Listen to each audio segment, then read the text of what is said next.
Mic test 1 2 1 2.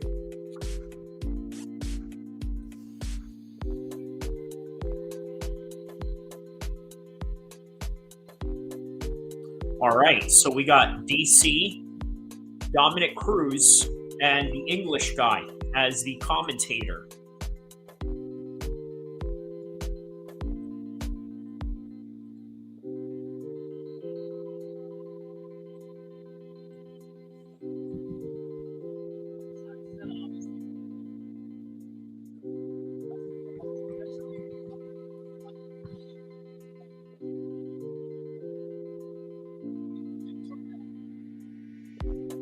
All right, so everybody, good afternoon.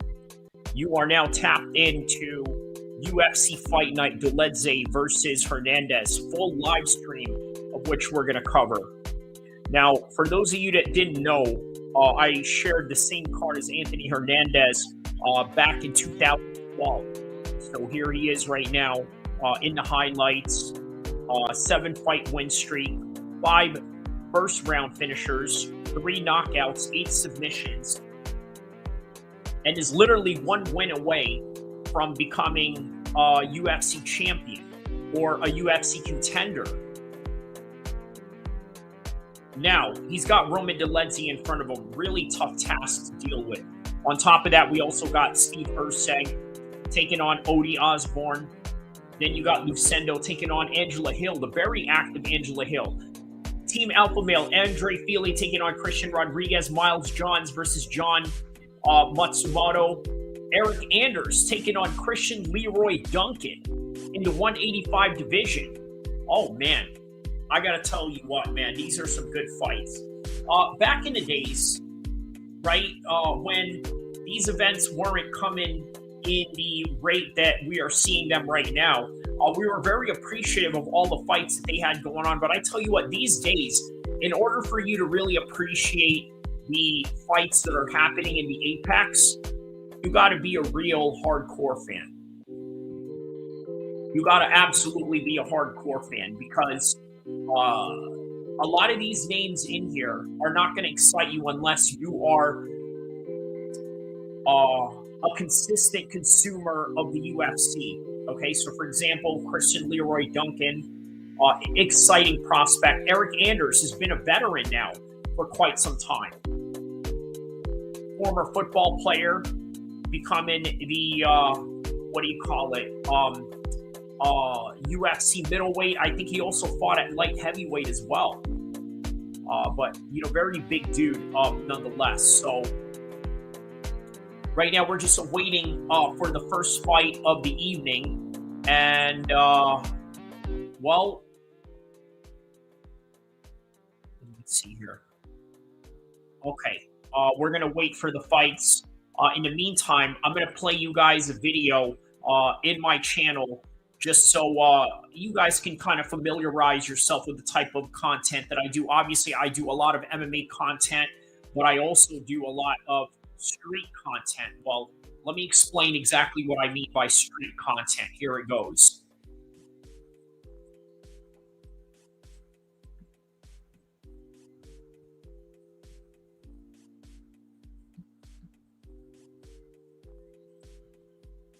Meet Base 44.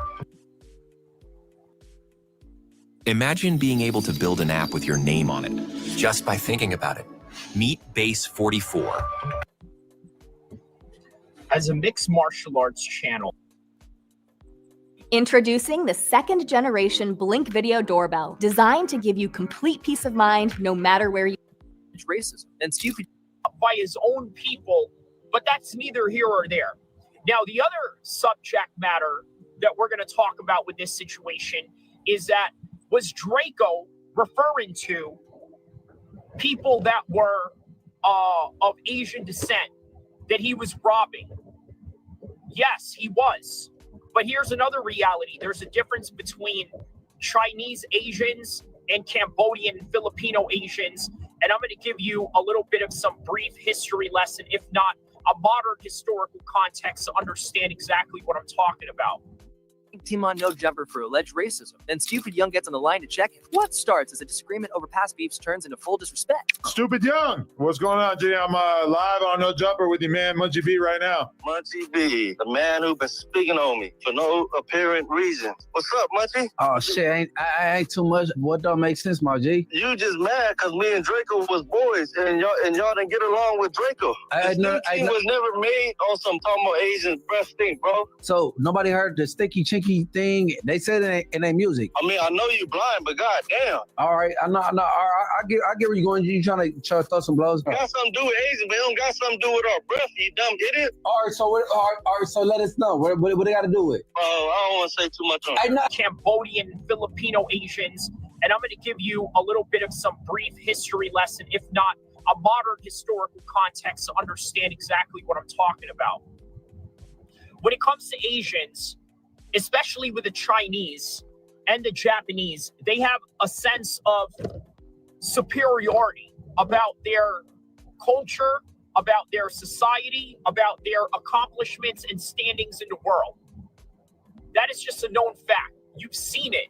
If you've ever seen Koreans, Chinese, and Japanese go to the Philippines, go to Vietnam, go to Thailand, or other poorer Asian countries, you will see that this behavior is very prevalent.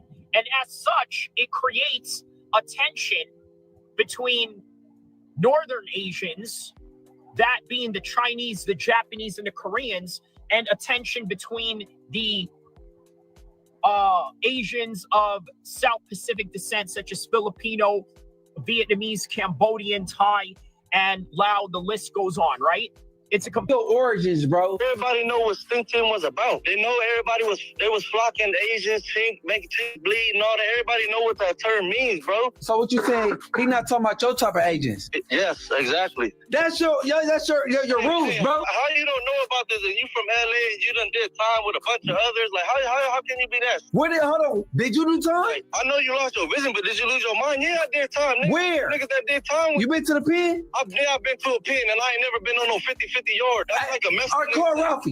Call Ralphie. Call your boyfriend. Call Ralphie. Hey, Adam. Yo. Hey, Adam. Shut up. He's a weirdo. Hey, that's all, Blood. You got an identity crisis anyway. You don't know if you're other or a Crip. Bro. Bro.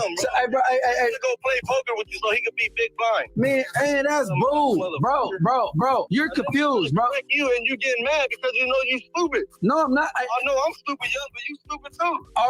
Okay. And guess what? If allegedly all the legends are true about Draco, if all of these things are true, then you would probably kind of understand why Stupid Young would be sympathetic to him robbing people that look down on him. You understand what I'm saying? With Draco, long little. No. Hey, bro. Hey, Draco, he got good music. Munchie B calls out Stink Team on no jumper for alleged racism. Then Stupid Young gets on the line to check him. What starts as a words, when he's saying that these are different types of Asians, he really means it. And here's another thing.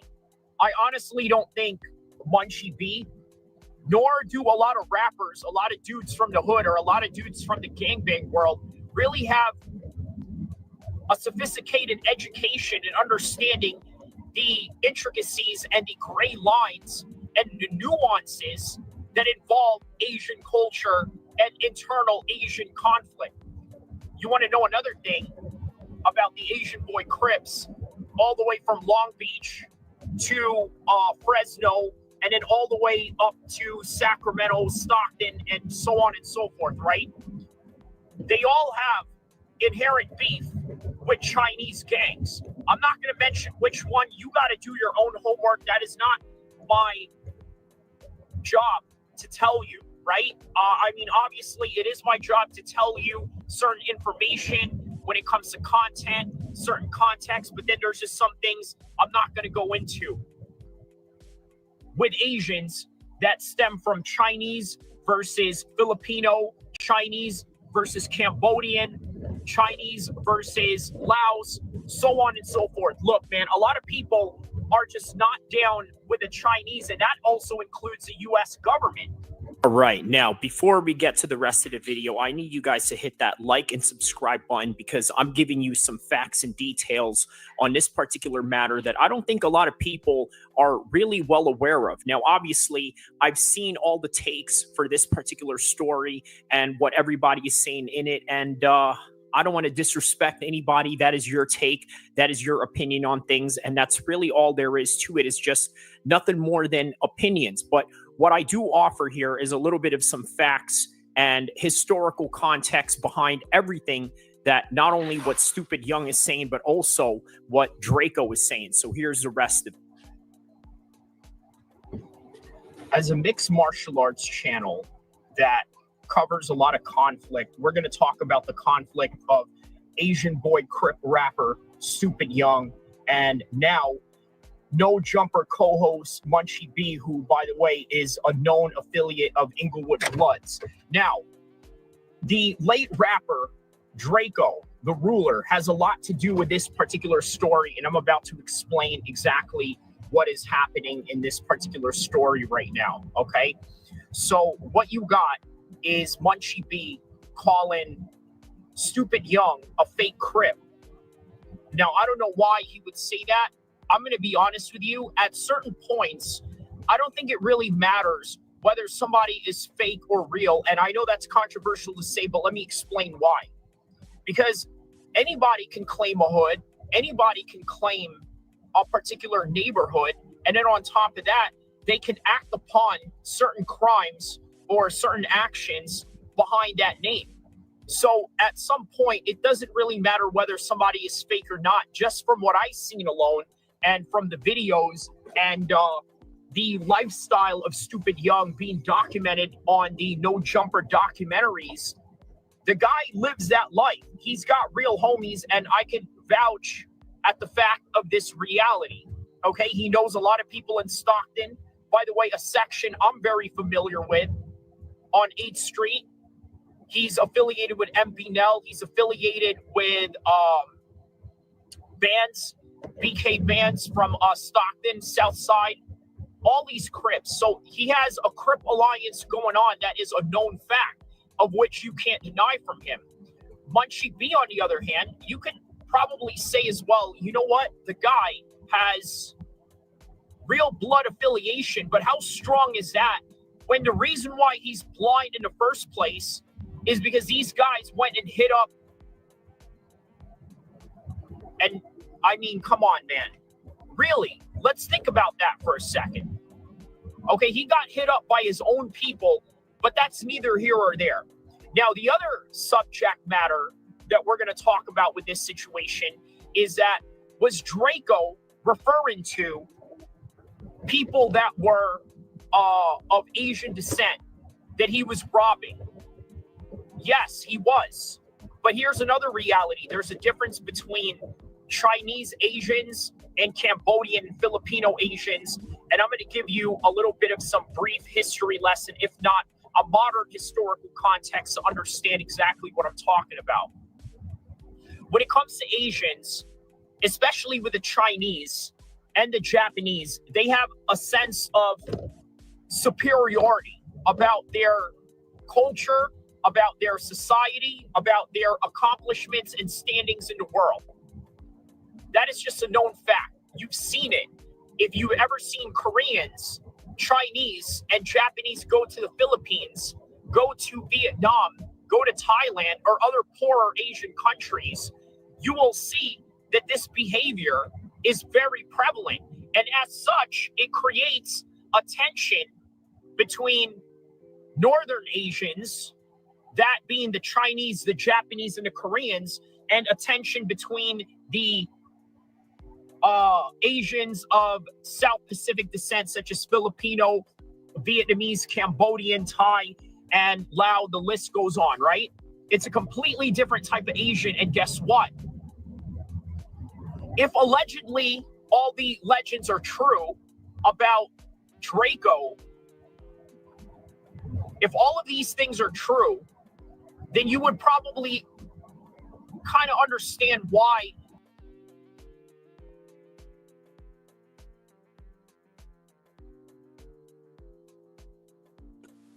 All right. Well, right now it is going to be Brundage on McConico.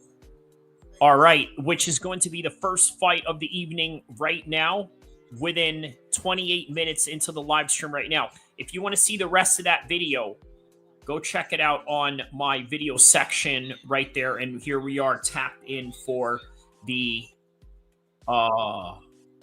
first fight of the evening. There's Jerry Cannonier in the background right there, walking out McConico. You gotta, yeah, McConico. Yeah, it's hard to say his name a couple of times, but yeah, McConico.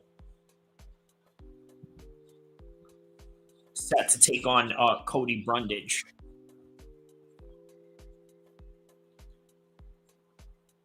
De Bruin says, is the fight happening right now? Yes, it is. You are tapped in at the right time right now. Everybody, don't forget to hit the like button, hit the subscribe button. You are tapped into the first fight of the evening right now. Cody Brundage is walking out, and McConico just walked out right now. So I'm in the Netherlands, but it hasn't started yet here. Really? Is that right? Maybe you're only looking at the main card, because there are prelims that are going on right now. So maybe the prelims are put in a different channel as opposed to what you have going on. So it's a very good question, by the way. Just very curious. Obviously, you being from the Netherlands, right? It kind of gives me a different insight on how people consume their mixed martial arts. I saw a meme the other day that said, hey, look at this, right? 4 a.m. POV of a European MMA fan. Let me see if I can find that video. Hopefully I can find that video.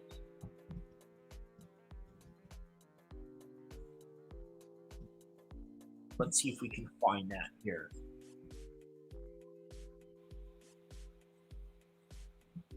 A video of that. Okay, let's see if there's something to this right here. By the way, Cody Brunt. Oh, that page is no longer available. Okay, hold on a second here. See if there's short videos on this. Okay, well, let's see. This is a TikTok video right here. Let me see if we can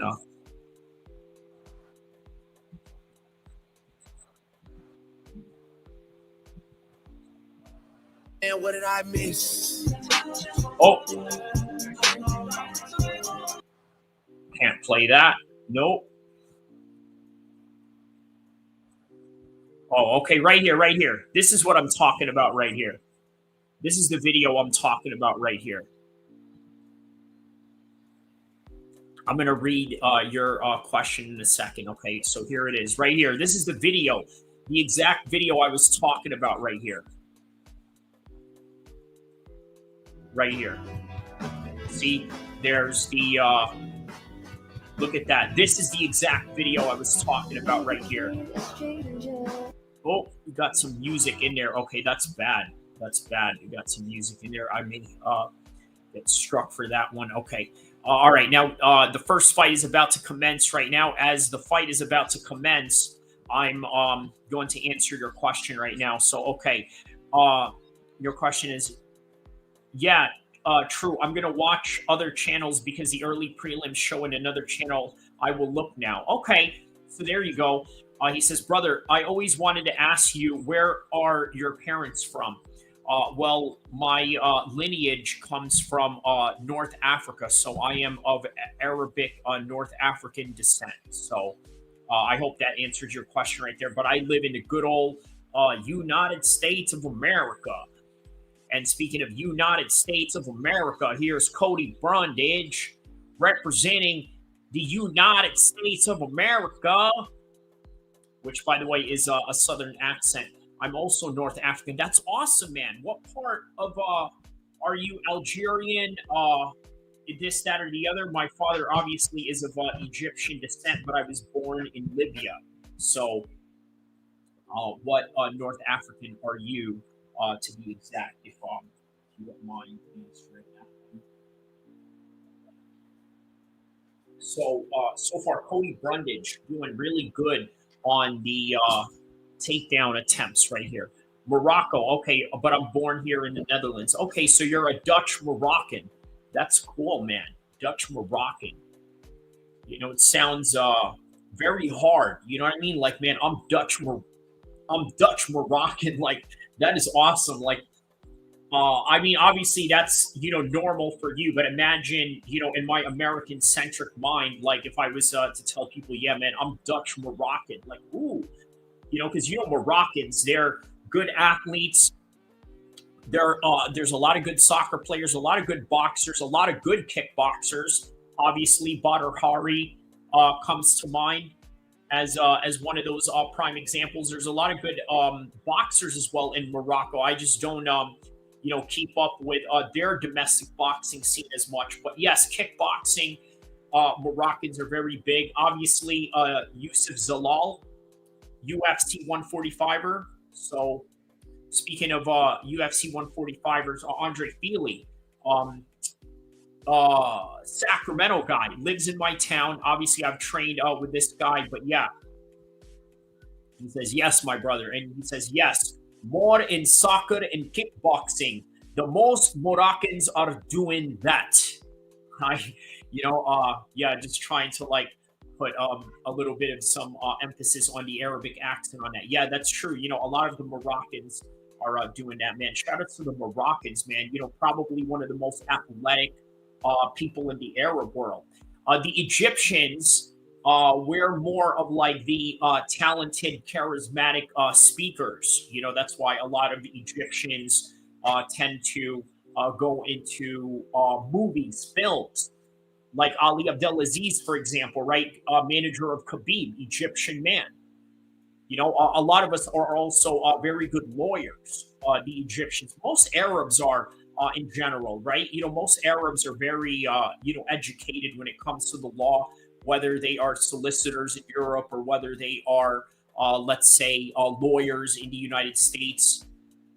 The Jews, obviously, they're very much big into law as well. And one of the prime reasons why the Jews are so good at being lawyers is primarily because they study the Torah, the laws, right? And as Muslims and as Arabs, what we have is the Quran as well. So, you know, there's a little bit of that connection as well. By the way, guys, stay tuned. I will be on live camera. I just wanted to, you know, kind of, you know, put this on a little bit. But yeah, please stay tuned. I will be live on camera and you're going to see my face and you're going to know what I look like if you haven't seen me before in this channel. But if you have, then yeah, please excuse, you know, the screen right now. But yes, I will be covering live in my studio as we speak right now. And here we are, round number one, almost about to commence between Cody Brundage and McConico. McConico, man, it's very hard to say his name. McConico. It's almost like you want to say Moicano. Maybe that is the anglicized Irish version of his name, right? As in Moicano, you got McConico. McConico. No, I will not. Listen, I will not. That's a very bad. I'm not going to erase that comment because, like I told you, you know, I allow freedom of speech here, but you know, it's kind of crossing the lines a little bit. But I'll keep it. I'll keep it. But you know, just watch yourself a little bit. Marie DeBron says, "Yeah, true. Egyptians are very intelligent people. May Allah bless us all." Yes, yes, that is true. That, you know what? Very intelligent, I would say. Yeah, I would say very intelligent. I don't know if they the most out of all the Arabs, but then again, you know, at a certain point, you know, in all honesty, we're Arabs, right? You know, it doesn't really fall in line with any, you know, like regional thing. And remember, the Sykes-Picot, they were the people that, you know, made up these terms of what is an Egyptian or Jordanian or this and that. I mean, you know, if really we're all Arabic, right? But one ummah, to be exact, even beyond the borders of people that speak Arabic. UFC hasn't started yet over here. Google says it will be starting. Yeah, no, it's the prelims, my man. So what you got going on? So 2300. Let me see what your current time is right now in your part of the world, right? So let me see my world clock right now. The Netherlands. So the Netherlands, Amsterdam, 12. So that's in 3 hours. So yeah, man, it's the prelims right now. So it is approximately 10:27 where you're at right now. Yeah, 10:27 p.m. where you're at in your part of the world right now. All right, here we go. Round number 2 between Brundage and McConico.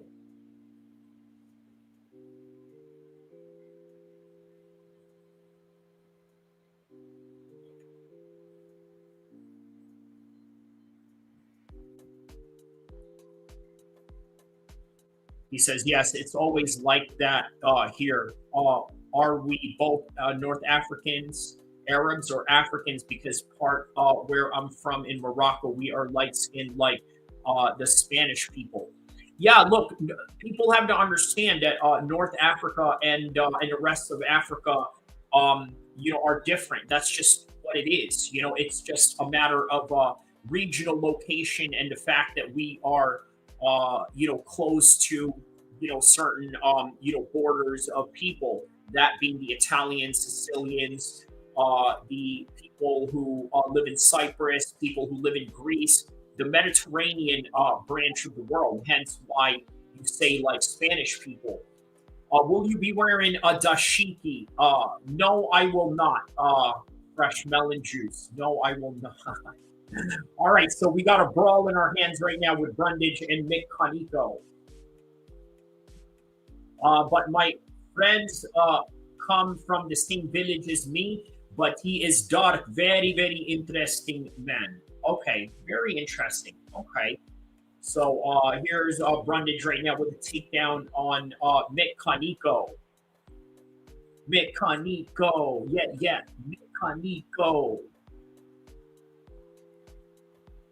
All right, so now he's maintaining top control position right now.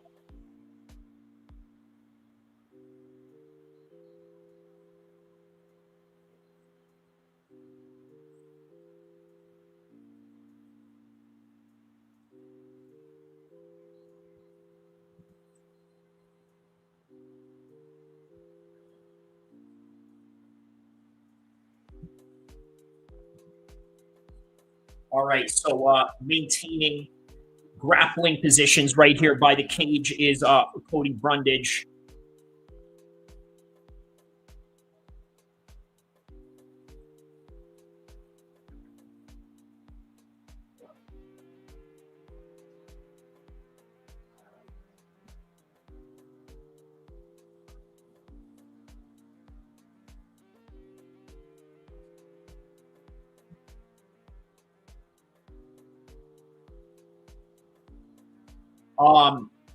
Have been North Africans have been renowned and lately in it's in the news.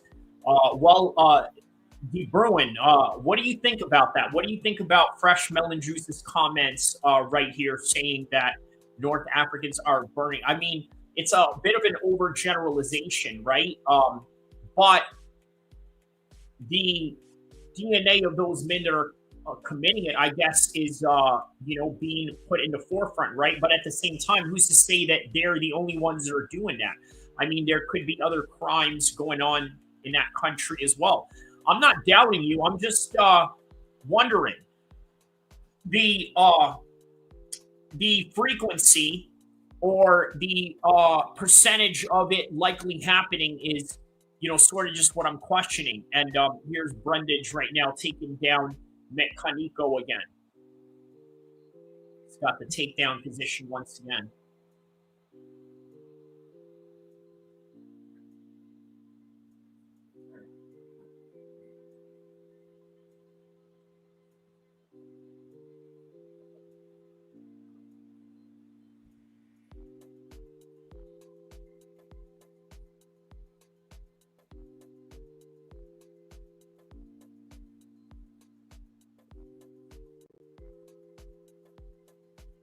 Oh, there's a nice high kick right there by Brundage on the way up from that breakaway.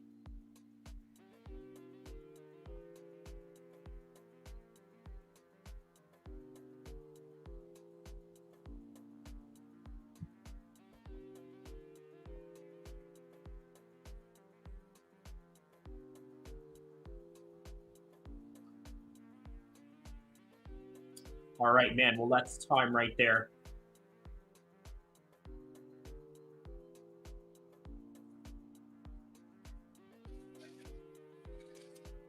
All right, so we got about, let's see here, one more round left into this fight. So, yeah, really interesting fight so far, right? Very good fight, I might add, right? But very good wrestling on the part of Cody Brundage in being able to maintain these top positions that he has on him. So, what this Jashiki? I am from Berber tribe. We don't speak Arabic. We speak Rif. We are from the Rif Mountains, like the city Nadar in the El-Kheer. That's why I say we are not Arabs. We are Africans, but mixed. Okay. Arabic is not necessarily just a component of race, right? It's a component of the language that you speak and the cultural practices that may come with that, right? Like, so for example, if you're a Dagestani and you can speak fluent Arabic, you are an Arab, right? This is why I tell people that Khabib is an Arab to me, because the man is fluent in Arabic. He memorized the entire Quran. He's a Hafiz. So I would classify him as exactly that.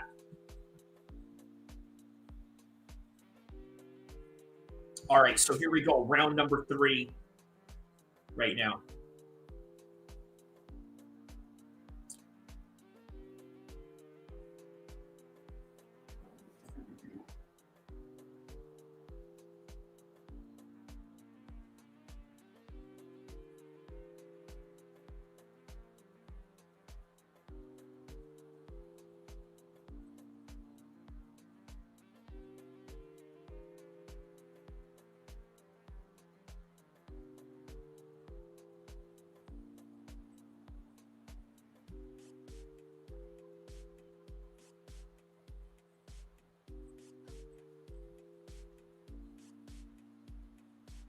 Okay, man, good exchanges right here in the clinch positions right by the cage.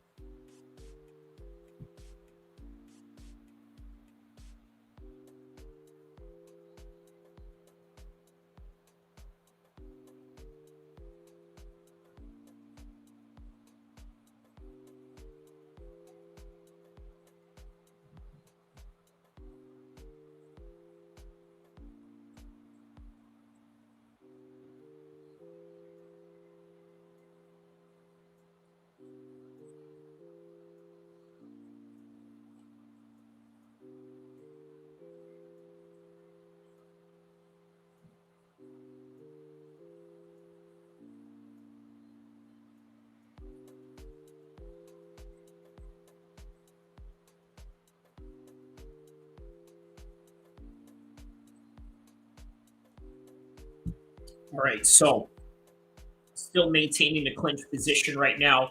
It is McConico in the top position right now. Well, not top position, but the dominant position by the cage right now.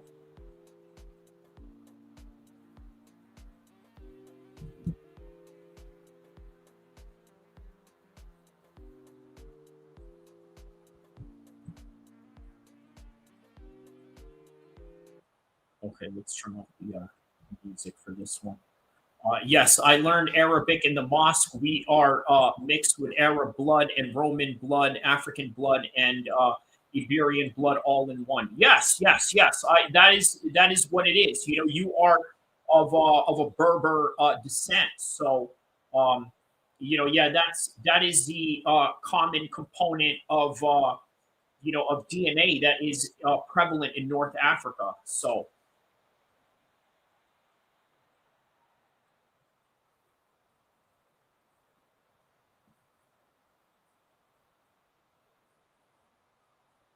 All right, so we got about a minute and 40 left into this first round right now.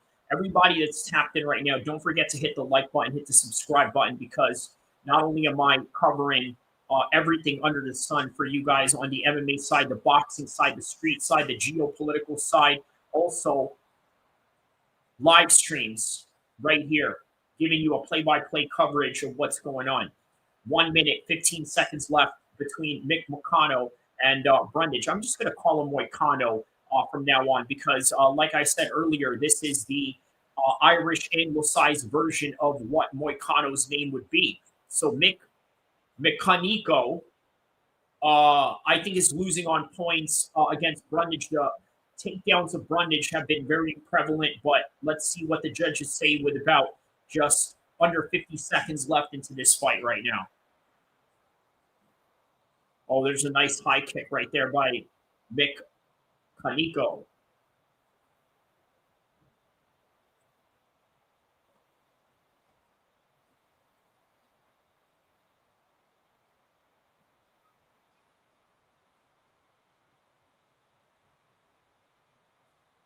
There's a nice high kick right there.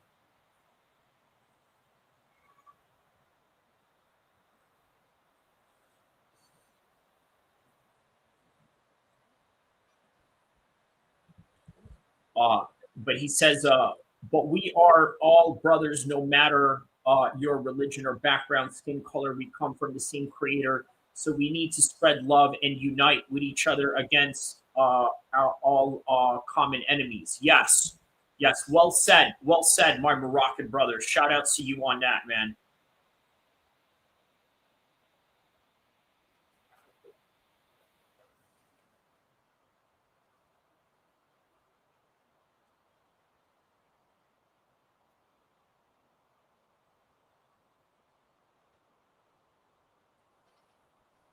All right, so they are on a commercial break right now. So let's see here.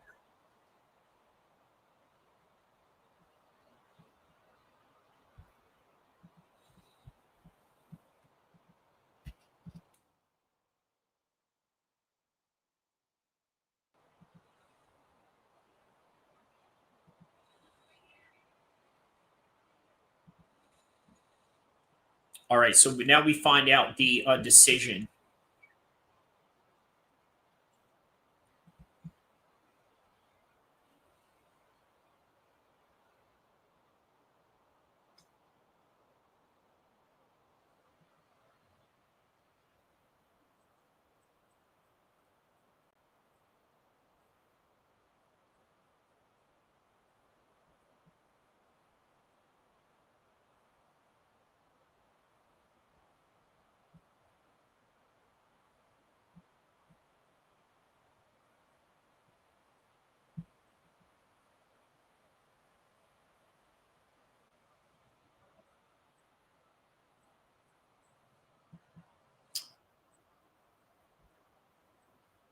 All right, so we're going to the scorecards right here on this one.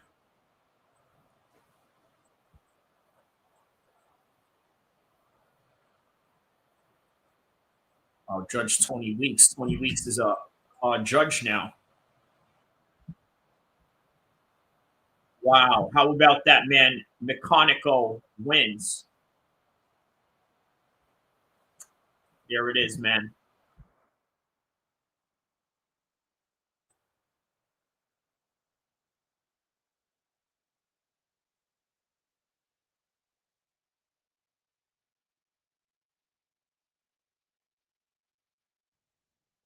So let's take a look at this, right? Percentage. Okay. Yeah. 29-28 by Ben. Chris Lee scores at 30-27, 28-29 by Tony Weeks. Okay. So a bit of some evolution in the game of judging here. So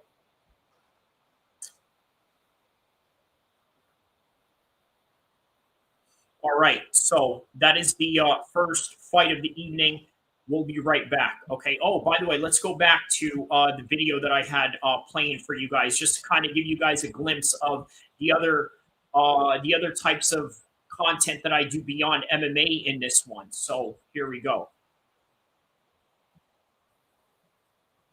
I'm hosting a tournament. We have to win. Cowabunga. I'm hosting a tournament. We have to win. Cowabunga.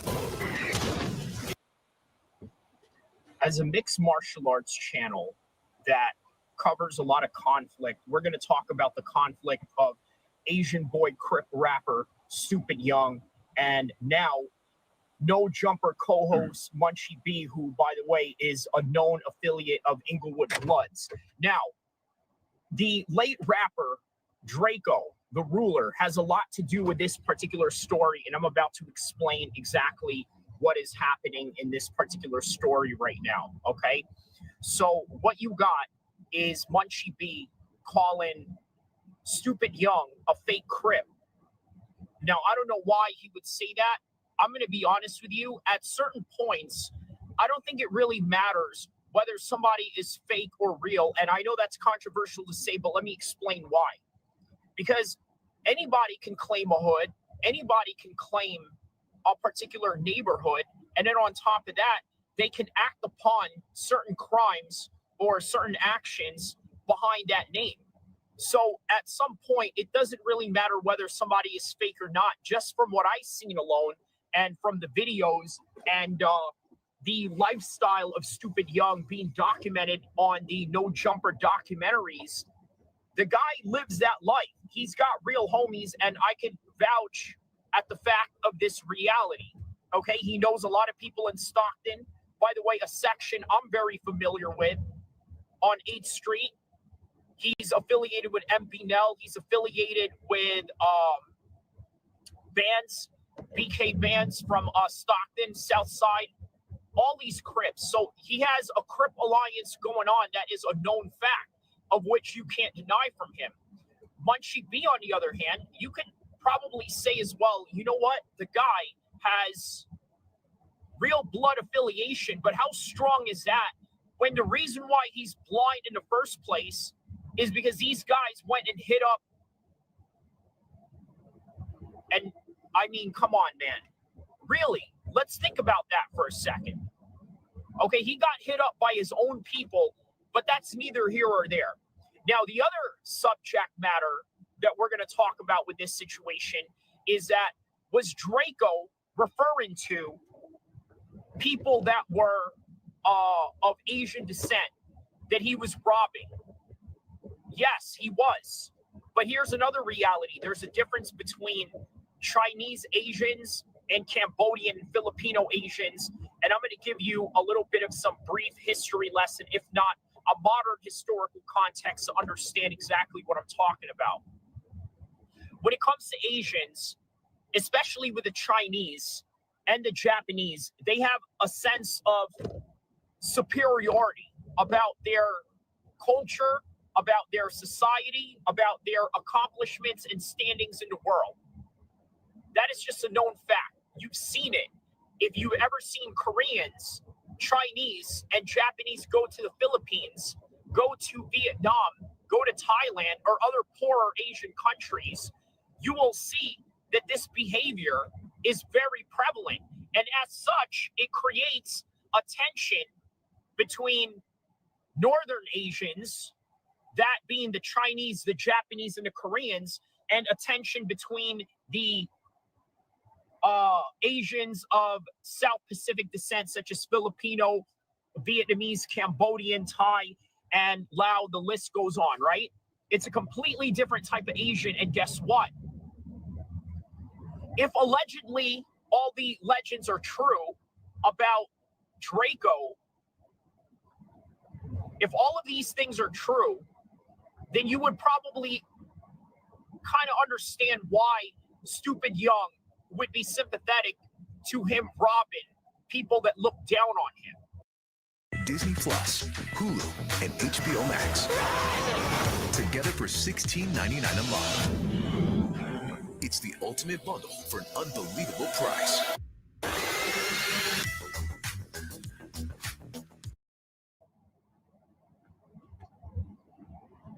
You understand what I'm saying? So in other words, when he's saying that these are different types of Asians, he really means it. And here's another thing. I honestly don't think Munchie B, nor do a lot of rappers, a lot of dudes from the hood or a lot of dudes from the gangbang world really have a sophisticated education and understanding the intricacies and the gray lines and the nuances that involve Asian culture and internal Asian conflict.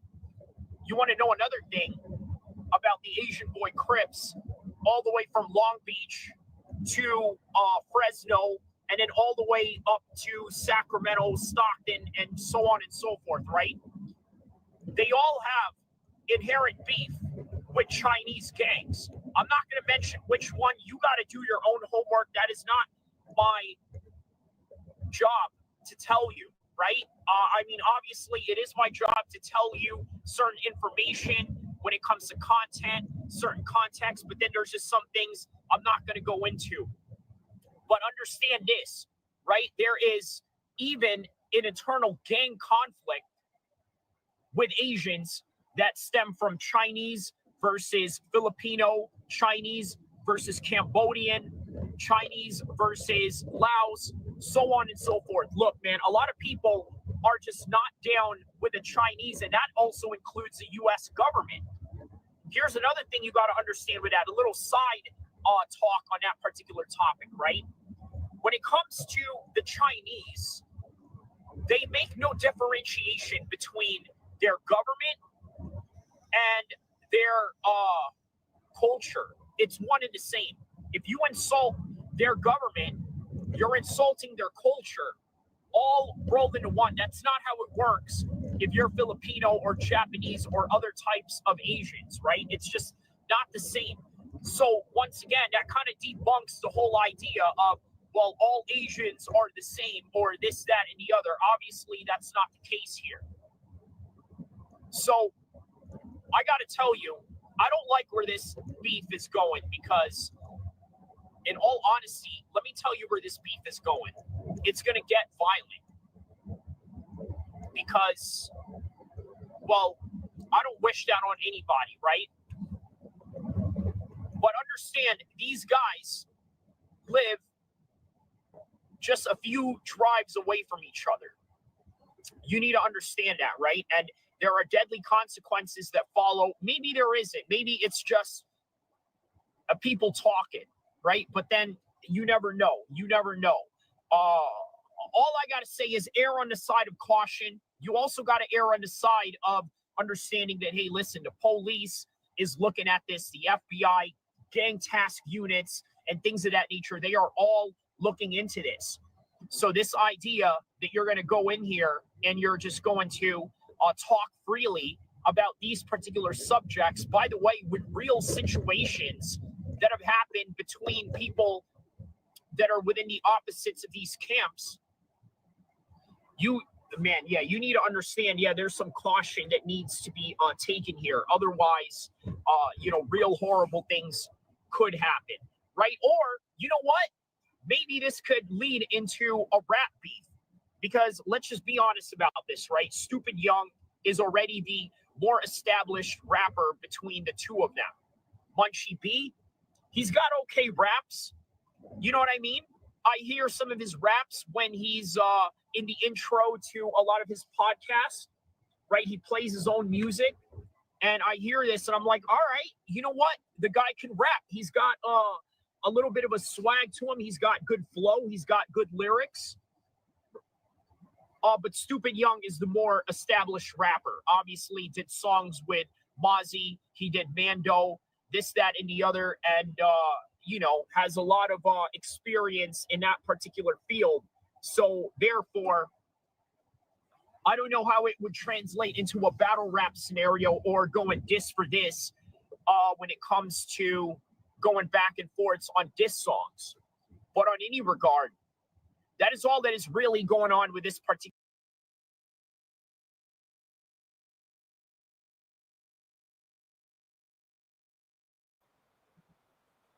Here we are at our destination right now, right? So the destination is Fernandez versus Stoliarenko. There is a leg kick right there by Stoliarenko. There's a 1-2 shot right there by Fernandez. Now she's lurking around, circling around.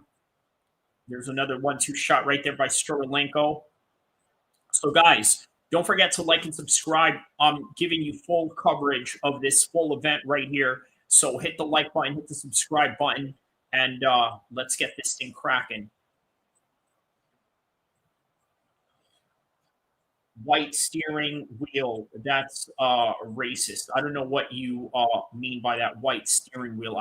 Did I have a white steering wheel? Is that what you were referring to?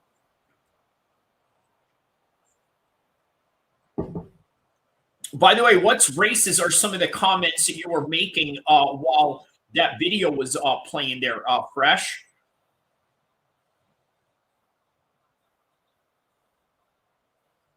Those little fake accents you were doing. But then again, I do fake accents too, right? I do fake accents on, I do fake Russian accents. I don't know if anybody is vehemently offended by that, but yeah.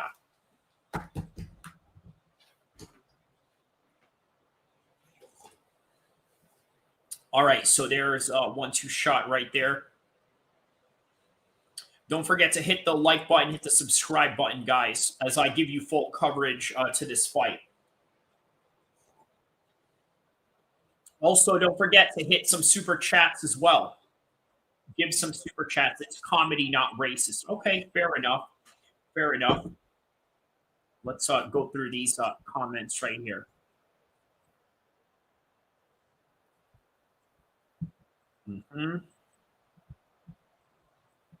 All right, there is Stoliarenko right there with the clinch.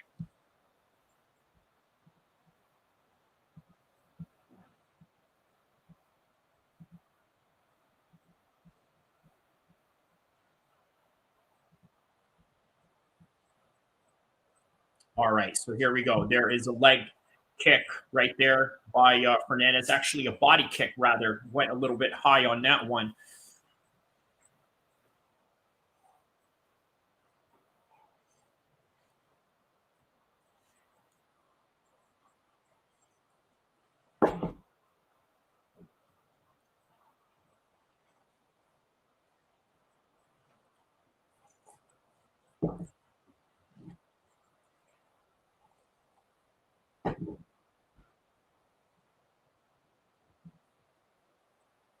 All right, there's another body kick right there.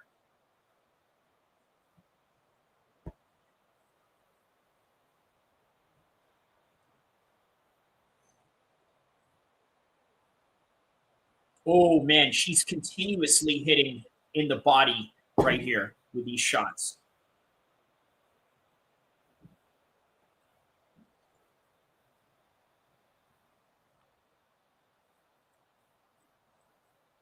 All right, so a little bit of some tap kick at the same time. Oh, there's another body kick right there. Just continuous with these body kicks in the part of Fernandez.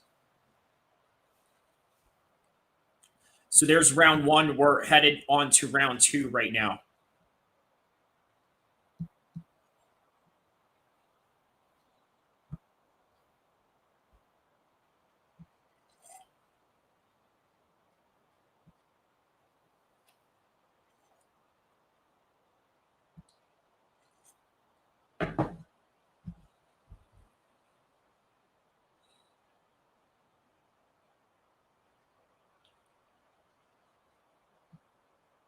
Shout out to everybody around the world that is tapped in right now.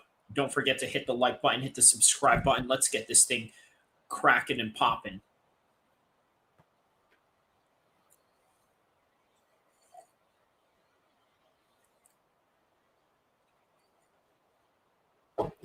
No, it's not vodka. What it is it's chicken broth. So, yeah, chicken broth. Earlier I had coffee. Now I have chicken broth. So, doing a little bit of some intermediate fasting. Non-dry intermediate fasting, as they say. So, I'm drinking coffee with some creamer, but low sodium, chicken broth. So something hot to sort of drink and sustain me for the meantime.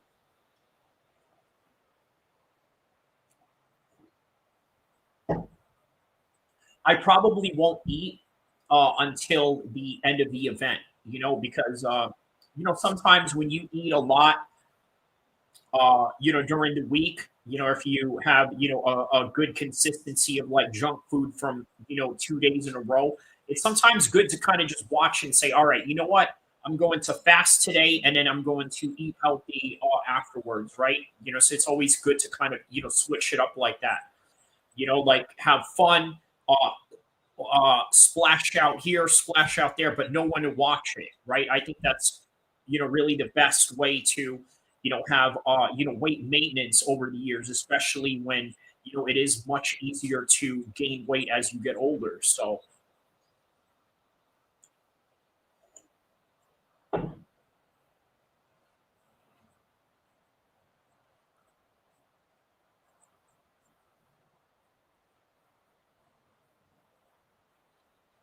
right, there's a high kick right there. So,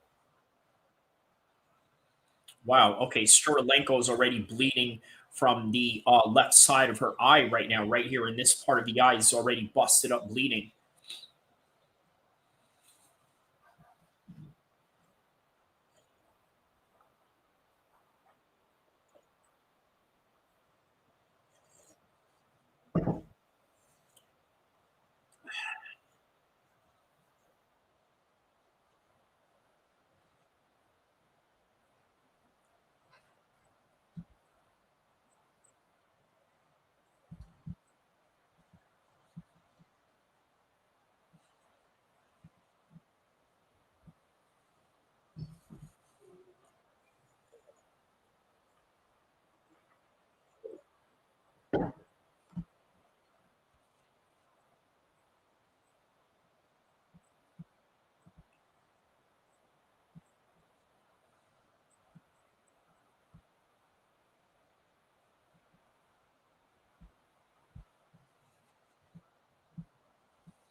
Yeah, really taking some serious, significant damage here is Stoliarenko.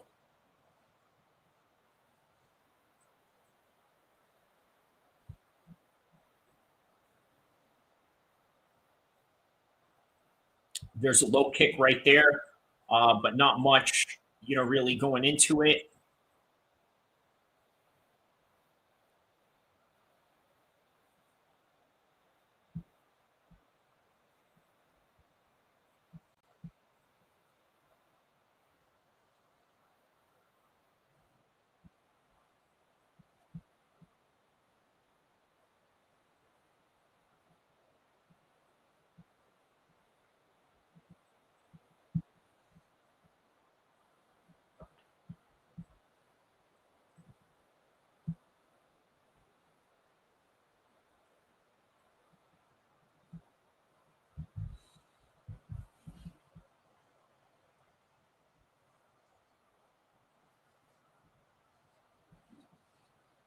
All right, so really not much going on. There's a leg kick right there by Fernandez.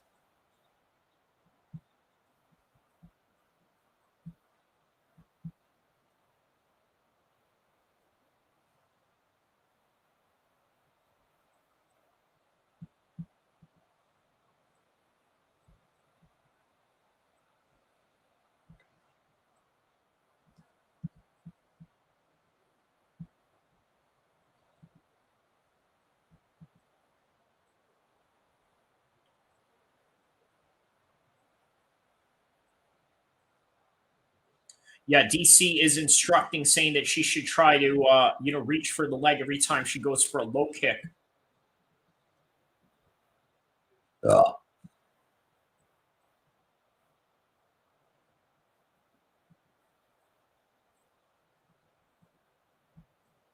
All right, that's the end of the fight right there, or end of the second round, rather.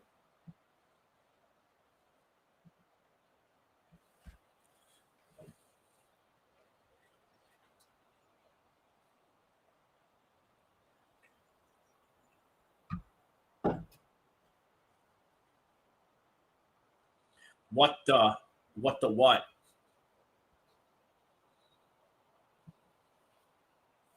What is that in reference to?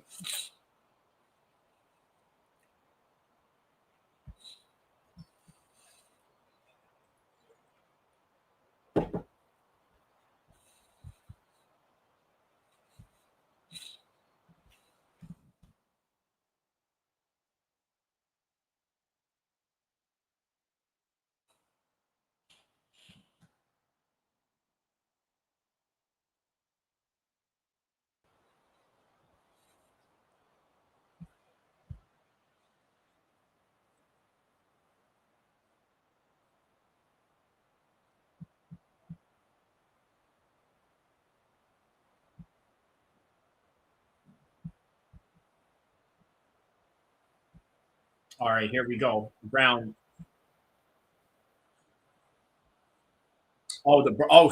Sorry. I didn't even realize that. Yeah, it's just sometimes you get so comfortable being in front of the camera that you forget sometimes. But yeah.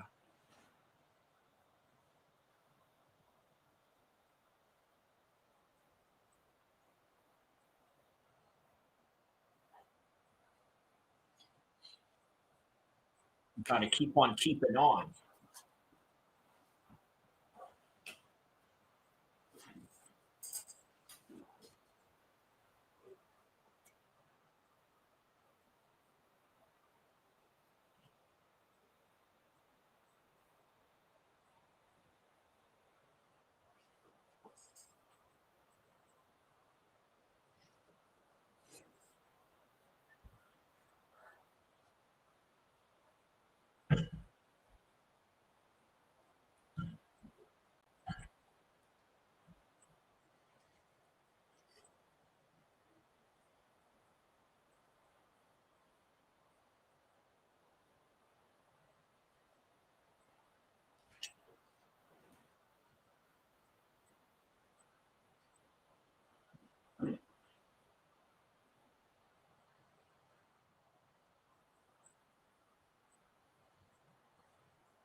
All right, so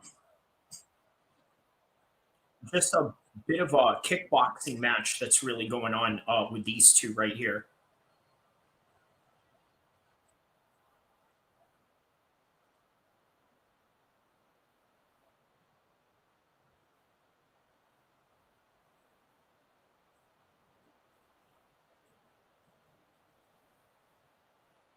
Next weekend will be insane for real, man. You're going to be here for that one. I'm going to bring some homies, to tap in with me. So you're definitely going to see a lot of a lot of good excitement, for it next week for sure. So.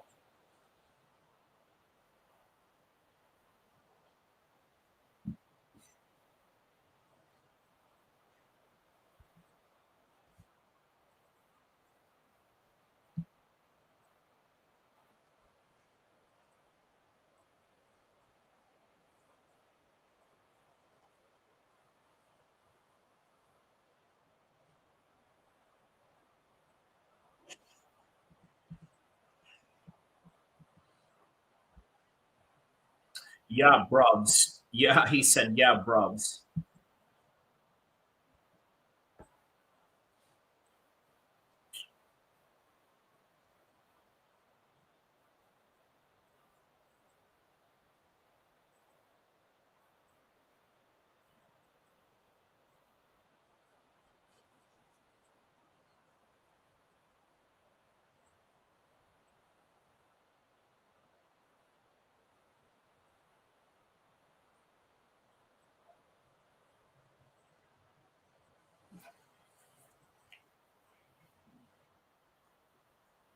All right, there's a high kick right there by Stoliarenko, just showing a little bit of some life here as she was getting battered the whole entire fight. So this whole entire fight right here, was all Fernandez. Fernandez won this fight hands down. It was an easy win. And you know what? Didn't get the finish, but she badly damaged her all throughout this fight. Damaged her all throughout this fight. There was nothing Stoliarenko could do. What Stoliarenko should have done was at least try to mix in some takedowns, right? But why didn't she do that? Well, I think the range of Fernandez sort of prevented her from being able to do so.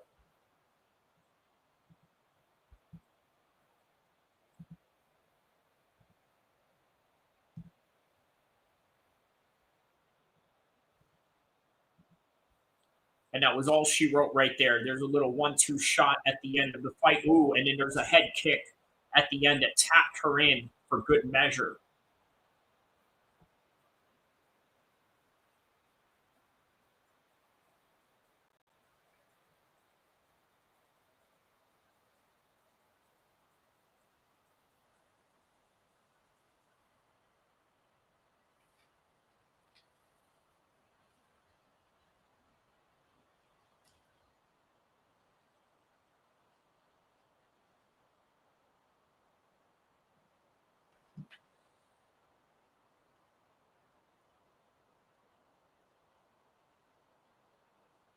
All right, we're into commercials right now.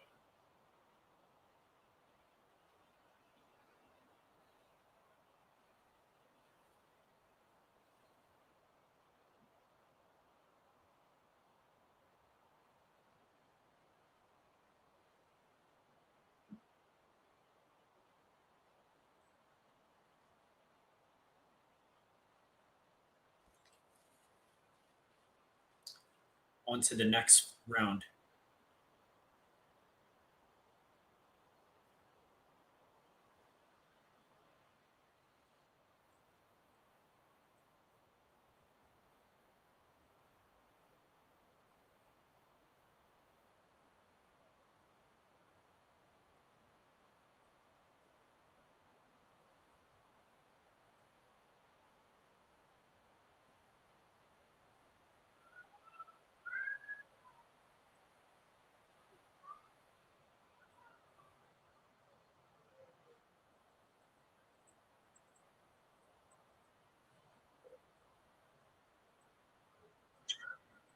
Yep, there it is.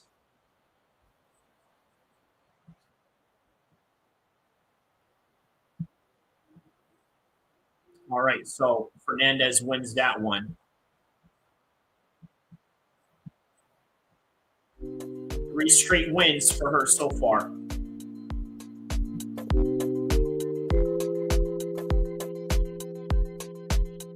Next fight coming up.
All right, next fight is Urbina.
All right, so we're just awaiting the next fight right now, which is going to be Medic versus Urbina coming up in just shortly right after. So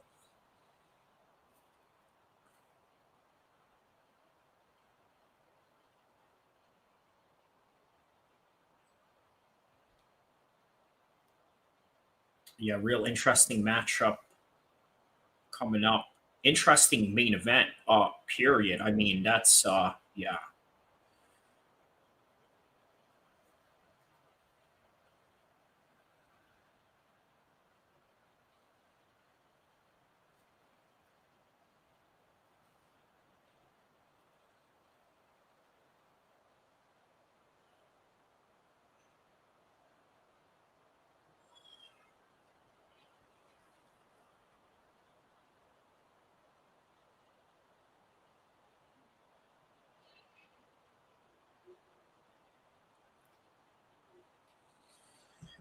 All right, so here we go. Urbina versus Medic, 170 division.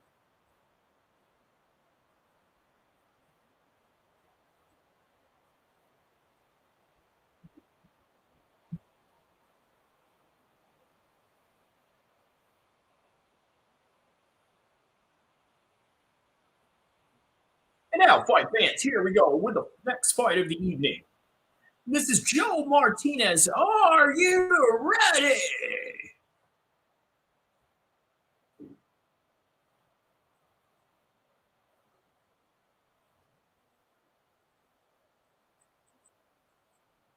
You imagine if Bruce Buffer retires, who's going to do all the pay-per-views, right? It'll probably be Joe Martinez, if you think about it.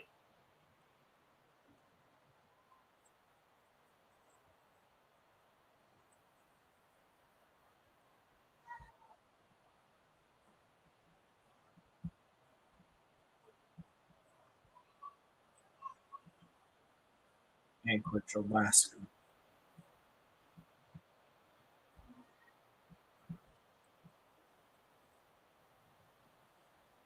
The Dr. Medic is his nickname. All right, Mark Smith is a referee. Let's go.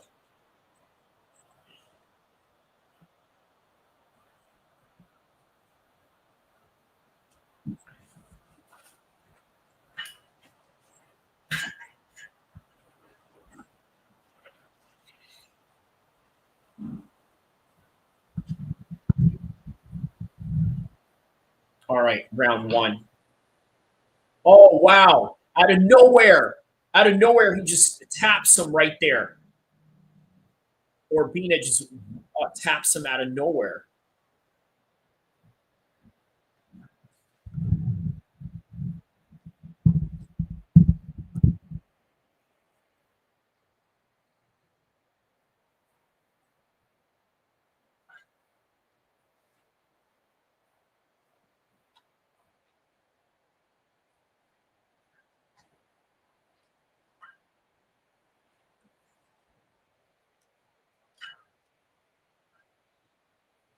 All right, there's a low kick right there by Urbina.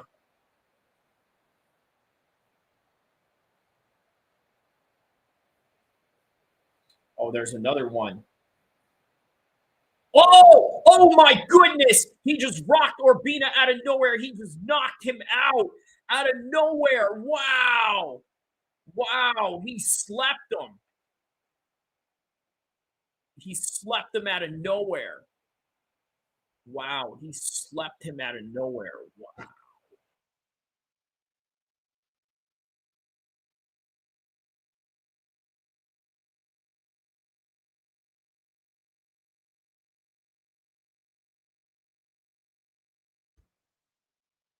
That was shocking out of nowhere. Wow. That was shocking out of nowhere. Hey, you know what?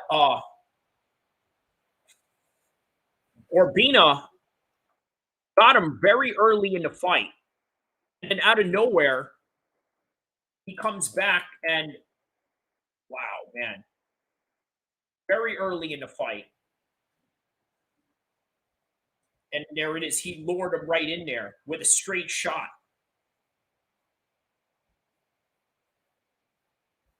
Wow.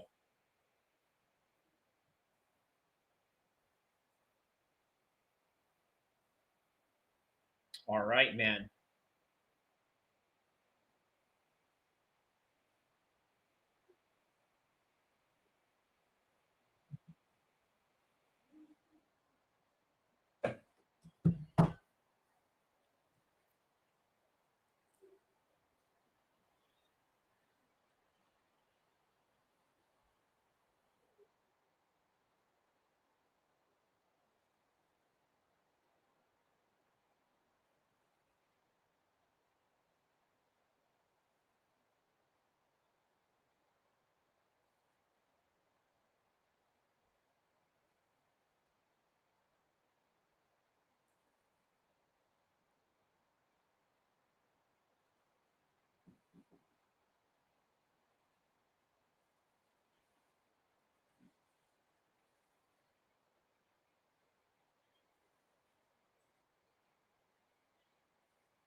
All right, still on commercial right now, man. Wow, I was very stunned by that knockout. That's probably more than likely going to be knockout of the night, no doubt about it. That's going to be knockout of the night.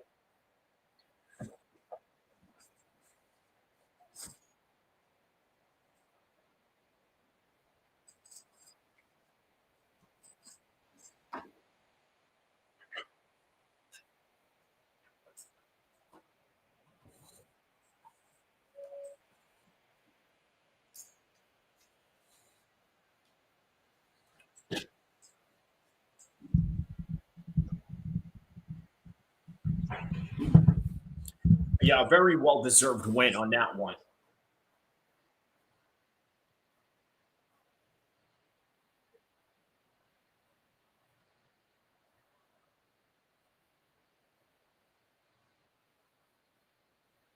He said that he trained really hard for this fight right here.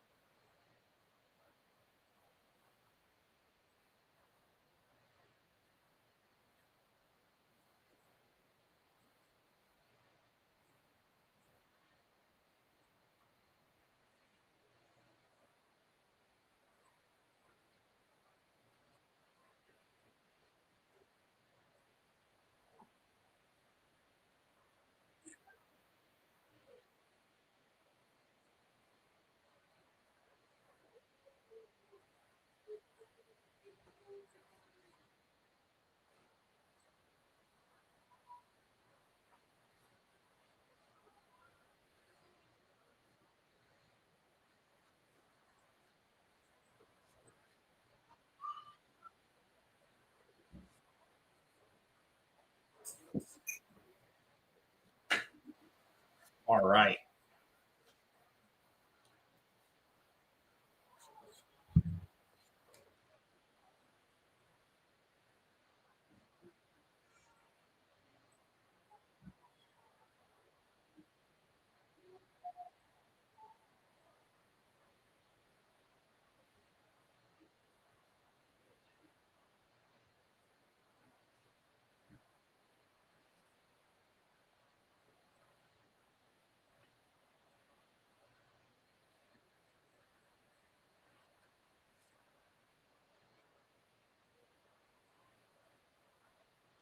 He says to all the young fighters, is if there's an opportunity in front of you, you got to go and grab it, he said.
All right, so they're showing a little bit of some Roman Dolidze promo right now.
All right. So next up, another women's fight.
All right. So we're just awaiting the next fight up right now.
Oh snap! Okay, well hold on. We're losing a bit of some reception for this one right here.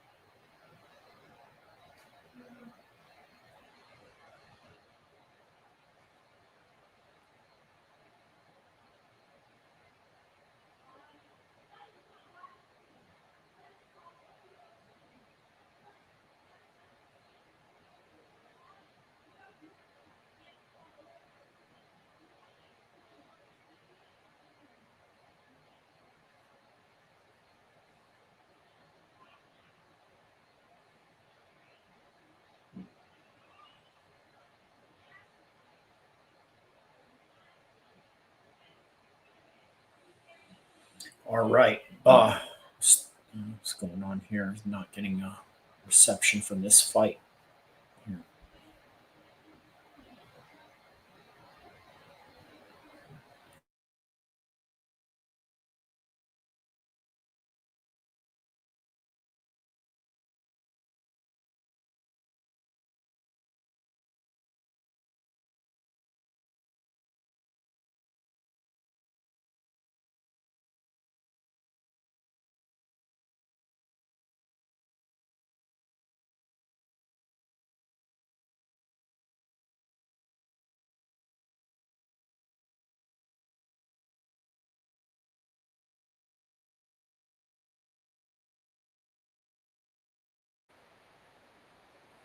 All right, here we go. So, yeah, the next fight is about to commence right now.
All right, here we go.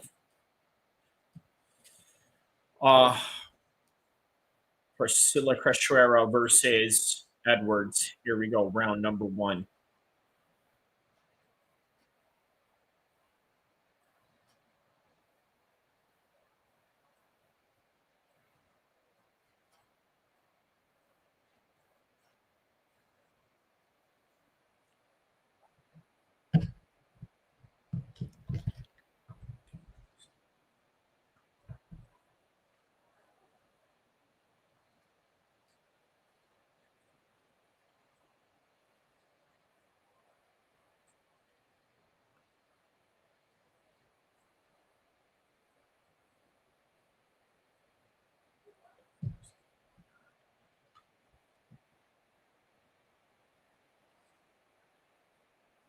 Oh, wow. Okay. Creschuera's doing. Oh, wow. She's rocked her right there.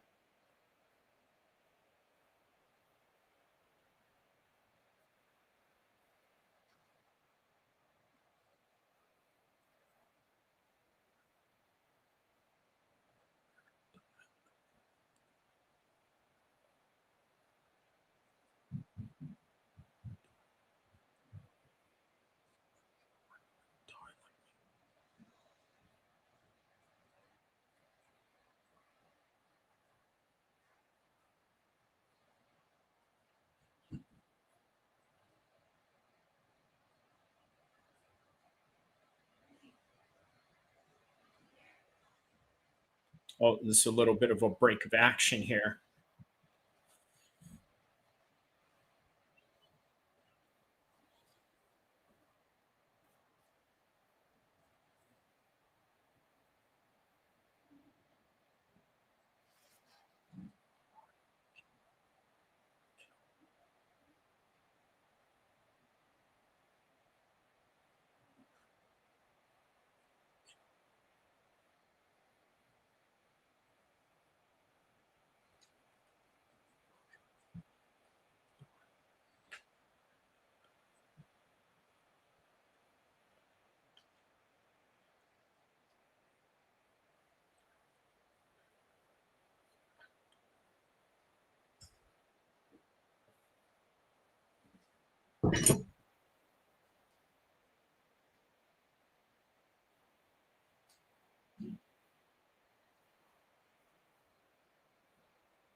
Oh, wow. Wow. Oh, my goodness.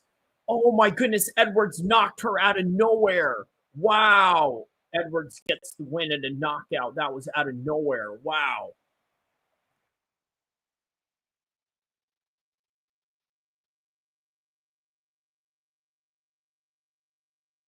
Wow.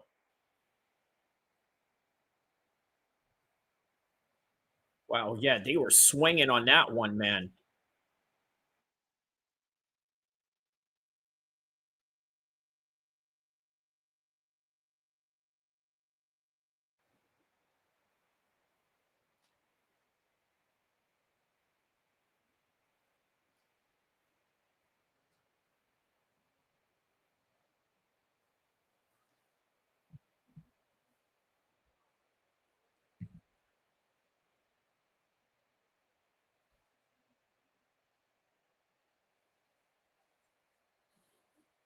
Wow, man. Good knockout right there. All right. Well, we're on to the next fight now.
Introducing the second generation Blink Video Doorbell, designed to give you complete peace of mind no matter where you are.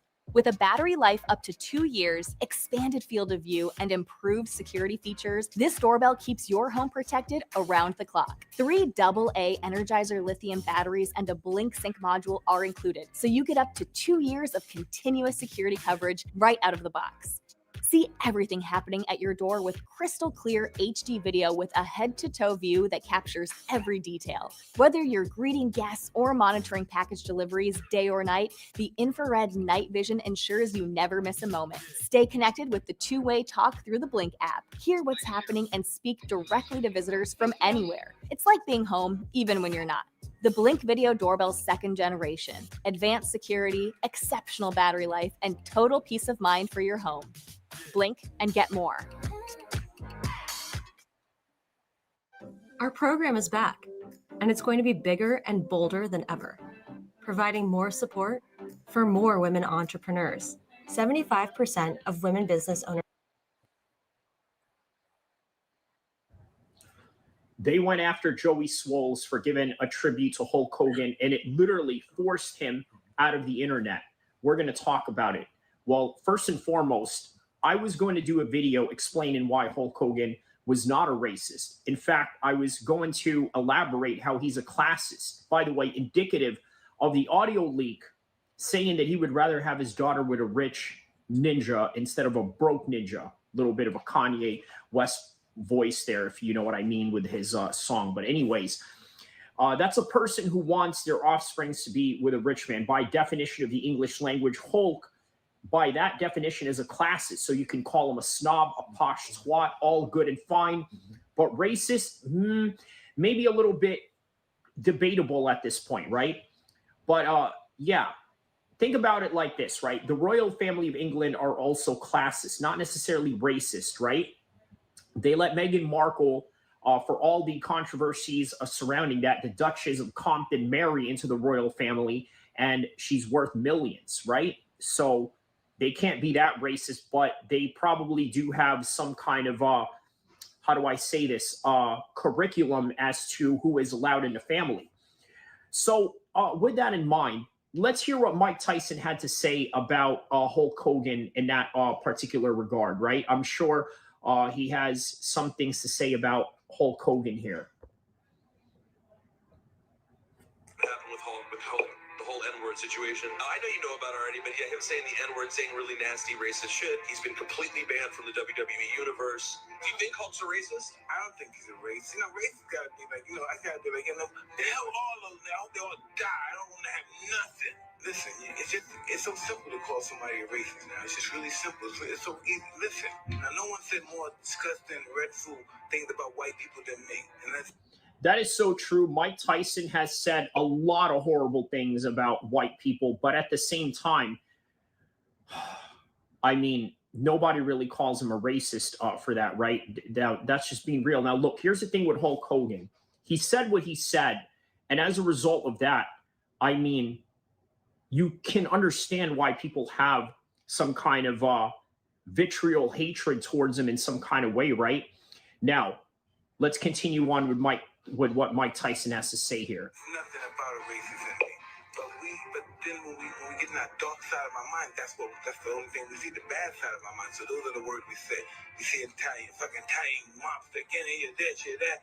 You see the fucking big, strong, black, rapist nigga. So you don't label someone a racist if they just have a moment like that? You don't think that's the be-all, end-all? I don't know. They could be a racist, but I know I have those moments and I'm not.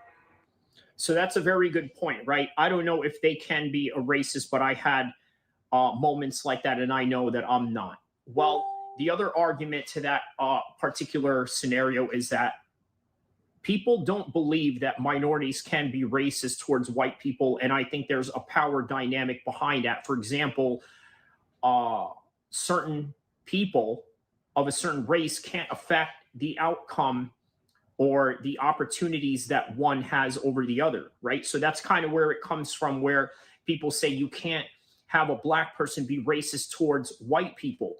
But that's just the reality of the situation. Hulk Hogan said what he said, and a lot of people are not very happy with it, right? So let me read to you a few comments that I have on this post right here, right? So my man from the UK, Nas Castro, says, hang on, who said he was racist? Not to my knowledge. I watched the geezer when I was young, fam. Guilty, LOL. John Tufts responds to him, look it up. He didn't like black people. Wow. Okay. That's very interesting. So John Tufts says he made a comment on a person dying and coming back as a black person as a punishment. He also said the N-word, not a black guy, or even N-I-double-G-A when referring to his daughter who was dating. Yes, so this was that right there. And then a homie of mine from Sacramento, shout out to Jermaine Taylor, he says, actually don't, bro. Hulk Hogan's racist as well. I just watched a WE documentary about him yesterday, and let me tell you, bro is a horrible person outside the ring and behind closed doors. So there you have it, right? You have the Joey Swolls of the world that have a different opinion of him, that just sort of see Hulk Hogan as a symbol of somebody that has given their childhood positive memories. And then you have other people out there who have some sort of understandable vitriol hate towards Hulk Hogan. I mean, look, you can't go out and say these things without any consequences being rendered against you, and especially with people happy that you're gone. But in that regard, the other side of that also is some people say, well, you know what? Why should we give respect to somebody that is dead when he was alive, he was no good? That's also true. I can also understand that point. But at the same time, there is a certain level of people out there that will smash on the dead even after the fact, right? Because they hate them so much. But on any regard, look, this is not one of these videos to give you one conclusion over the other. I'm not here to say whether Hulk Hogan really is or he isn't. But what he did say was absolutely horrible, okay? And for Joey Swoll to leave social media based on a support for him, I mean, I don't know, man. You know, that's for Joey's own life to decide what he wants to do. And in the famous words of Joey Swoll, hey, mind your business, right? Man, I love it when he does that, mind your business. He would absolutely hate me with the type of gym etiquettes that I have going on. But, you know, he's a good guy nonetheless, interesting guy. But I think as a guy that got caught up in a crossfire, or maybe doesn't understand the extent to what Hulk Hogan has done in terms of hurting a lot of people with the things that he has said. But with that in mind, that is all that I really have for this video. Don't forget to like and subscribe. I will see you in the next one, inshallah. Imagine being able to build an app with your name on it, just by thinking about it. Meet Base 44, a complete AI creation platform. Describe what you want, and watch it take shape. You can plan, customize, and expand in any direction. From tools built for one, to platforms ready for many. From passion projects to enterprise-grade systems. Everything is built in and ready to launch. It's a new world of creation, where you can go as far as your imagination takes you. Can you imagine it? Let's make your dream a reality right now.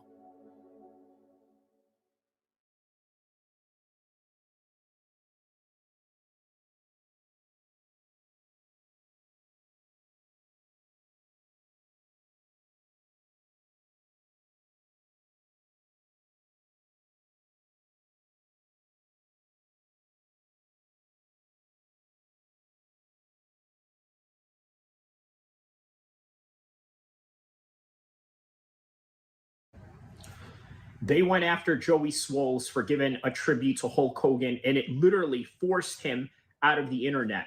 We're going to talk about it.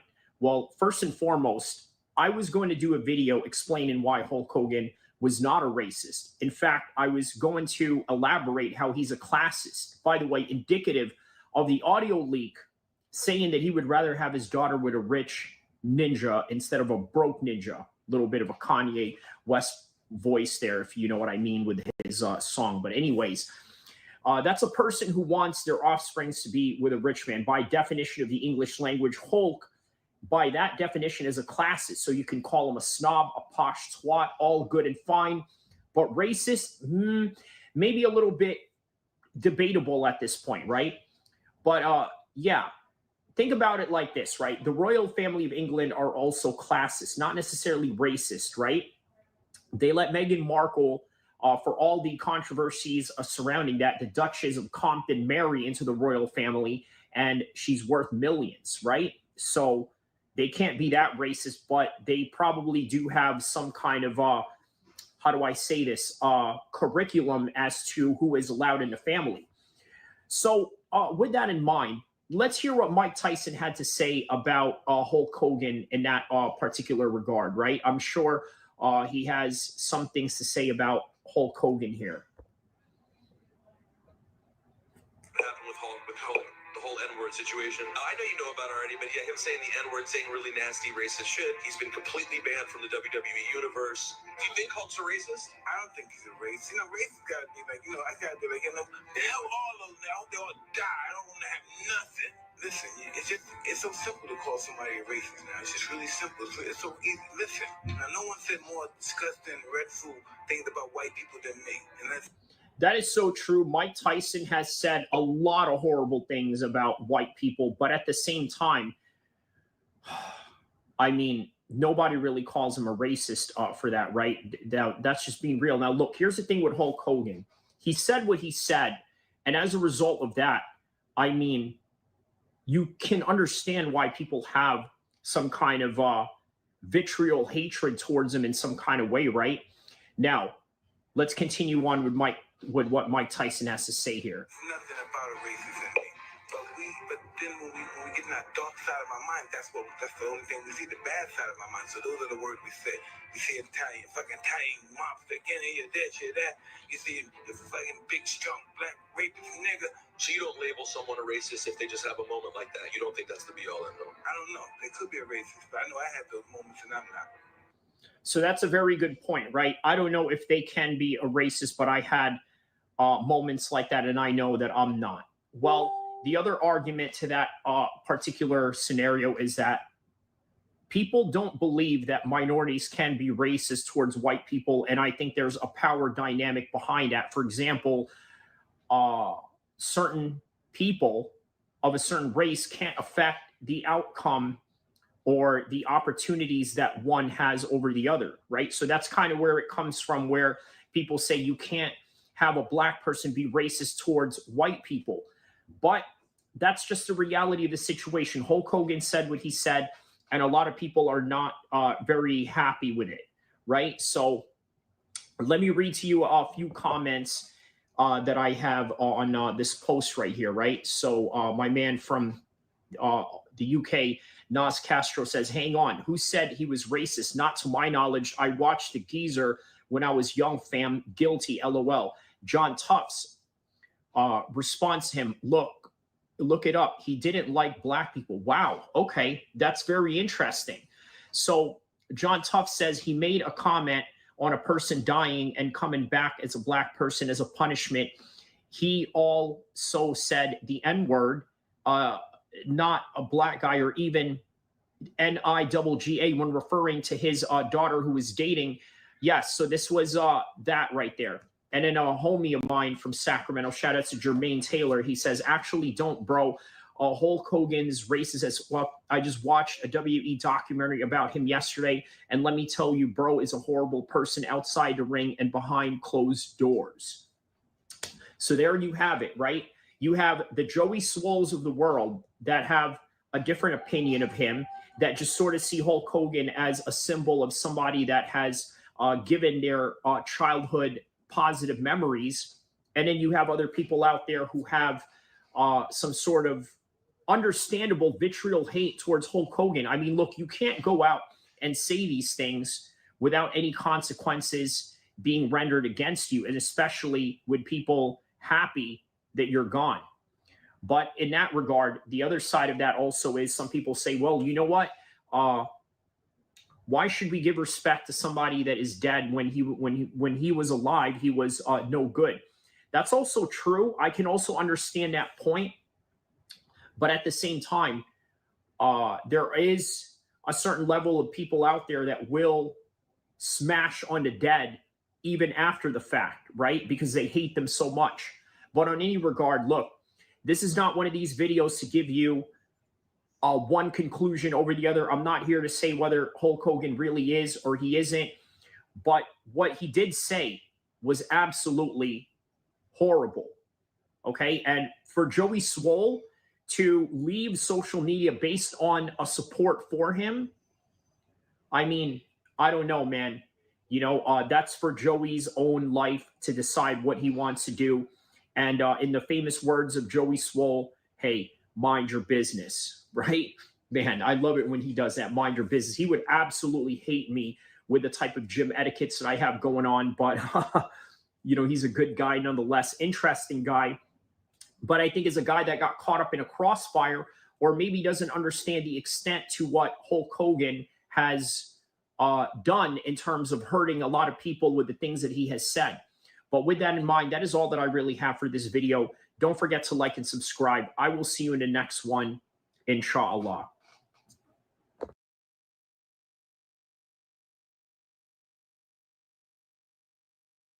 All right, so I think we're just waiting on to the next fight right now. What is the next fight that they have going on right now? Let me see here. Elijah Smith versus Kazama. Okay, so that's what we got in the table right now. Smith versus Kazama. Kazama.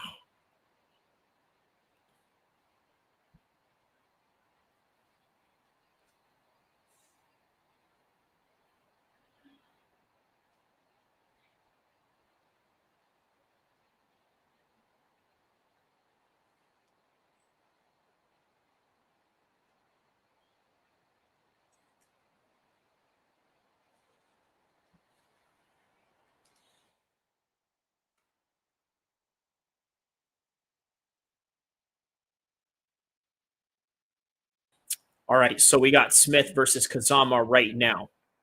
Okay, we are just awaiting the next fight to commence, which is going to be a 135 contest. Right, 8-1 Kazama taking on the 11-4, 15 fights in total. Toshimo Kazama, which is this fight right here.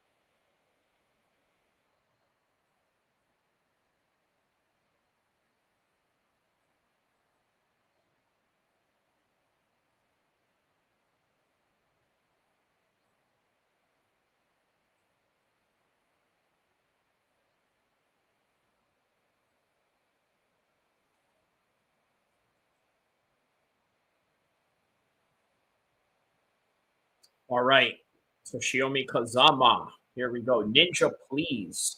Fresh Melon Juice says.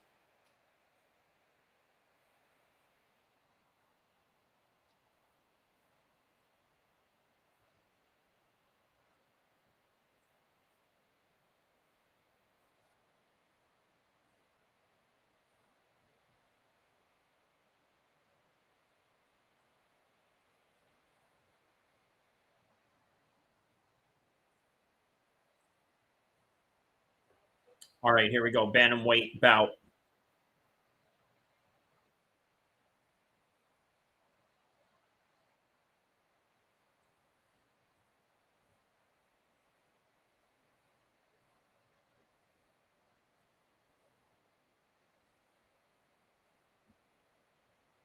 Oh, wow. Okay, here we go. Here we go. Already on the ground right there.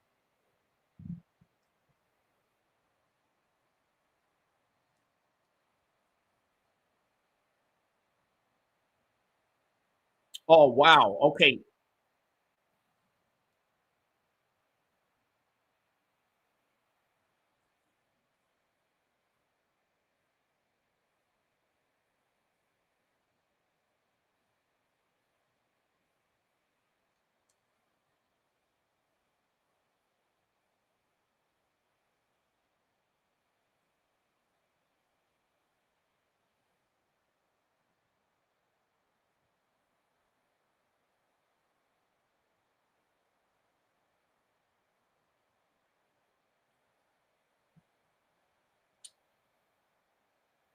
Oh, wow, man, he's got an ankle. Oh, wow, he's got a leg lock.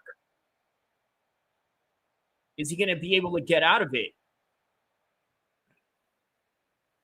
Okay, very good ground and pound position that Smith is in right now.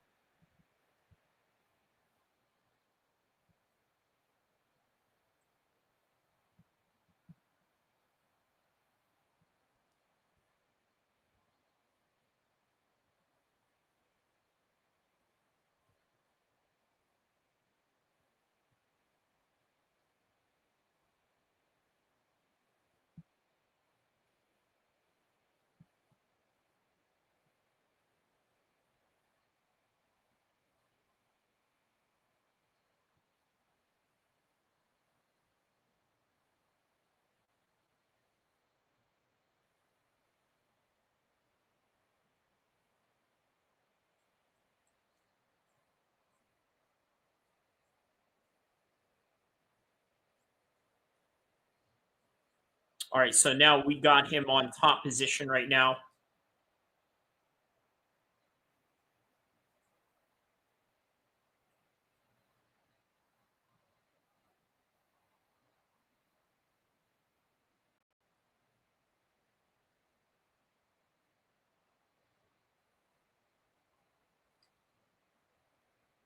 All right, maintaining top position right now.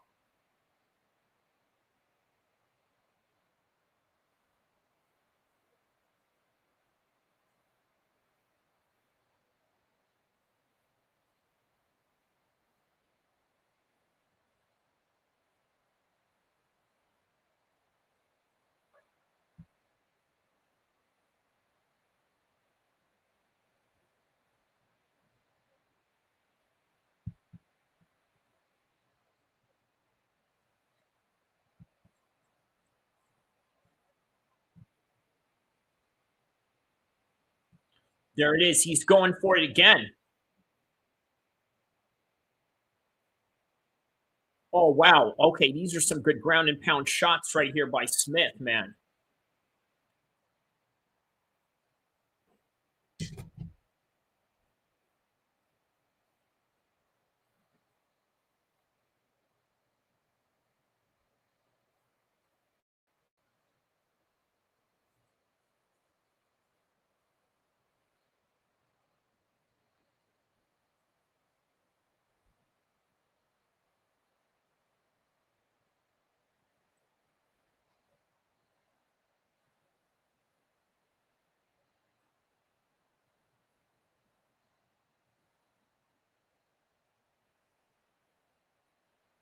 Oh, wow. And he goes for a slam right there. Wow. Wow. Wow. Wow. He went for a slam and he took him out. Wow. That is crazy.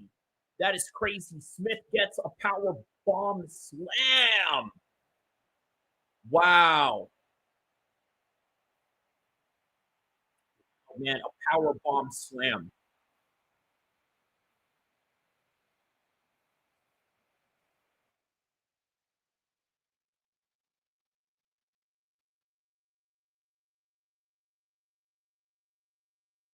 Wow, man.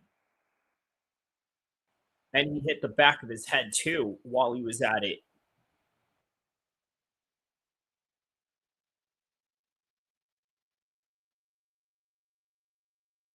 Wow, man. Yeah, that was a bad one. Power bomb slam out of nowhere, man. Look at this. Tries to put him in a triangle and then. Wow. Yeah, he got it all the way up there. Wow, man. Crazy knockout, man. That was an absolutely insane knockout for sure.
Wow, man. Insane slam he had there.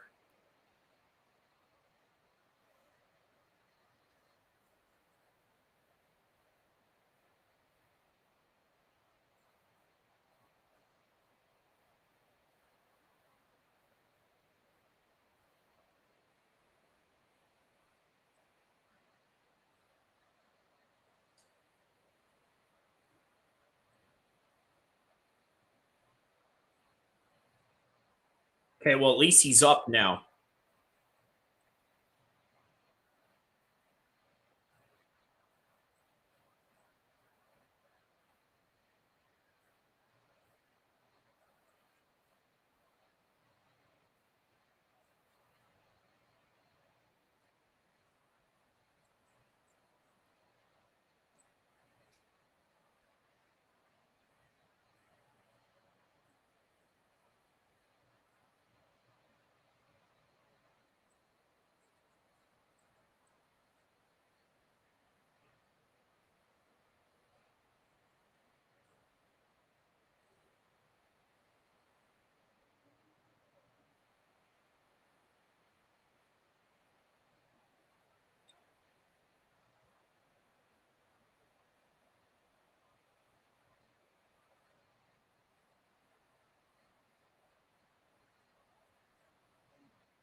Man, yeah, that was a very, very insane slam that he had going on there.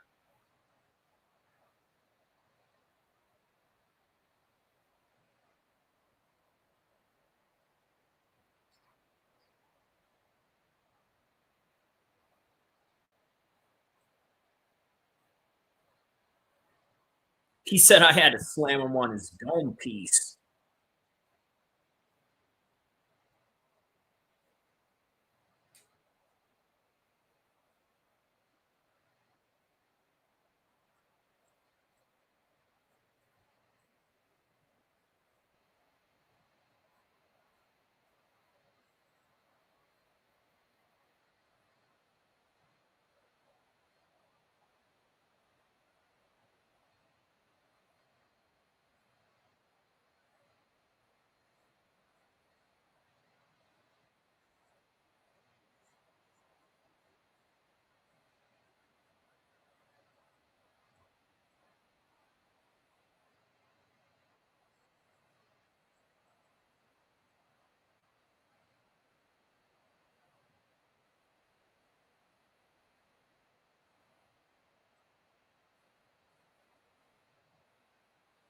Wow, man, yeah, very good power bomb.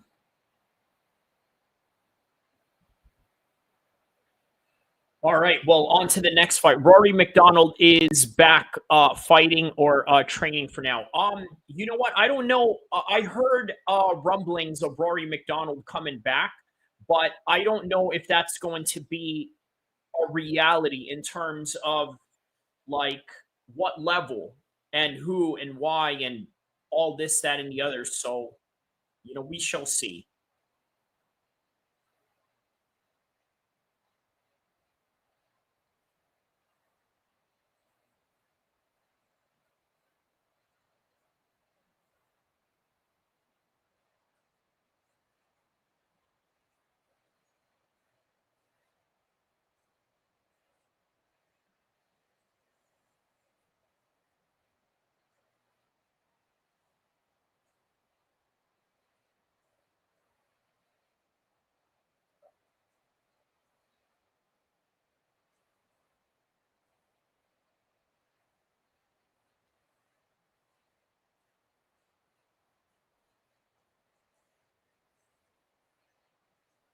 PFL probably, you said, right? Okay, yeah, that is a possibility. Would Rory McDonald go into PFL? For sure.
All right, so coming up next, the prelim main event, I suppose.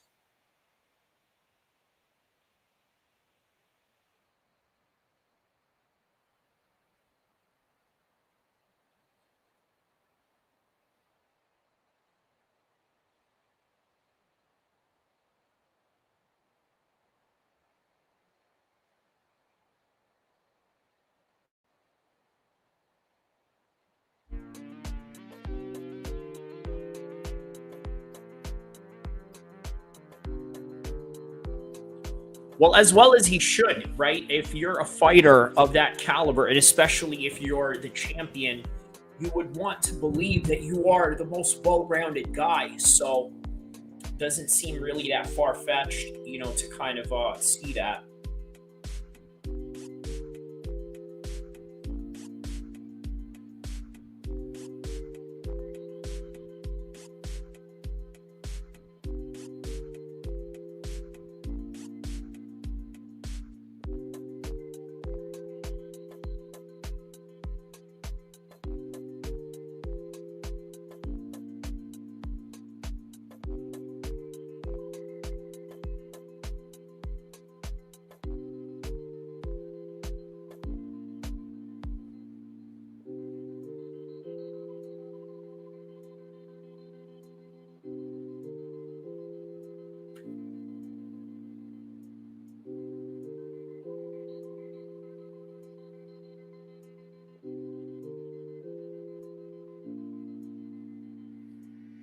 I honestly don't know who wins that fight. Well, I do. I'm going with Khamzat on that one.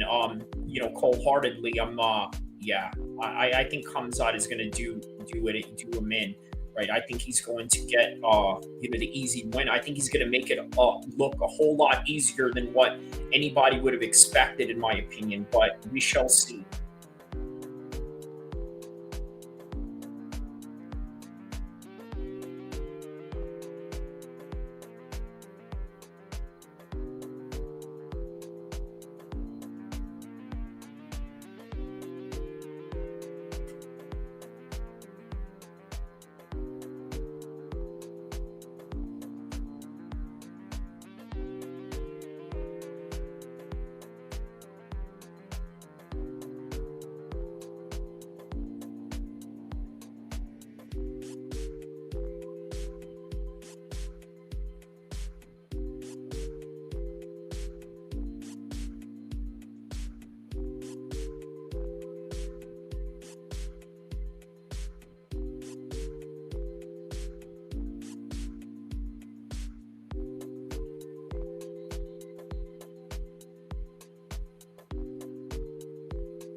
He said, "Don't tell Zayn that. He'll bet the whole house." He said, "Don't tell Zayn that." I did tell Zayn that. I told him that, that this was a sure fight. So, there you have it, man. That's up to him.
I forgot to. He says, "Did you know more than 90% of Congress are Zionists?" I've heard that. Less than 10 people have ever voted against Israel. Yeah, they talk but never vote against. You know what, man? Listen, I think that is sort of the reason why the right wing right now is sort of in hot contention, right? So in other words, the reason why the right wing is in hot contention right now is because of Israel.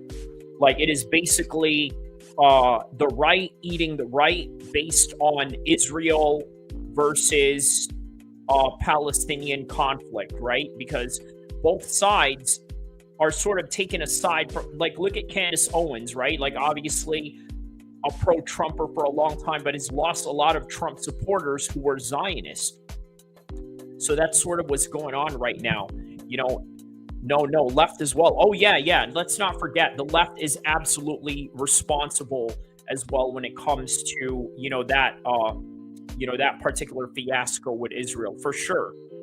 It's not just for, Republicans or right-wing evangelists in any kind of way. That also extends towards the Democratic liberal class as well.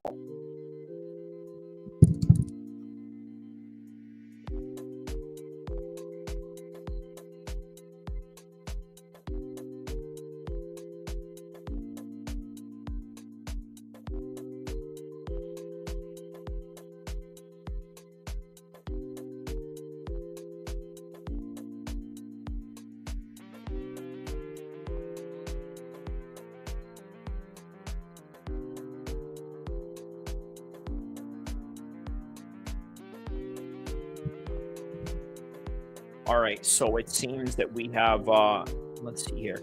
AOC talks against Israel, but will vote with Israel. Yeah, that is weird.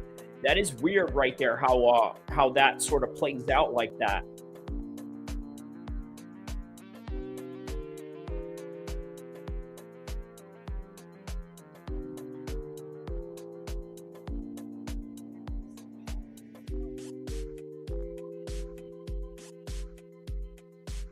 All right, so at least we got one fight left in the prelims, and then, yeah.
Came here.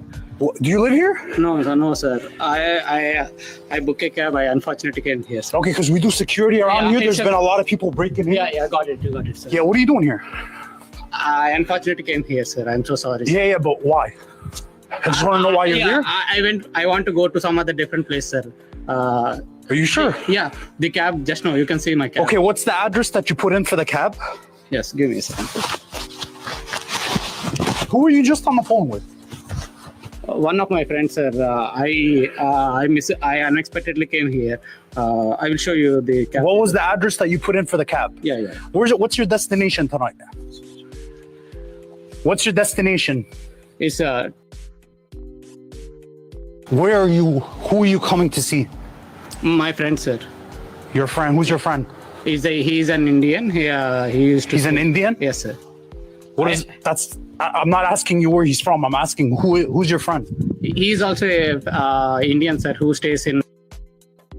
Unfortunately, What are you doing here?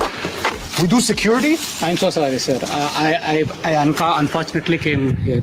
Do you live here? No, sir. I booked a cab. I unfortunately came here. Sir. Okay, because we do security around here. There's been a lot of people breaking in. Yeah, got it, sir. Yeah, what are you doing here? I unfortunately came here, sir. I'm so sorry. Sir. Yeah, but why? I just want to know why you're here. I want to go to some other different place, sir. Are you sure? Yeah, the cab just now. You can see my cab. Okay, what's the address that you put in for the cab? Yes, give me a second. Who were you just on the phone with? One of my friends, sir. I unexpectedly came here. I will show you the cab. What was the address that you put in for the cab? Yeah. Where's it? What's your destination tonight? What's your destination? By the way, Julius Walker and Rafael Cachero. Where are you? Who are you coming to see? Yeah, we're gonna react to my this. friend, sir. It's your friend. Who's your friend? Dude, he's an Indian. He used to. He's an Indian. Yes, sir. Quote unquote minor. I'm not asking you where he's from. I'm asking who's your friend. He's also a Indian, sir, who stays in. Unfortunately, I think it's I booked that. I'm so sorry. Okay, give me 1 second. Yo, Ken, get the black jacket from the car. Okay, I have to ask you a couple questions because a lot of people have been breaking in lately. I'm so sorry, sir. Actually, Ken, come here. Take this with you. Take this with you because that's the key.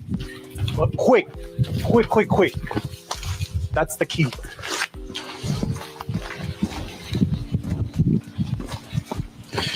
So, yeah, because you match the description of somebody who's breaking into the apartments. No, sir. You sure you've never been here before?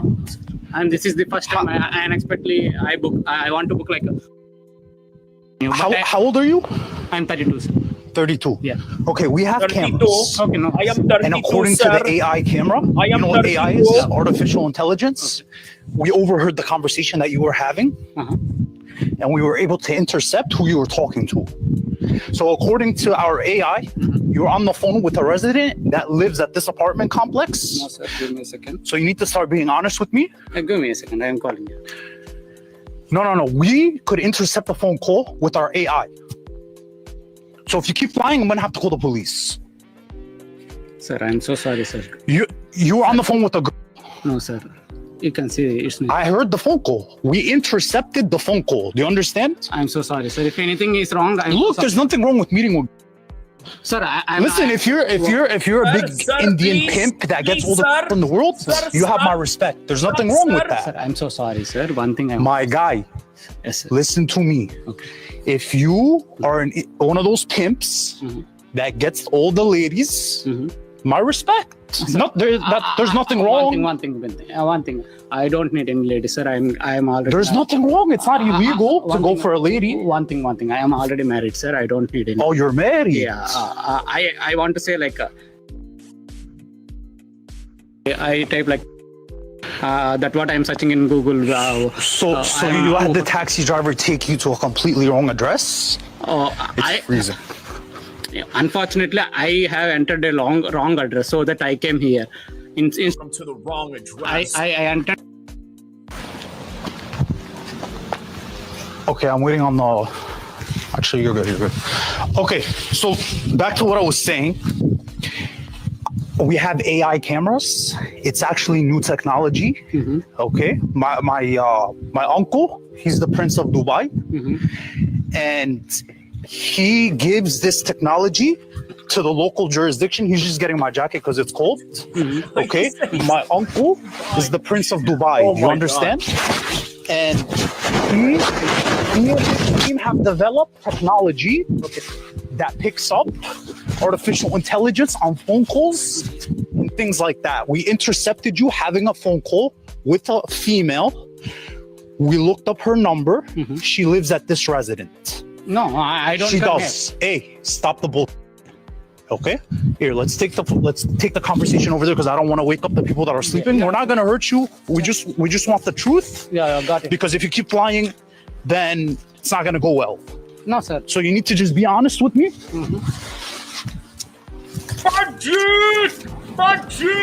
Like I was saying, if you're a big Indian pimp that gets all the ladies, no, there's nothing wrong with that. No. One thing I want to say. Okay, maybe you give me some advice on how to get some of the ladies. No, sir. Okay. No, sir. I do not need any ladies. Blah blah blah blah. Here, let's talk right here. Right here is good. Right here.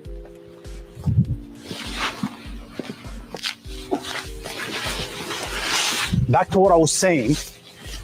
If you're one of those Indians that gets all the ladies, I respect that. Sir, one thing. I don't need it. You were here to meet with a lady, with a female, yes or no? No, sir. Okay, I'm gonna give you one more chance. If you like, I'm telling you, my entire team was listening to the phone call. Okay, we had so many break-ins in this area. So we are able to intercept phone calls using my uncle's AI technology. That's why they hired the security team. Okay? So we heard the phone call. That's why we intercepted you. So I'm going to give you one more chance to be honest. If you lie again, we will call the police. Okay, sir. Okay? Okay. You were here to meet a female. Yeah, of course. See? Was that hard? Yeah. Okay. Why would you be scared of telling me the truth? If you're here to cheeks, right? He's like an Arab. That's your business. It's not illegal to cheeks. But you know what is illegal? I don't know, sir. When you go for a no. That becomes the problem. Okay. Is that maybe why you were lying? Because we looked up the phone call using the AI technology cameras and we were able to detect you're not telling the truth. You were talking to an I don't know, sir. You were? I don't know, sir. You were. You know what else I was able to intercept? The messages. Okay. All the messages. Everything By the way, we are still that you said to her. Right? Cerqueira versus Walker right now. You were trying to meet with her? How old is she? Did she say? No. Hey, I give you one chance. Don't play games with me. I'm so sorry, sir. Don't play games with me. I'm so sorry, sir. How old did she tell you she was? I'm asking you. If you're honest, it's gonna go well for you. If you lie again, the police will take you to jail. Okay, we're not police, but we can call the police. Yeah, I know. I just wanna be professional with you, give you one chance. But if you keep lying, we will have to call the police. So one thing I want to say, I don't know the exact. I'm so sorry. You do, because you were talking about it in the messages. I have the conversation. How old did she tell you she was? Like exactly, I don't know. You do. One thing. I'm giving you one more chance. How old did she say? I don't know the exact, brother. I'm so sorry. Sir. I don't know. I don't know. I don't sure? know, sir. Yeah. So you don't remember her telling you? Maybe she said. Hold up, let me turn the hotspot. Hold up, let me pause the stream real quick. Give me 1 second. I'm so How old did she tell you she was? Sir, I'm so sorry, sir. Whatever it is gone. I'm so sorry. It's a wrong thing I got it. Okay. I'm so sorry, sir, for anything is happened wrong. How old did she tell you she was? Maybe like. And how old are you? I'm 32. And you're married? Yes. And how old did she tell you her friend was? Exactly, I don't know the exact. I don't know the. Maybe okay. Right, you remember now, right? Maybe. Yes. Yes, maybe. What did you say you want to do? Nothing, sir. You said we have 3 for good. We should be right. What is your favorite? AB. Do you like? Do you love sex is an art? We should enjoy it without limitations, right? Express your feelings so that we can chill with any limitations. You remember saying that? Yeah, I got it. I'm so sorry, sir. Then you ask her how many times you have so far? You remember that? Yeah. My question is, when she told you she was and her friend was a, why did you keep talking to them? I'm so sorry, sir. Yeah. Stop with the sorry. No, got it. Stop with the sorry. Why did you continue the conversation? That's what I want to know. Sir, I think that they are saying some lies. No. They were sending you pictures and you could tell they look nice. Do you have a do you have do you have no, sir.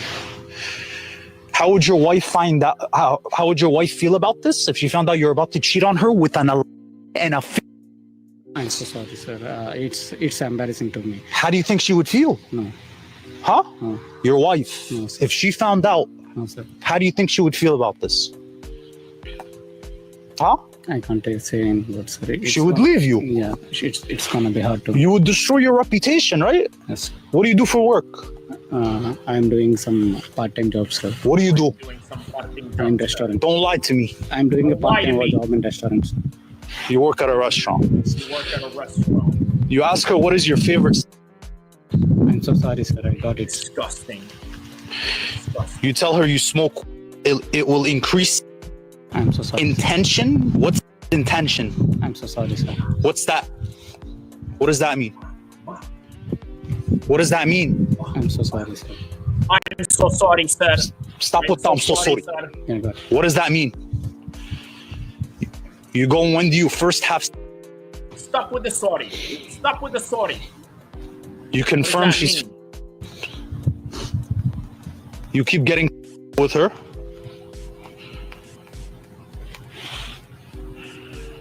Right? Yes, sir. Do you like soft and smooth and hard, baby? You're talking to this to an, saying this to an. Sir, I don't think. I'm so sorry, sir. Is this normal behavior in India? Yeah, no. No, right? No, sir. So why would you do it here in America? Yeah, why would you do it here in America? I don't think they are like.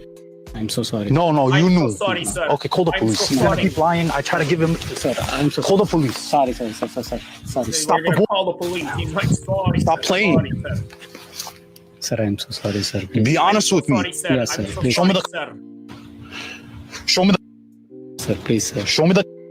Sir, please. Call the police. Sir, please, sir. Show me the. I want to see that you at least broke. Yes, sir. Right here. Move back. Can you guys move back? Move back. Get on the sidewalk for He's him. making him show the Get here. I don't want that license plate in the back. So get here. Okay. condom Put this on. that he brought to show intent. Okay.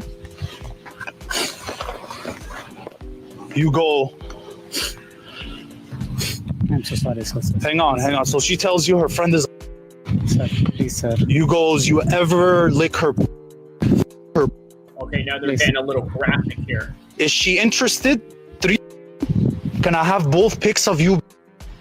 That's why, sir, I'm so sorry. Did she Yes, sir, say I'm she's so sorry. interested in? Stop saying She's sorry. just a. You're saying? Stop it! You got caught.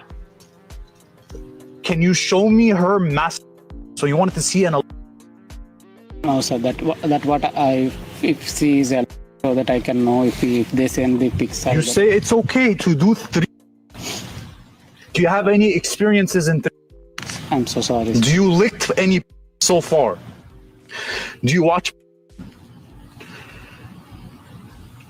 I am so excited to you. You're saying this to a and look. You're telling me that doesn't look. You're telling me she doesn't look up. No, sir. She looks. You knew she was. And you were still here. Do you understand how despicable and horrendous your actions are tonight? Right now. Huh? I'm talking to you. You know you could go to jail for this, right? No, sir. I'm so sorry, sir. Look, I'm not even going to keep reading this because it's diabolical. The conversation's diabolical. We really can't continue this kind of conversation. Read the whole thing, man. Sir, I'm so sorry. I need to know what possesses. How old are you? 32? Yes. A 32-year-old man to show up at 1 o'clock in the morning to have a with an answer the question. No, sir. Please, sir. Answer the question. Answer the question. Stand right here. Please, sir. We're not gonna touch you, but answer the question. Please, sir. What possesses a man to 32 years old to try to have? That's all I want to know. I'm so sorry, sir. Please. I don't care about the story. I just want to know why. No, I don't. Why did you try to do this? I think that they are not. No, you knew the picture. She looks that age. She looks even, to be honest with you. So help me understand why you showed up. You're not answering the question. Why did you show up? No, sir. I'm so sorry. Why did you show up? No, sir. I'm so sorry, sir. Stop with the I'm sorry. I want to know why you brought. Why you kept the conversation going? Why didn't you just block her when she told you she was? Answer my question. Sir, one thing. I think that they are not. Both. They are paying some. That way. And both. You spoke to her on the phone. She sounded. She told you her friend was. You thought she was. Thought the friend was. You still showed up. Yes or no? Yes. So why would you do it? I'm so sorry, sir. What do you think would have happened if you were inside and her father walked in on you? We're about to find out what this I'm so sorry, sir. Answer my question. I'm so sorry, sir. Stop. Please, If you sir. say I'm sorry again one more time, I call the police. I don't want to hear I'm sorry ever again out of your mouth. Because you're not sorry. You're sorry you got caught. You understand? Yes. Okay, here's what you're going to do. I'm going to give you an option. To show that if you're actually sorry, I'm going to give you one option. Call your wife. Put her on speaker. Please, sir. She needs to find out. Please, sir. Call your wife. Please, sir. Please. Look, please, sir. If we call the police, sir, please. She's going to find out anyway because you're going to go to jail. Sir, please. So she needs to find out. You need to be a man.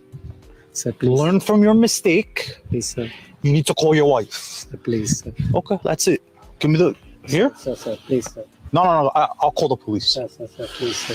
One chance. Sir, please, sir. One chance. Please. Listen, if the police come, sir, please, sir. If the police come and you go to jail, she's gonna find out anyway. Sir. But the only difference is you're gonna go to jail. Sir, right please. now.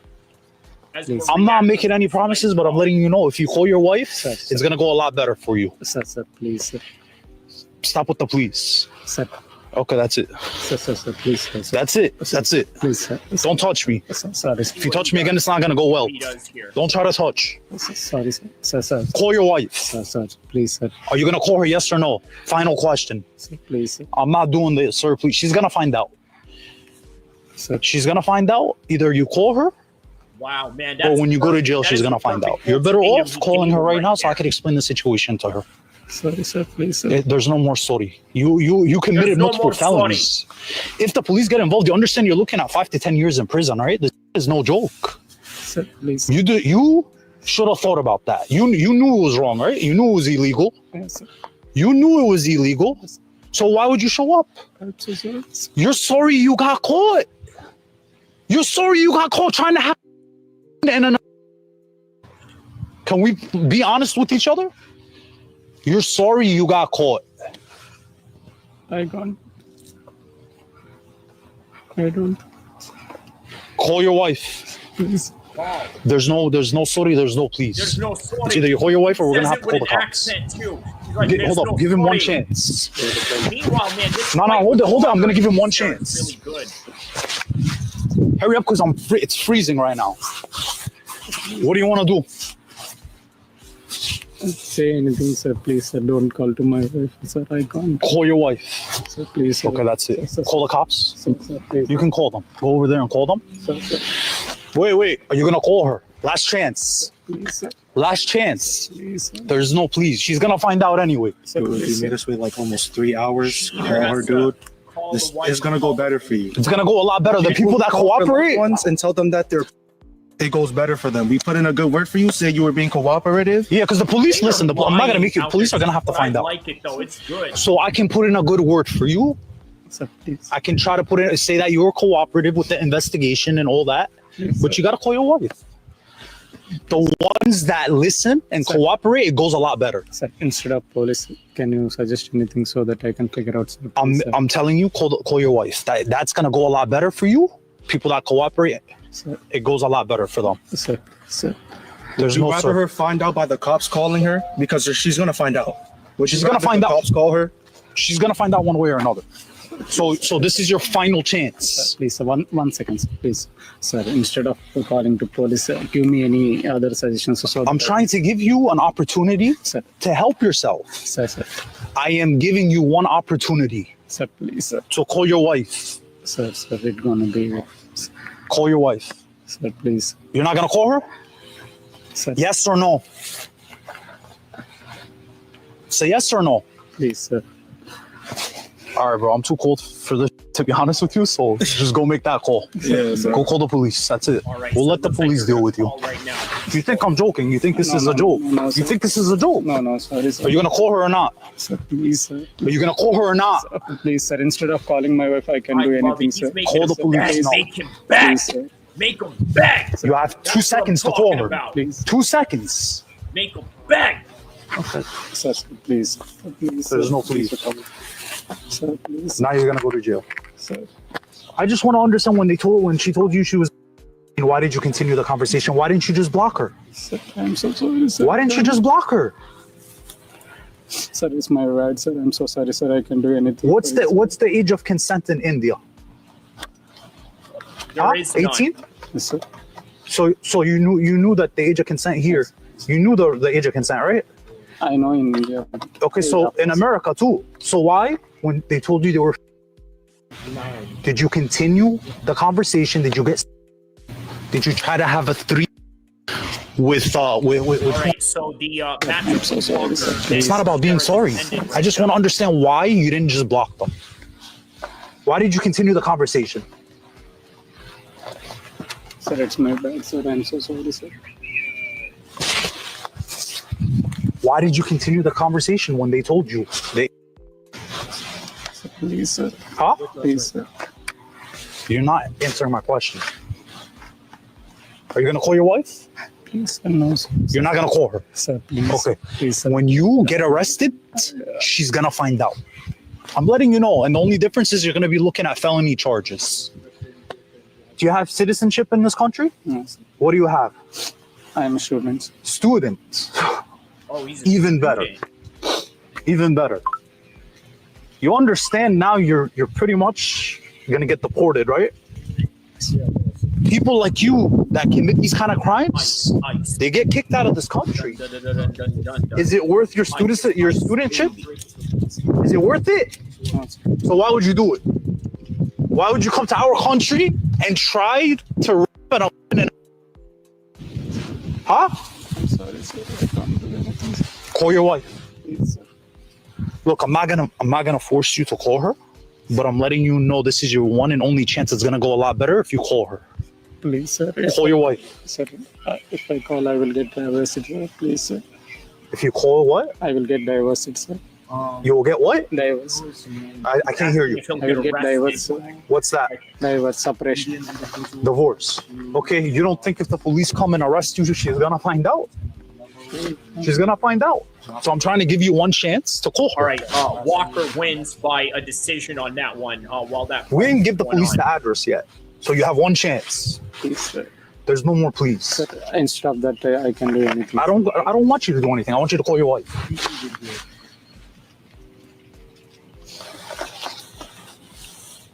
Please.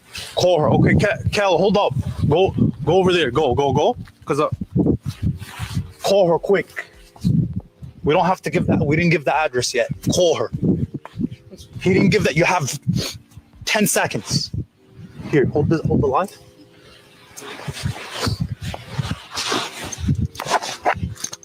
Call her. Give me a second. No, you have 2 seconds.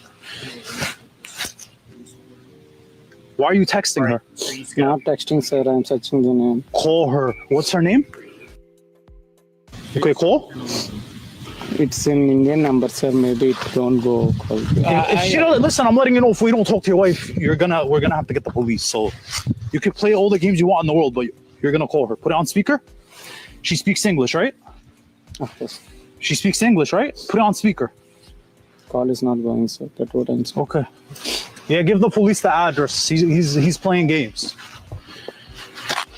Okay, we'll just let the police deal with you since you want to play games. He's trying to play games. Trying to be a scam artist over here, like he is. Little scam artist of fame. How do you usually talk to your wife? I'm not gonna call her on WhatsApp. Why don't you talk to her on WhatsApp? Stop playing games. I used to call, sir. Listen, it's a night. Listen, Banchod. Stop playing games with me. Banchod. Stop playing games. Banchod. Are you gonna call her or not? Sit out some Indian language. Call her. If it does not go through now, I will give the address to the police. You have 5 seconds to call. Please. All right, Kel, give them the address. He's not cooperating. That's it. Please. No, that's it. I gave you the chance. Yes, sir. You don't want to cooperate. Yes, now you're gonna see what happens to people that try to mess with in this country. Because people like you, when you get the opportunity to come be a student in our country, you should take advantage of that. You know how many Indians in India die for the opportunity that you have, right? How did you get the student visa? They die in you applied as well, and in Saudi Arabia. and you got lucky. You got lucky, right? There's millions of Indians that wish they could have your opportunity to come to this country, right? And study and become a citizen. You destroyed that opportunity by trying to have a with two. Was it worth it? Hey, if you start hyperventilating, I get you the ambulance. You need an ambulance? You need the police? Do you need an ambulance? So stop fake crying. You sure you're okay? Yeah, I'm okay. You sure? Yes, sir. Yo, call the ambulance. He keeps fake crying. Yes. So I need you to act professional. Do you understand? They don't act like this in India. They act like real men, right? Contain yourself. They act like real men in India? Come on now. Back to what I was saying. Millions of people your age in India would do anything to get the citizenship or get a student visa, right? You were one of the lucky ones. You got the opportunity to come to this country. Where's your wife? She lives in America or India? India. You were one of the lucky ones to get this opportunity, right? Why would you f it up by trying to have... Do you understand the kind of psychological damage, pain, and suffering people like you cause? Yup. Do you understand a lot of that are not fully developed? Do you understand? So why would you try to destroy their life? Huh? He doesn't care. Why would you try to destroy their life? He doesn't care. What do you have to say to thousands of people that are going to see this? What do you have to say? My guy. Yo, let's walk back. I think they're right there.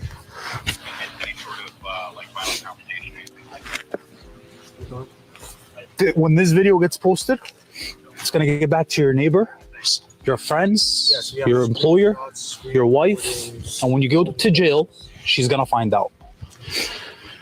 I give you every chance in the world to cooperate. You refuse to cooperate. You were trying to have it. Now, unfortunately, there's consequences for your actions. You understand? Please, sir. Hold it. Please, sir. Please, sir. Do you have anything to? They were waiting for us to finish the interview. Do you have anything you want to say to thousands of people that are watching this? Huh? Yes, you should have thought about your actions before you came to this country and tried to destroy his life. I'm so sorry, sir. Please, sir. You should have thought about those actions. Please, sir. It wasn't worth it, right? It was not worth it. It was not worth it. Is there anything else you want to say? No, I'm gonna go back to the car now. Okay. Is there anything you want to say? Sorry, sir. Please, sir. All right, get me a pair if there's an extra pair of gloves, get me one. Sorry, you got caught. Okay. just let you know the body. Okay. Be a video recorder and a body cam. How's it going? Okay. Mind just taking your hands out your pockets for now? Thank you so much. I know it's cold. Thank you. How you guys doing? You guys have been here before. Yeah. So what's going on? So this situation with him is very severe. He was here to have a with two, one being the second one being engaged in very stuff that he said. Show me your hands. Just there you go. Just at your side. You're fine. Just relax. That's Just all. put him right at his side. Just so we can see him. That's all. Thank you. He got very on the messages, like very graphic. I'll show you guys some of the highlights. He has the with him in his pocket. He took him out. He showed it to us on camera. Okay. And we intercepted him at the address that we gave your dispatch, where he was trying to have it essentially. So we're just kind of picking a location here. I know you. Yeah. We can. Okay, and you're saying all that's what you're accusing. Is that in a chat log? Yeah, it's in chat logs, voice calls. I have some of the highlights on me now if you guys want to see some of them. Now look, but essentially we intercepted him. We conducted an interview for like 20 minutes, and then we contacted you guys so we could provide you guys with the evidence. Mr. Burberry, shout out to Mr. Burberry now. Yeah, you're good. Just relax. It's fine. And that's perfect. You guys have ID? So are you guys just, I'm asking, you just kind of picking random, I know you keep coming here, do you just picking random addresses to so this town is his, like within his jurisdiction. So we typically, meaning? like he lives a few minutes away from here. We typically operate in North Jersey. Like we have a very good relationship with multiple apartments out there. But we've been doing it for like 2 years now. So we like to switch it up. Private kind of group essentially. What's going on, folks? Right. I'm Sergeant Matt with the PD. Hi, how's it going? Daily, how we met last week. Mr. McCall, what's going on? Mr. Hale, did I say that right? Mr. Hale? All right. I know that's McHale, right? Yep. McHale, yeah. Guys, you know you are being recorded on our body worn camera. So, okay. I got to let everybody know that, all right? No problem. So what's going on tonight, folks? So, Reader's Digest version, please. Yeah, we have this gentleman right here. He showed up attempting to have a with two, one being the second one being he got extremely, he's got on him right now, and he was here essentially to engage in with two. May we see the text? Yeah. Please, thank you. So I have my decoy because it's a long conversation. We've been. You got. Where's the decoy from? Oh, I got it right here. If we could just do the same thing we did last week, if you could just email them to us. Yep. And we'll put them in the case file. Yes. So I had him because it's a very long conversation. Let me show you some of the. I had him prepare like the highlights of the worst parts. So this is the part where we initially told him after it started texting. It initiated on the dating app, and then they started texting.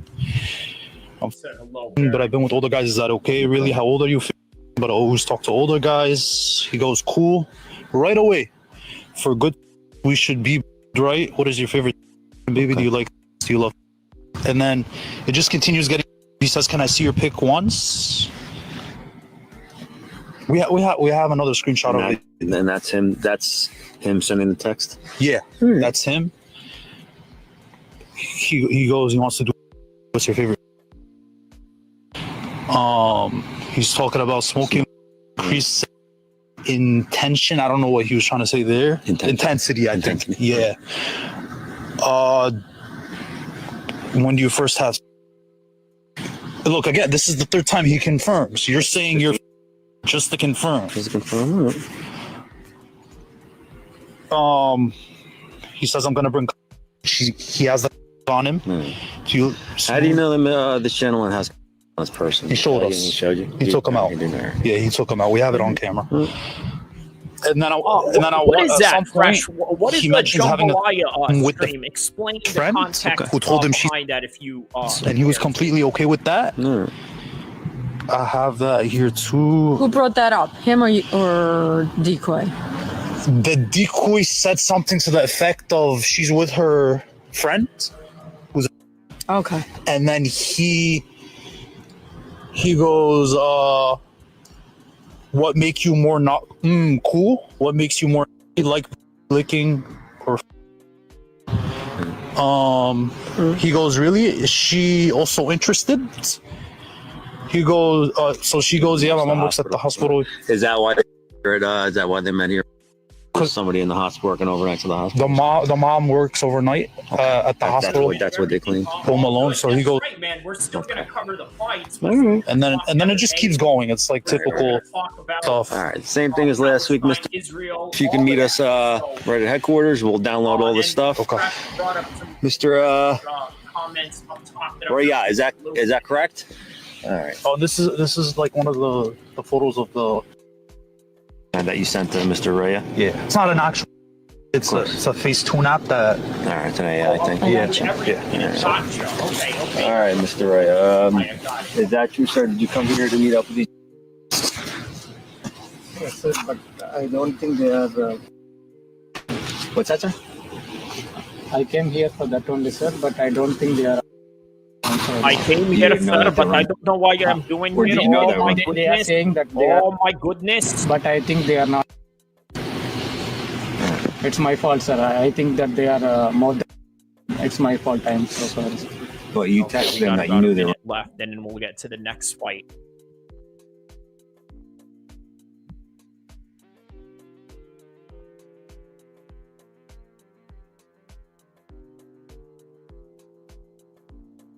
correct. In text, they said that they are. And you said you're okay with it? Yeah, I said. I think they are lying to me. That's what I think. Oh, so maybe you thought they were lying to you, and they're really over. Yeah, because the pic is looking like it's a pic. That's what I think. All right. We're going to take down your information, so we're going to need your cell phone number, okay? We're going to take your information down for possible charging in the future. We're going to take all this information that the gentlemen are giving to us. We're going to start a case file for possible charging in the future, okay? So just hang out 1 second, and we actually are going to cut you loose with you, okay? What's the phone number for you? So you wouldn't get booked in this situation? No, we're Look, not. I'm going to be honest with you. I don't know if they're going to get any information out of this guy based on the fact that it's very difficult. Is that your current address like this. on your license? Is that your current address? Okay. That's the address where you get mail from? Here you go. Okay. Save your phone. You guys are coming down to headquarters, correct?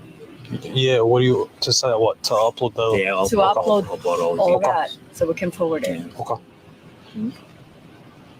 Yeah, we could come now. Okay. Thank you. Yeah, how do you want it? Email? Like last time? Yeah, like last time's fine. Okay. You guys don't do that. It's like, okay, yeah, just hang out 1 second. All right, so that's about it for that video. Okay. So, yeah, all right. I'm going to be honest with you, right? This is great work. People that do that, you got to give them props for it. And they're doing the Lord's work, right? To be, perfectly, honest about it, right? They are definitely doing the Lord's work. The only thing, though, is that I don't believe there's a good chance of a conviction to this. It's not the laws that I want. It's not the way that I look at the world. It's not exactly that would be favorable towards towards something that I would wish to happen. But that is the reality of the situation, right? It's very difficult to prosecute these guys. Now, are they going to face jail time or not prison time, but jail time? Sure, but it's difficult when you are trying to prove it through a third party that is not really who they say they are, right? So in other words, you have decoys that are like supposedly 11 or 15 years old, but in reality, they're full-blown adults playing as children. So unfortunately, things like that are, difficult to prove and to convict. But on any regard, here we are. So hopefully we'll get some kind of update on that and see what happens. But we're here for the first fight of the main card right now, which is, let's get to that right now. So the first main card fight, we just had Julius Walker versus Rafael Cerqueira. Now it's Eric Anders versus Christian Leroy Duncan.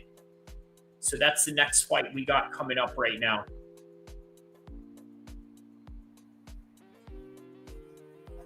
By the way, this is a very exciting matchup. Okay, no doubt about it.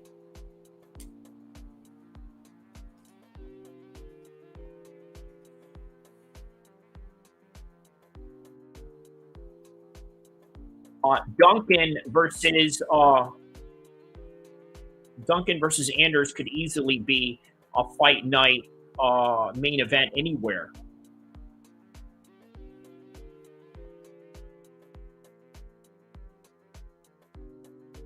Yeah, this fight could absolutely be a fight night main event anywhere in the world. So now here we are, right? We are here to react Eric Anders versus Christian Leroy Duncan. Okay, Mr. Berber here says, I'm certain the states he'll get some time as long as you can prove they were there with intent. Yeah, intent does matter. Yeah, intent does matter. That's true. He will lose his job and wife, which will give him all the time in the world to focus on his hobby. I mean, I don't know what kind of hobby that is. You know, there's that too. Yeah. In the UK, he says, in the UK, illegal immigrants trial and got like 60 days in jail because he didn't know any better. Wow. Okay. That's the UK. They would get time here in the US. Yeah, that's definitely true. Yeah, I'm surprised why they wouldn't even get time in the UK. But on any regard, you know, that's, yeah, unfortunate. But all right, right now we got Eric Anders versus Christian Leroy Duncan. Speaking of the UK, out of the UK is Christian Leroy Duncan, former Cage Warriors champion at 185. So here we are, right? And then Eric Anders, former football player, now a longtime veteran of the fight game. So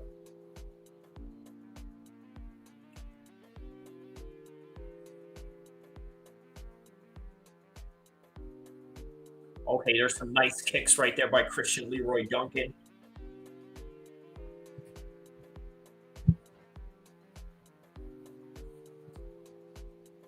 And so,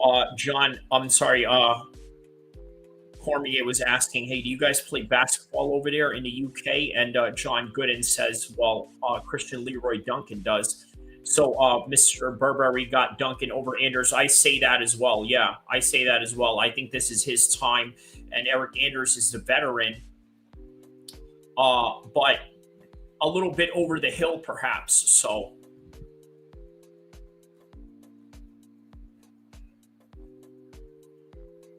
and then after this is Miles Jones and John Matsumoto, and then Andre Fili, Christian Rodriguez, and yeah. Okay, we got a few good fights ahead of us.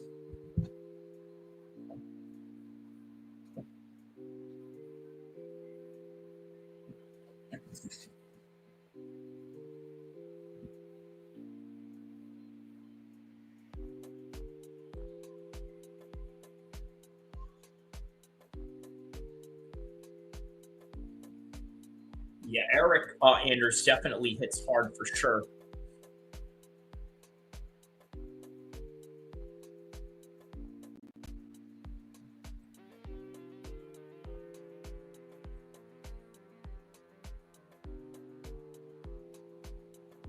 Oh, okay. That was a low kick right there. So, a bit of a low kick.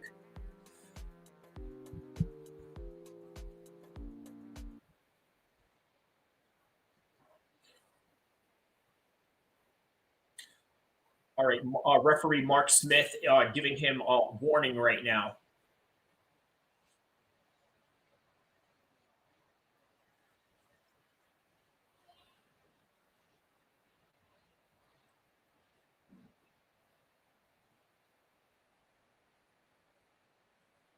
All right, there's a low kick right there by Christian Leroy Duncan. Good stance on him, man. Very elusive in his footwork.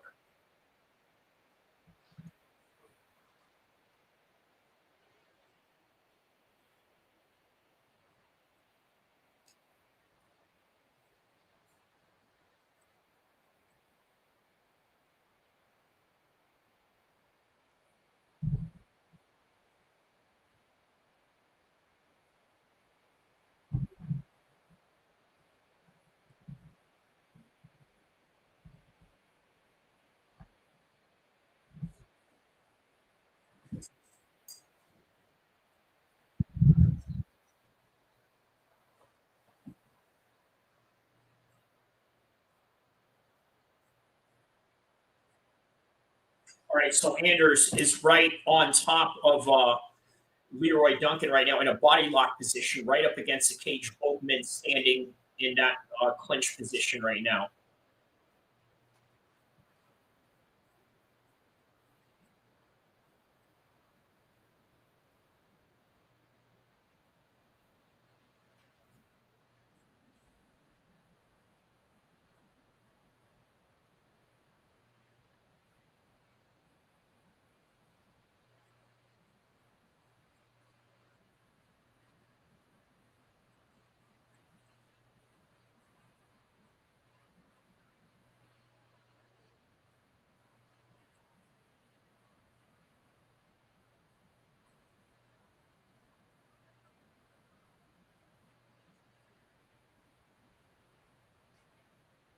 All right, so now they're up in the clinch position right now.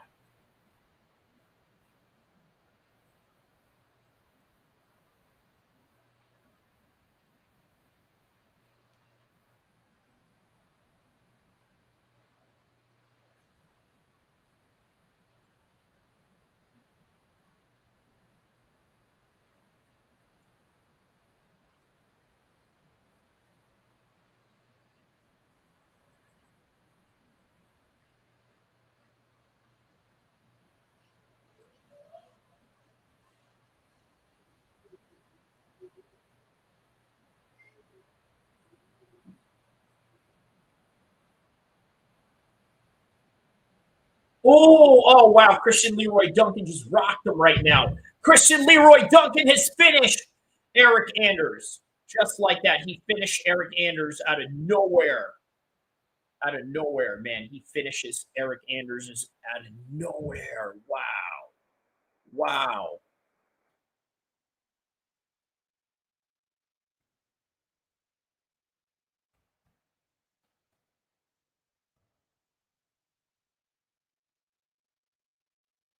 Yeah, it's all about fighting with a purpose and what you want to do, and he set it up right there. Man, he set that up perfectly right there. That was the perfect shot right there. Wow, man.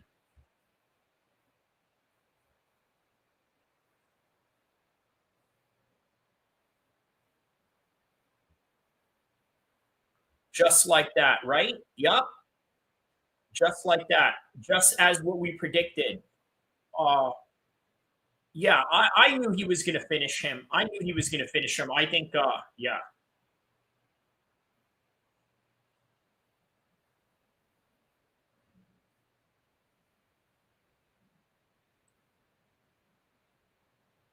After he rocked him right there, he finished up. There's an uppercut, and then there's some finishes to follow up as he's laying back into the cage.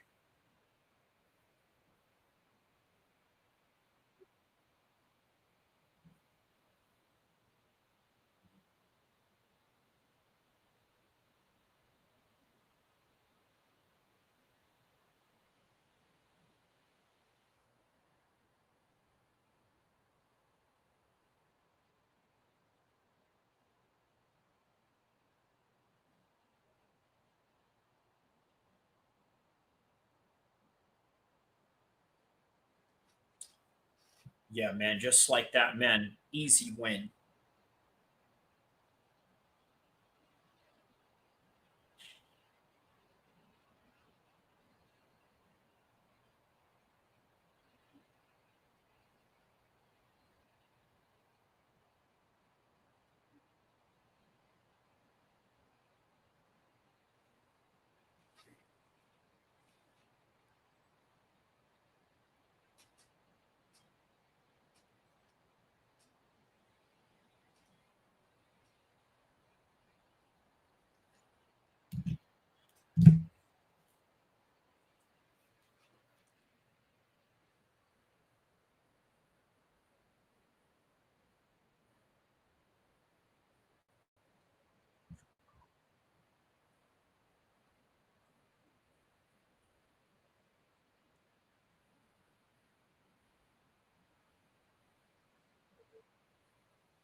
All right, man. So let's get the official decision on this one right here.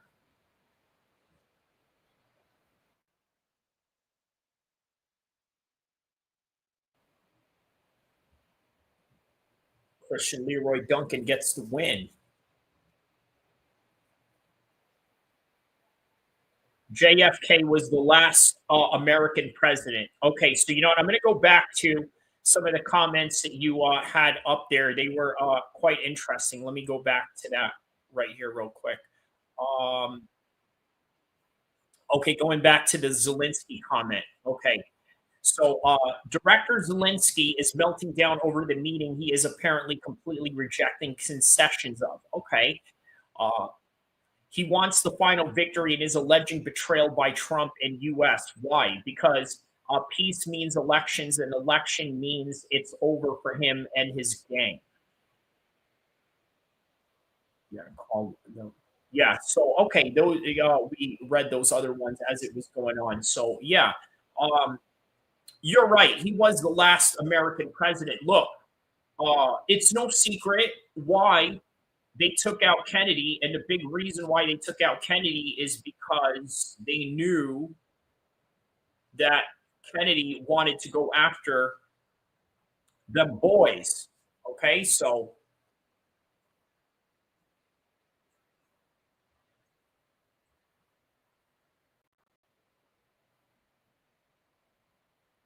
all right, man, big win for Christian Leroy Duncan on this one.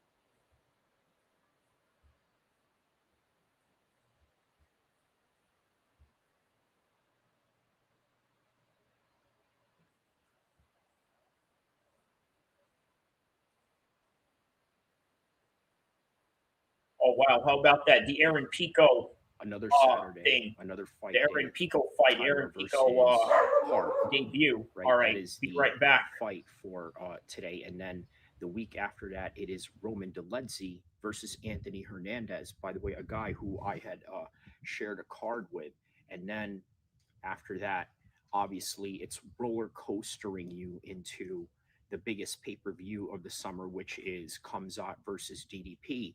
Dricus du Plessis for the undisputed 185 championship. The most compelling matchup, but in between that, just a bunch of lackluster cards to basically take us into those 2 weeks. But the news cycle is not too far behind, especially with Arman Tsarukyan calling out Ilya Tapora, saying that he's a duck. And we're going to address that because many people absolutely mistaken business decisions for ducking. Oftentimes they do that, right? And these are one of those cases. That's just really what it comes down to.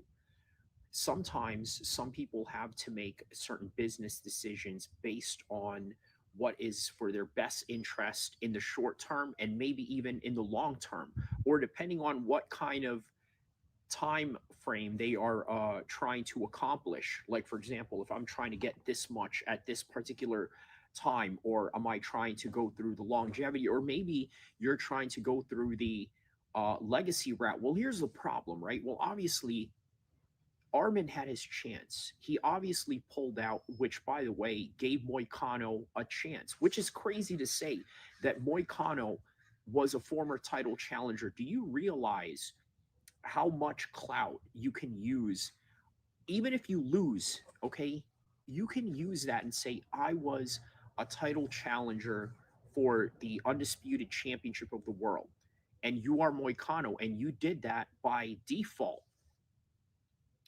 So by doing so, now you can take that and build your brand build your success and also build a resume that has a status quo of legitimacy. But he happened to have gotten that title shot out of default based on the fact that Arman Tsarukyan's back was hurting. Now, look, I'm going to be honest, right? A lot of athletes do hurt their back, right? For multitudes of reasons. Sometimes they're doing the wrong squats, or maybe they're just doing too much squats, or sometimes they have bad form in how they do it, or just inherent underlining injuries that have been going on, right? Predisposition to the fact. But on any regard, those are the multitudes of reasons and the technicalities as to why some people get a title shot. For example, did you know that Al Iaquinta, out of all people, is a former title challenger? Okay, John Fitch, who I've mentioned plenty of times before, was also a contender, but had earned it. Somebody like Moicano didn't earn it, but Arman did. He earned his spot to be there. And not only that, he came into the UFC fighting Islam Makhachev for his debut. Do you imagine how hard that is? But the reality is this, right? Ilia Topuria has the right to choose who he wants to.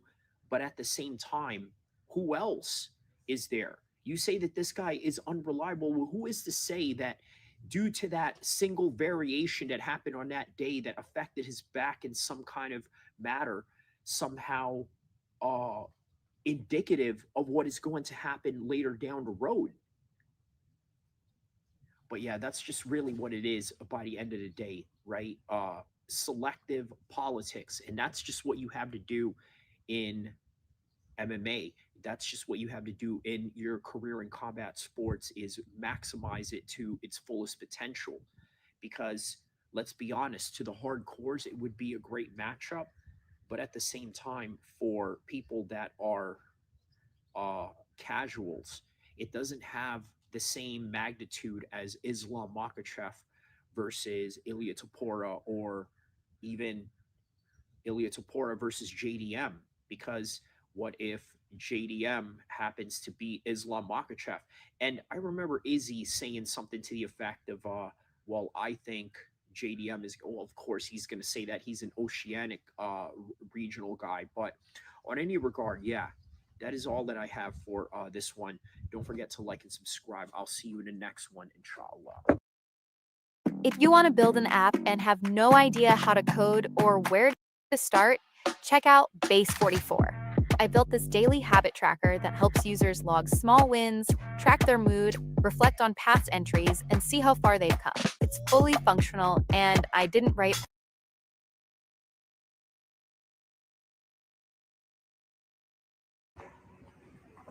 If you grew up in the 1980s and the 1990s all the way to the 2000s, and then led an adult life in the 2010s and 20s, you can absolutely relate to this. There was a moment in time where everything seemed magical. During the times of Hulk Hogan, the red and the yellow, the Hulk Hogan ice cream, the Ultimate Warrior action figures, the G.I. Joes, things of this nature. Everything seemed pure, everything seemed real, or was it? And then next thing you know, the realities of the harsh adulthood came and creeped into our lives, washing away all the beautiful memories that we remembered as a kid with simpler times. And if you understand exactly what I'm saying to you, you will understand this video in a nutshell. The 1980s, the 1990s seemed like a simpler time for many multitudes of reasons. One of those reasons is because we could distinguish between the good guys and the bad guys. You remember the Cold War? Everybody was so convinced that the United States was good and the USSR was bad. Now, obviously, all countries are bad and all countries are good in their own way. Let's try and understand that. But when you had somebody like Hulk Hogan, who represented America, then you had somebody like Iron Sheik, who was playing, obviously, a character of an Iranian national who hates the United States, but in reality was actually a real-life Iranian wrestler who represented Iran. that's neither here or there. That is a political topic for another time. What I'm talking to you about right now is your childhood memories and how it coincides with the reality of Hulk Hogan. For example, when he became Hulk Hogan NWO, what happened? When that happened, Hulk Hogan became a disenfranchised, wannabe good guy, wannabe goody two-shoe, and became this hardened biker gang leader criminal, which, by the way, is what he was depicted as when he was the leader of the NWO. Hence the name Hollywood Hulk Hogan, because he fits the role of that supervillain bad guy to the max. And at the same time, he was also the greatest good guy ever. Very similar to how America is. You see, in some parts of the world, America is seen as the good guys. In some parts of the world, America is seen as the ultimate bad guys. But nonetheless, that is coincided with the reality of Hulk Hogan, not only in his on-screen life, but also in his life outside of the ring and what he has depicted himself to be as both the good guy and the bad guy in both those contrasting years of his career. Well, now that Hulk Hogan is gone, I think we can speak from an Islamic perspective and say that this life is short. This life is just a journey that passes you by. This guy was the biggest icon during our generation, and quite honestly, one of the most recognizable names and figures that we can remember within our childhood memories.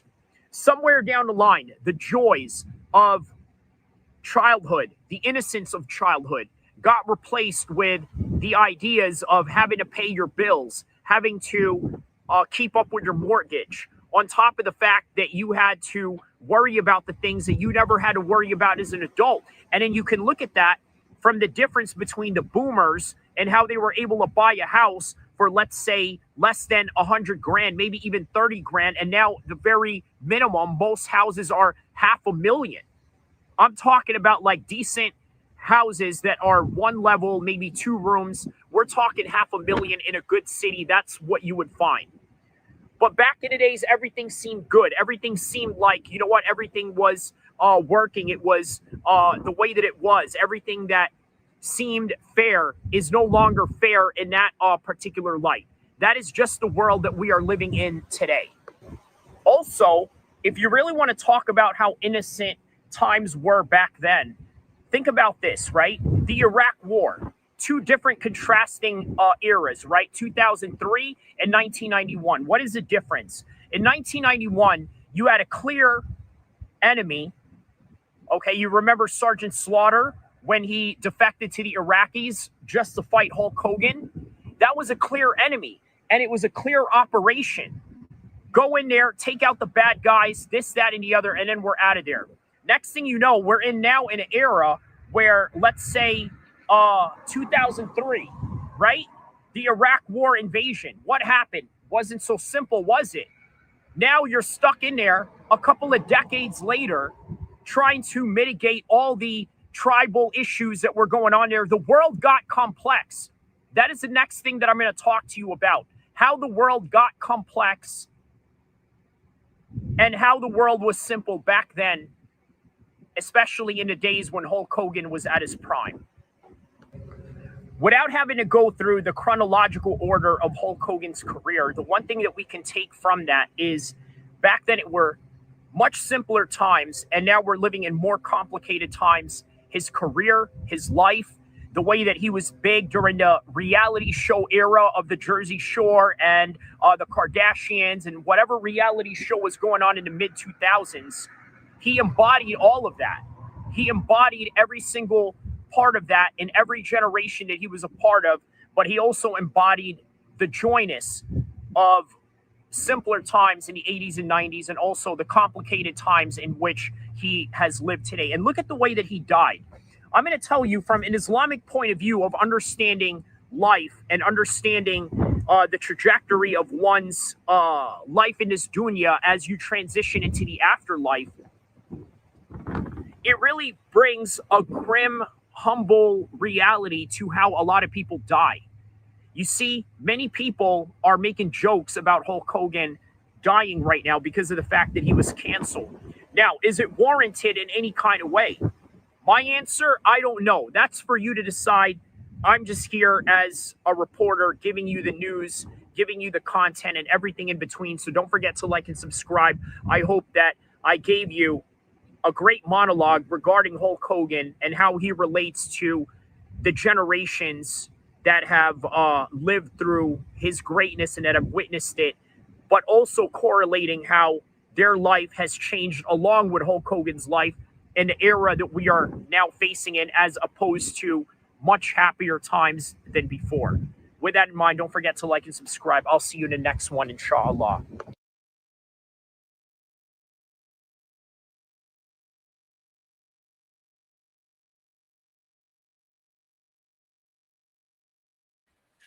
All right. What did my man here say? Nah, Justin deserves it. It will be his last chance. Oh, hold on a second here. What is this? Yeah, he said it will be his last chance. Okay. I think that's a problem. If Justin wins against all odds, he would retire. Yeah, I could see that happening. I could see Justin retiring if he wins, right? There's nothing more to prove after that. So I absolutely agree with that particular take right there. So, okay. What do we got right now?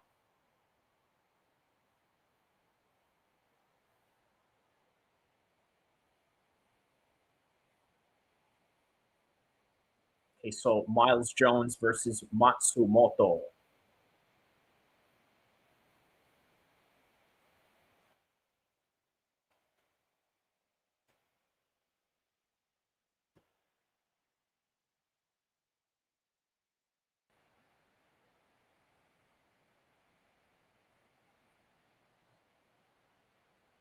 Matsumoto versus Johns right now.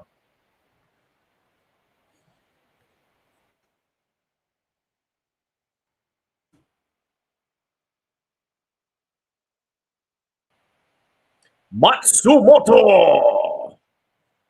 Matsumoto! There we go.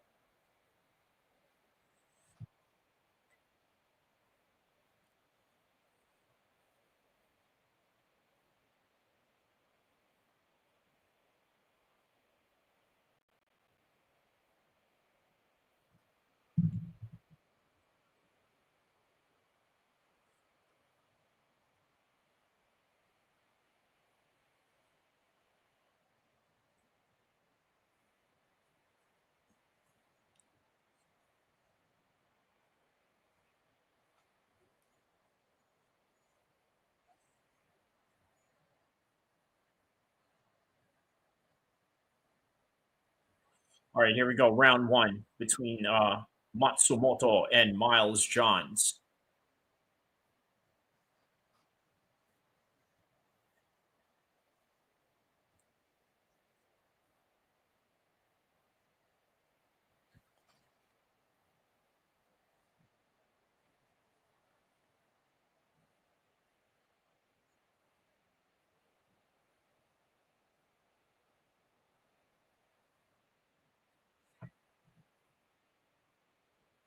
All right, so some jabs right there by Matsumoto.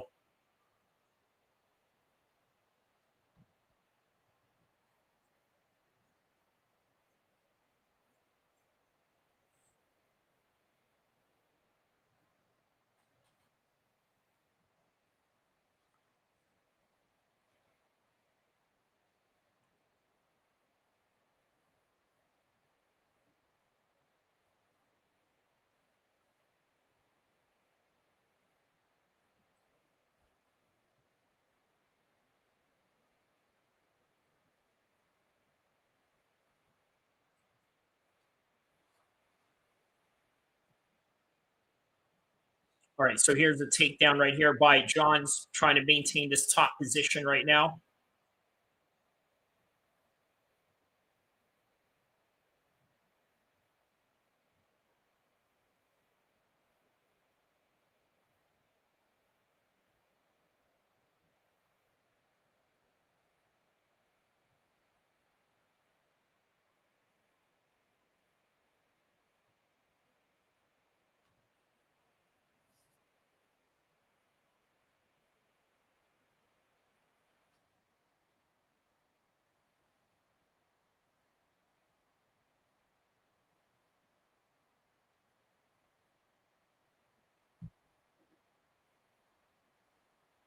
Right, so there's a guillotine attempt going right now.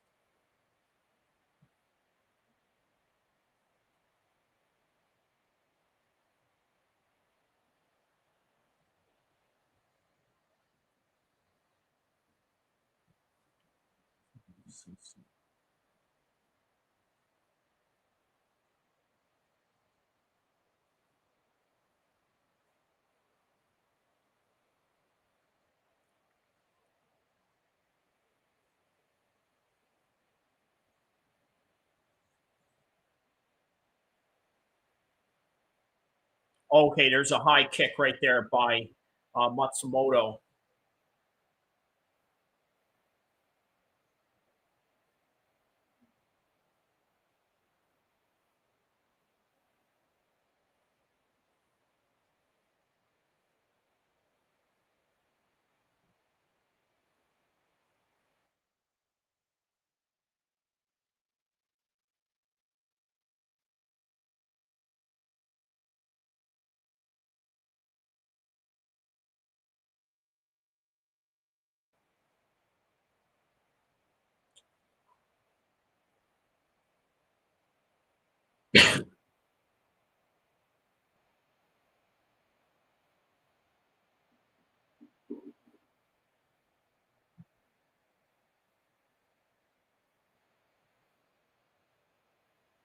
Yeah, man, Miles John is really doing a number on the wrestling right here.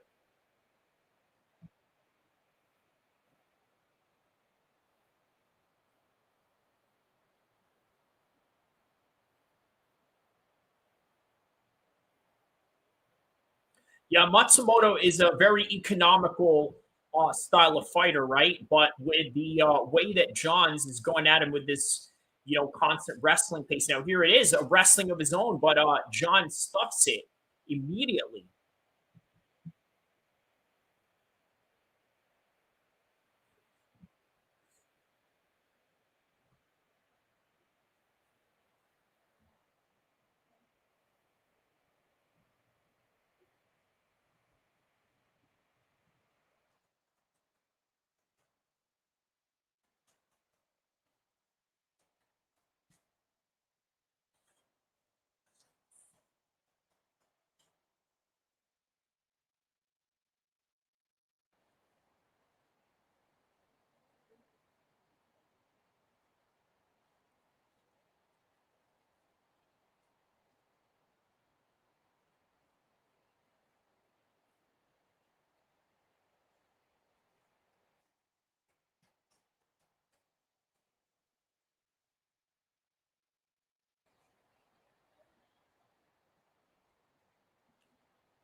All right, so waiting on round number 2 right now.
Oh, there's a nice straight hand right there by Johns.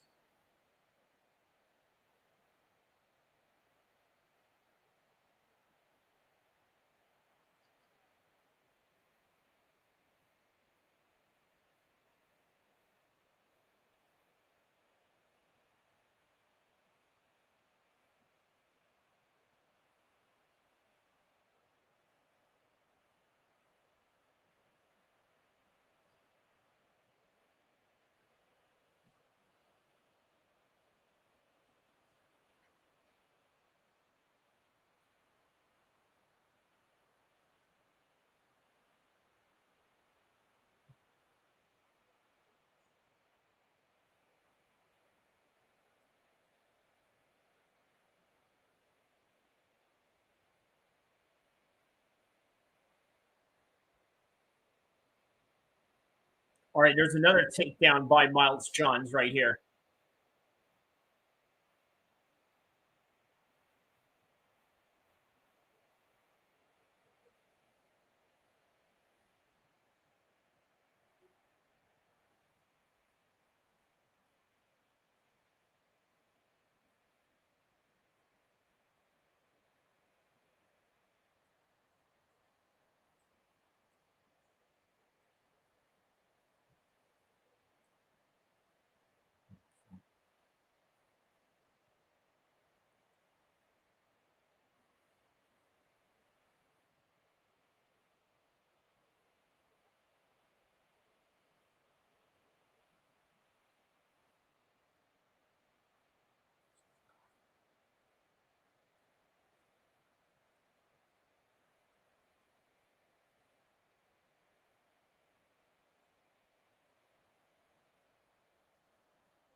All right, so here's Miles Johns trying to shoot in for a takedown right here.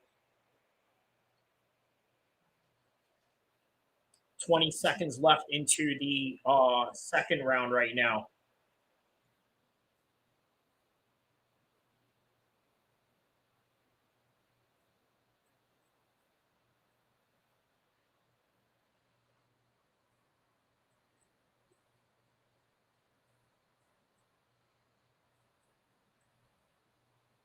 All right, that's the end of the second round, going into the third round now.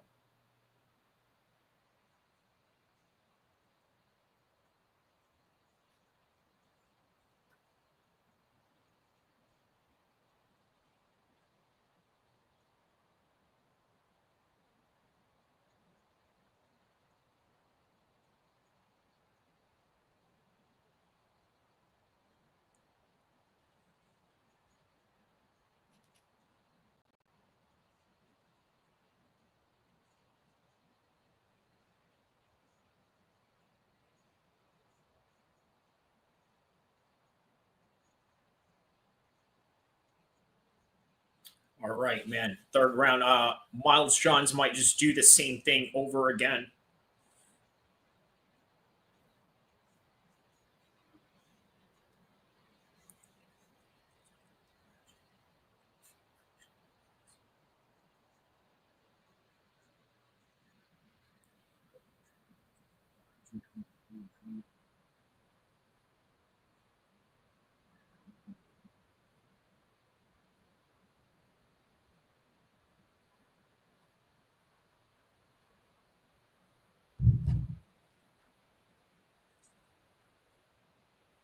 Oh, okay. Johns just got caught with that shot right there.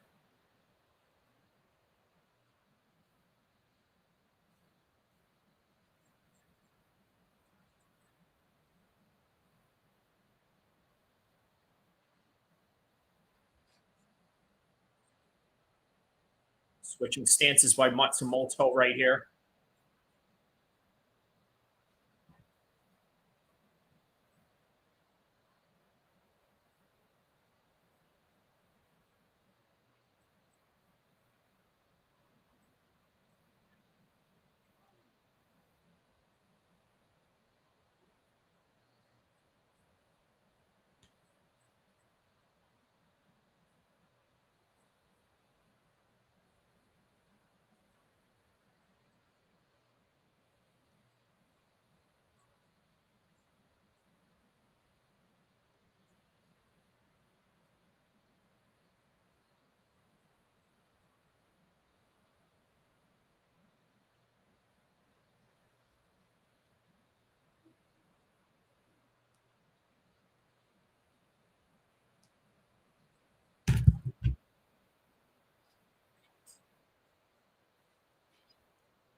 Oh, that's a hard shot right there.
All right, there's another takedown by Johns again.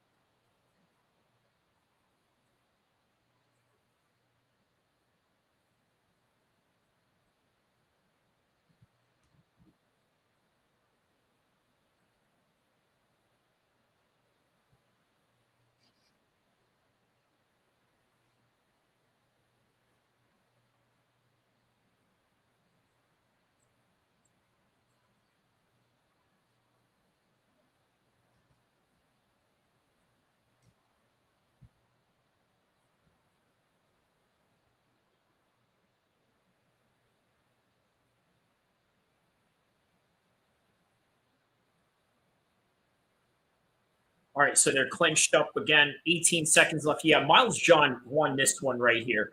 This is a Miles John win right here, easily. Just the wrestling alone, I think, won him this fight. Yeah, straight up. The wrestling won him this fight on this one right here. All right, and that's the end of the fight. Johns is lifting his hands up, feeling like he won. I think he won. So let's see.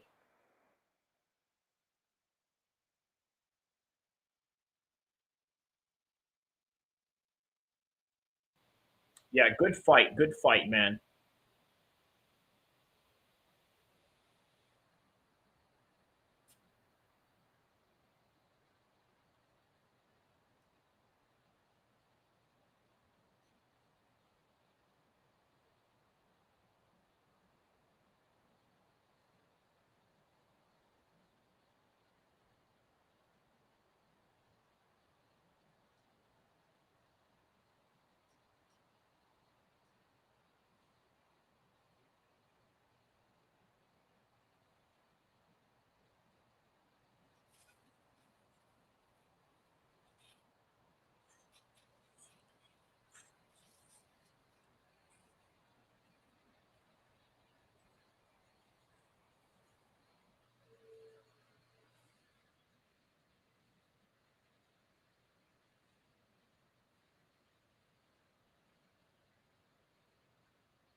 All right, so let's see who the winner is now.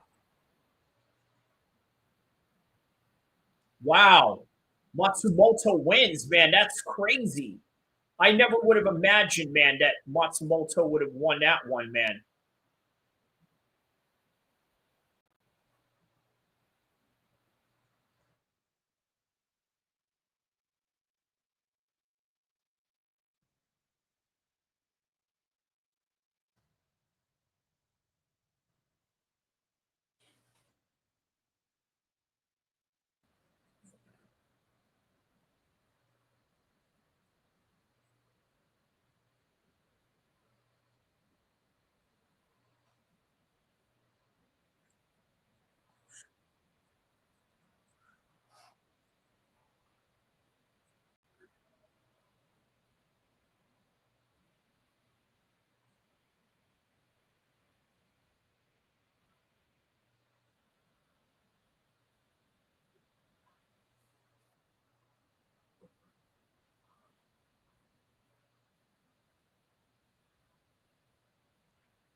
Wow, he's saying he wants Rob.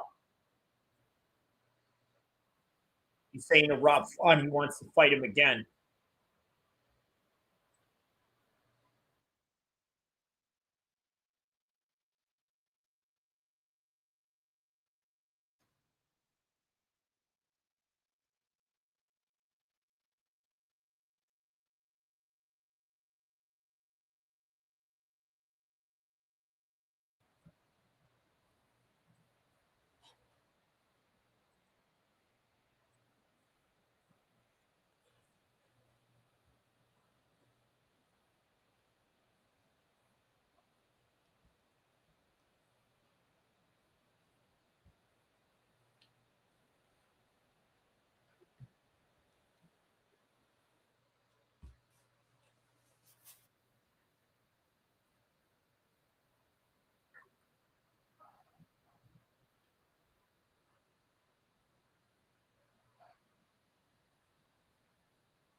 All right, next fight coming up.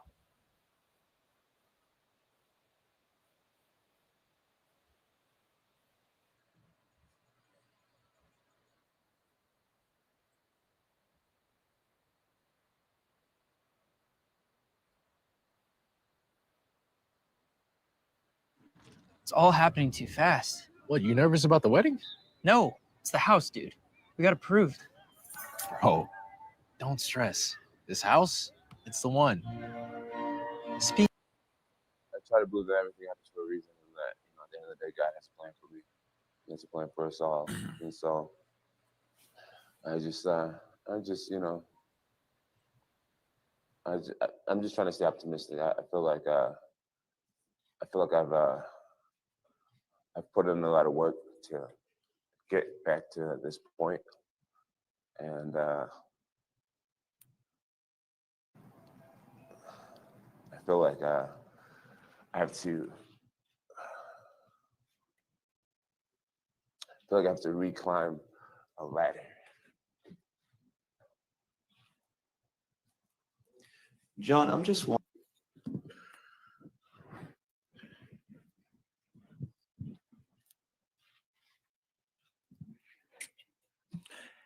Imagine being the greatest of all time and how they decide to call your career quits is in a random city somewhere in Baku, Azerbaijan, and you're not even there to receive a goodbye gift. So that brings me to the question, is Jon Jones the greatest fighter of all time, or is his legacy forever tainted by controversy? Now, this video explores the tumultuous career of the UFC's most dominant champion, analyzing events that have changed his reputation and the future of his reign. So beyond the knockout power, beyond the wrestling, beyond the dominant wins, Jon Jones's career has been a roller coaster of controversy, from failed drug tests to public outbursts. Okay, now this video unveils the dark side of the UFC legend and examines the impact he's had on his own legacy.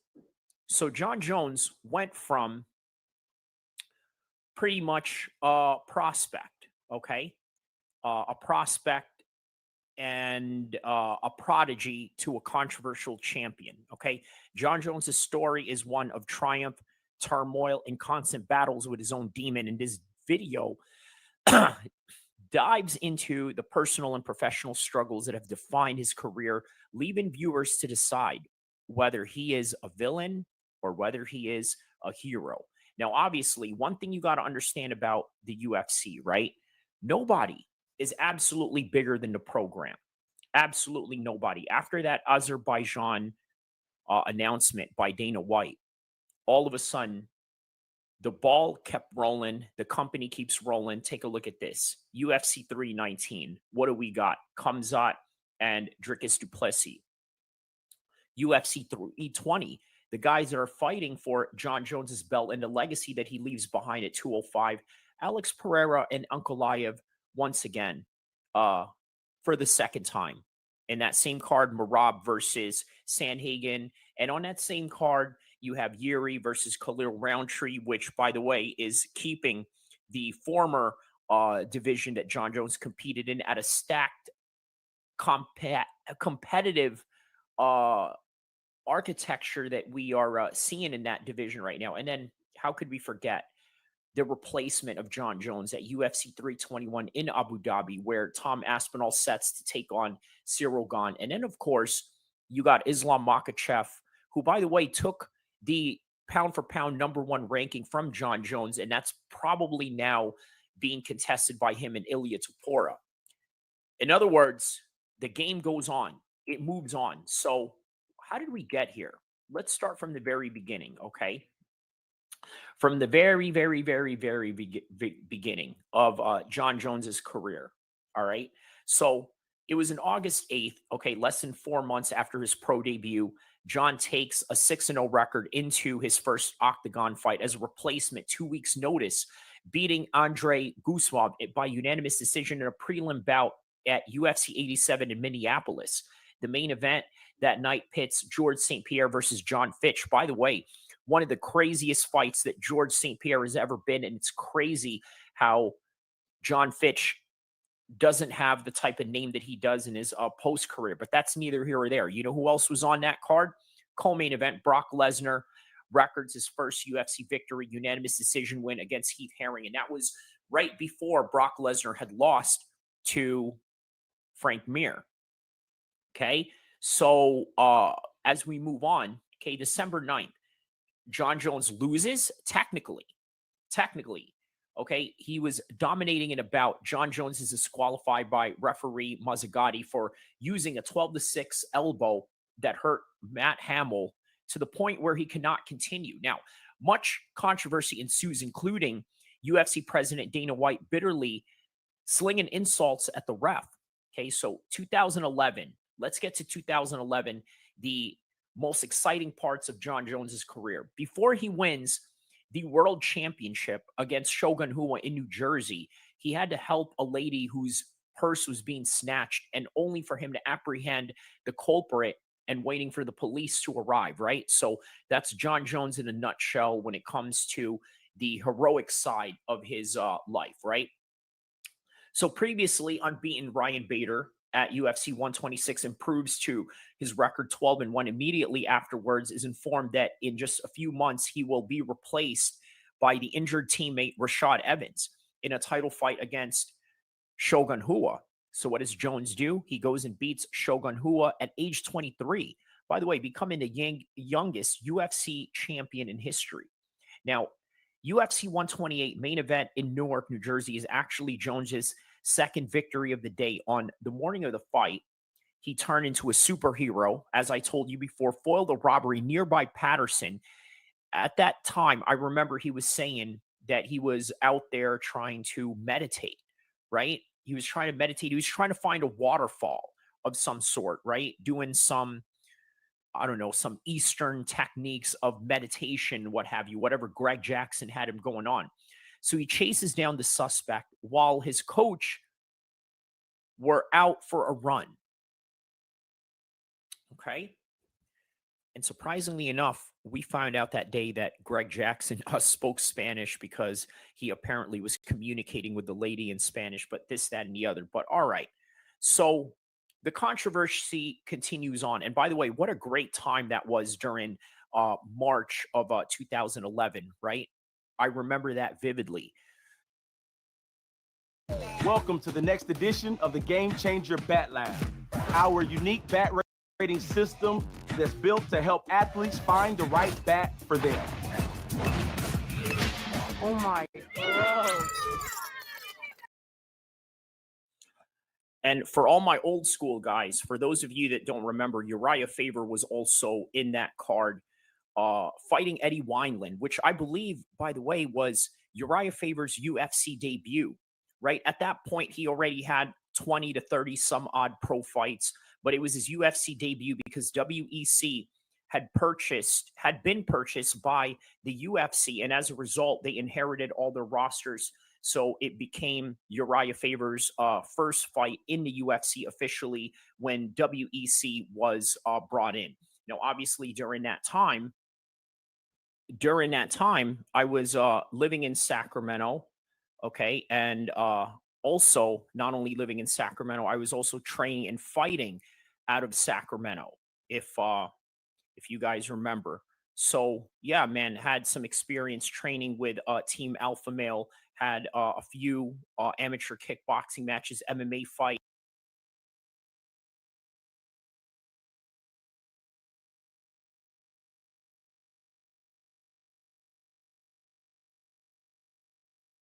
I said, all right, sorry, what an appropriate time frame, right? Just as we're talking about Team Alpha Male, here's the Andre Fili fight against Rodriguez coming up right now. So here we go.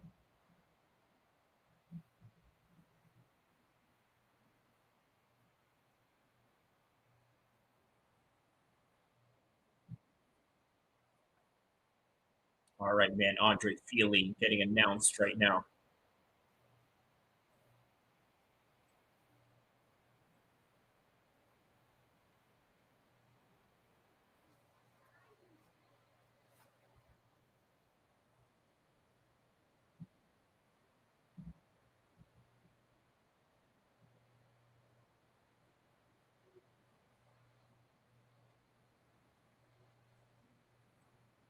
All right, so 4 more fights left until, 3 more fights left until the main event, but 4 fights in total.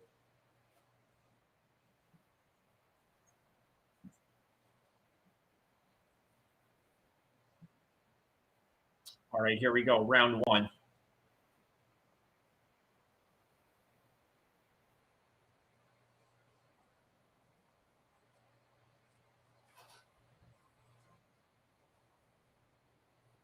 Yeah, Andre Fili with a different hairstyle going on right now.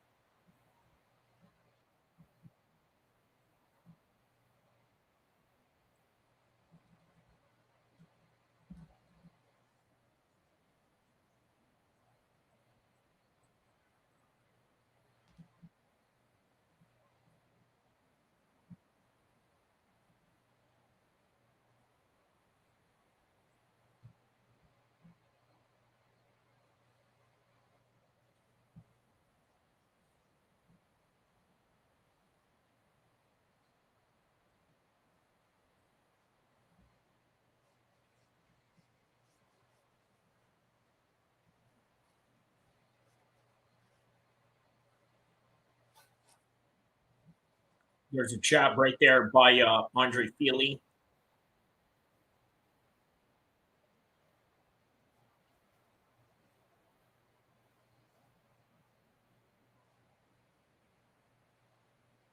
So there's another jab attempt by Andre Fili, switching stances.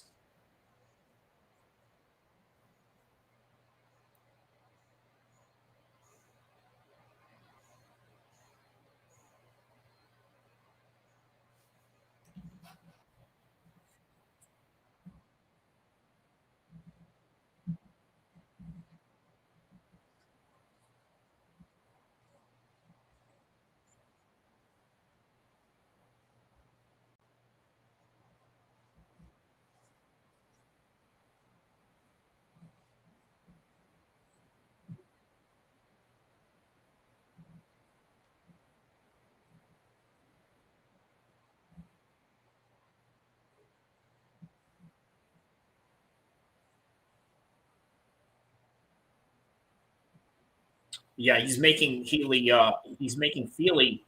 fight on the back foot right now.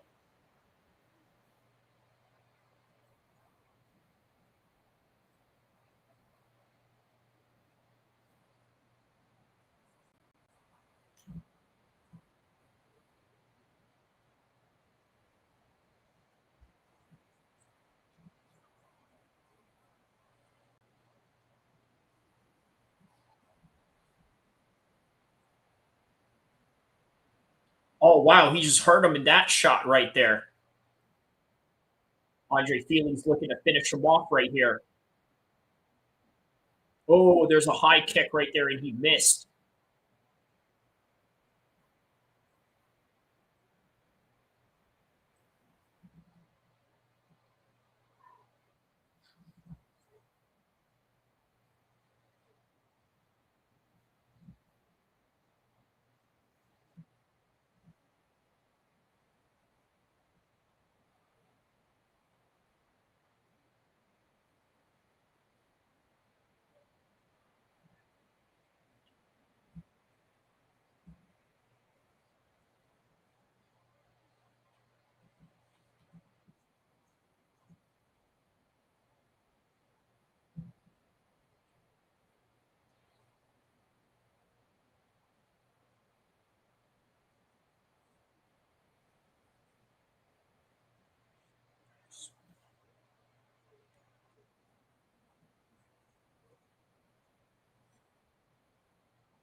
Oh, okay. There's an attempt kick by Fili, and then he gets body locked right now. But Christian Rodriguez takes him down right here in the first round so far.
All right, here we go. Round number 2, guys. Andre Fili versus Rodriguez, Sacramento's own. We got a couple of Sacramento guys fighting in this card tonight, obviously. That also includes Andre Fili.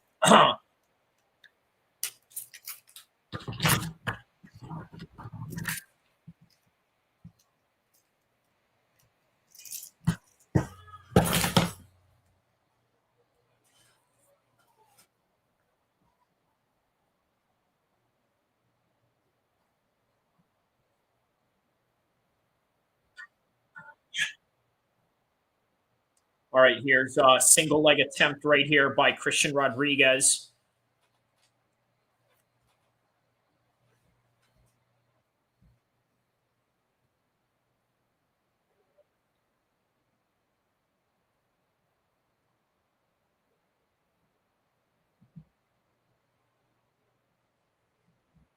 Oh, there's a nice shot right there.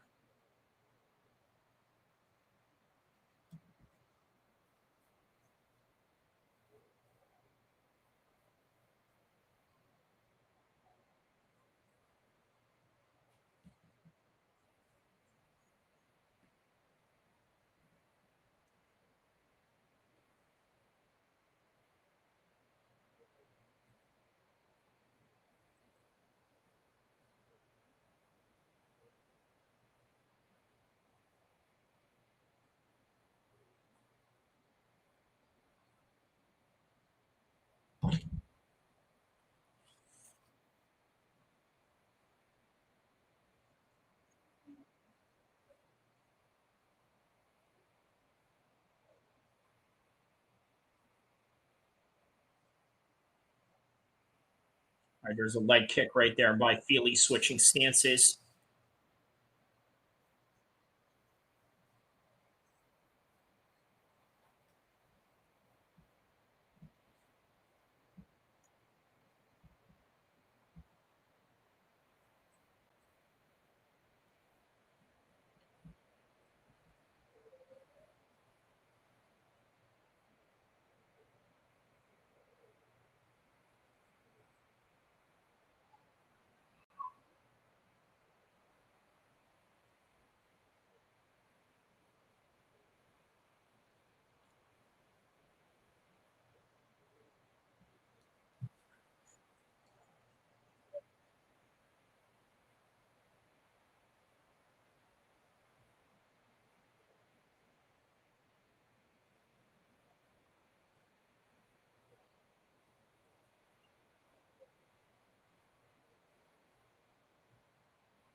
All right, appreciate the stream. I'm work till 9 a.m. Oh, are you? Wow. Okay, so you're heading into a shift right now, man. Shout outs to NJ03, one of the newest members of our members only stream. So I urge you guys to check out my member stream. And with that, I'm going to be making more member stream content as time goes on. So maybe tonight I'm going to drop some crime elements of of this channel. So I'm going to be doing that later on tonight. You know what? For the members only, you know what I'm going to do? I'm going to do a live stream regarding Daniel Kinahan. I think that's what we're going to talk about, right? It'll be a members only. Obviously, there's no limit towards the live stream that I'm going to do. The live stream could either be, let's say, 3 hours or maybe just 3 minutes, right? Depending on how much time you need to take. So, all right, go check that out. And shout out to NJ. And yeah, man, is that what you're doing? You're working a night shift? Let me know, my man. All right, so that is the end of round number 2 right there, heading into round number 3 between Fili versus Rodriguez.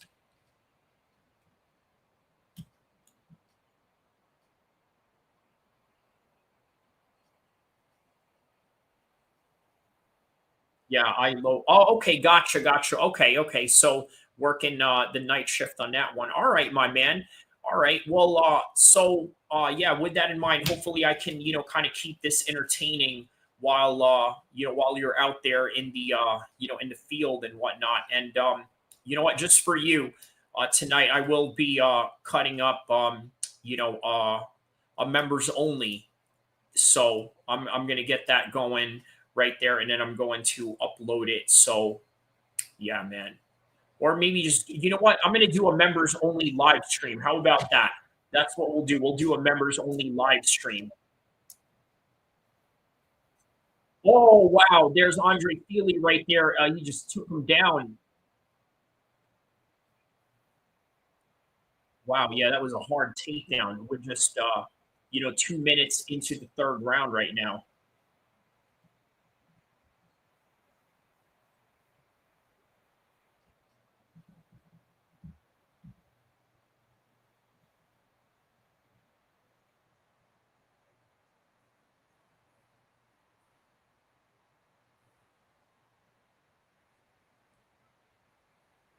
All right, so here we go. There's a jab right there by Andre Fili.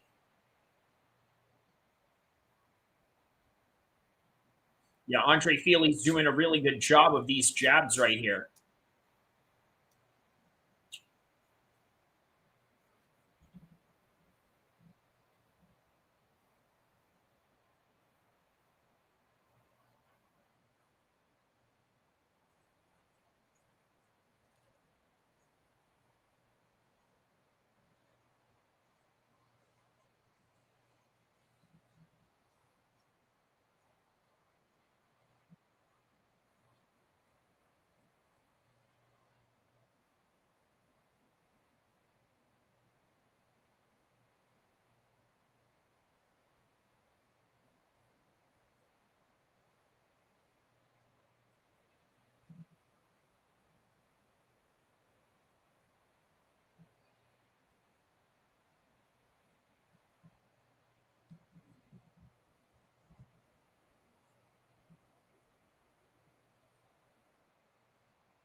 All right, so now he's got a body lock on him right now.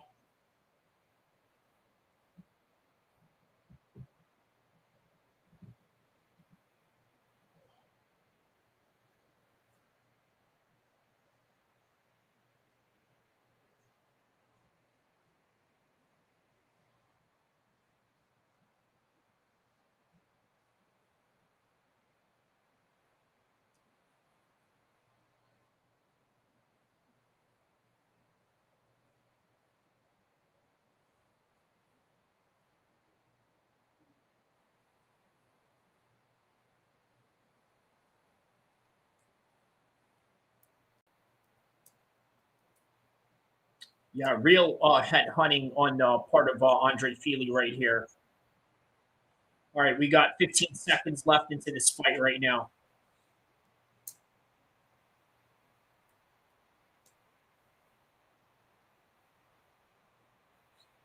Oh, okay, there you go.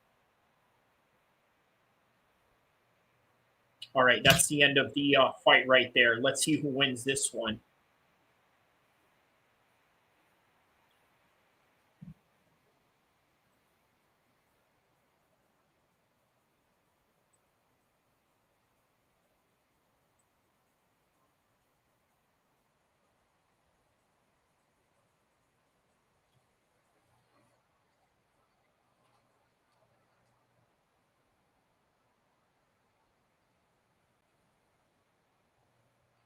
All right, man. So we're gonna find out who won that one. Let's go back to this video real quick.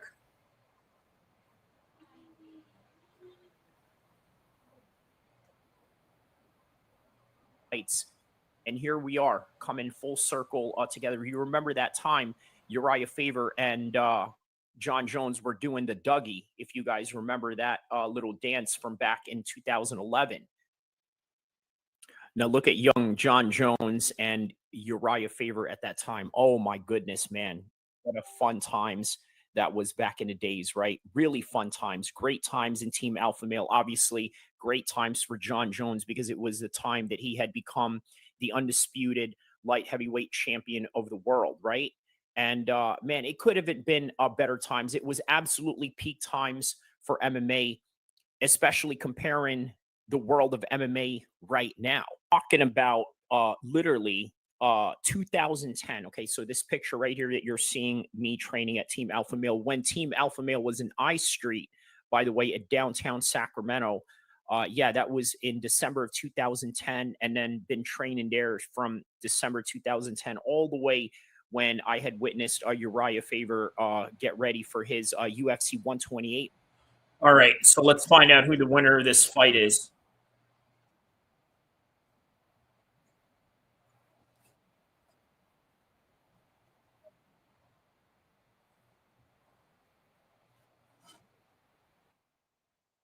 All right, Andre Fili wins this one. A win for Team Alpha Male on that one.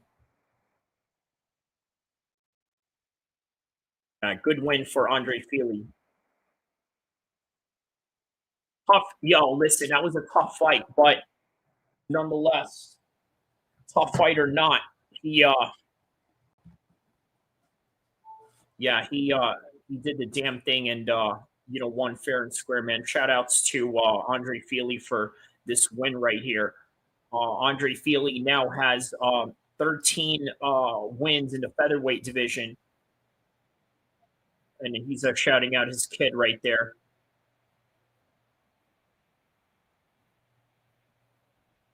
He's trying to lobby for a bonus there. All right, man. So there's a jab. Is really hitting him from the outside, using the jab very well.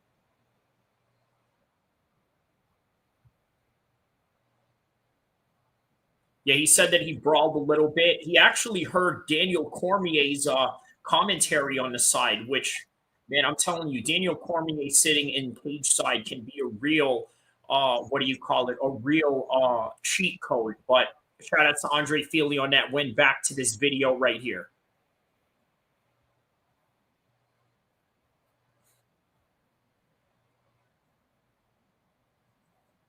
Match in the same matchup that John Jones had won his first light heavyweight undisputed championship of the world. So now 1 year later from that picture, right? It's now November 24, 2011. John Jones is taken into custody at a parking lot of a strip club in Albuquerque, New Mexico, the city where he lives and trains at. A traffic stop reveals that he had been driving on a suspended license. Imagine being able to build anything, for any reason, in any style, at any scale, just by thinking about it. Meet Base 44, a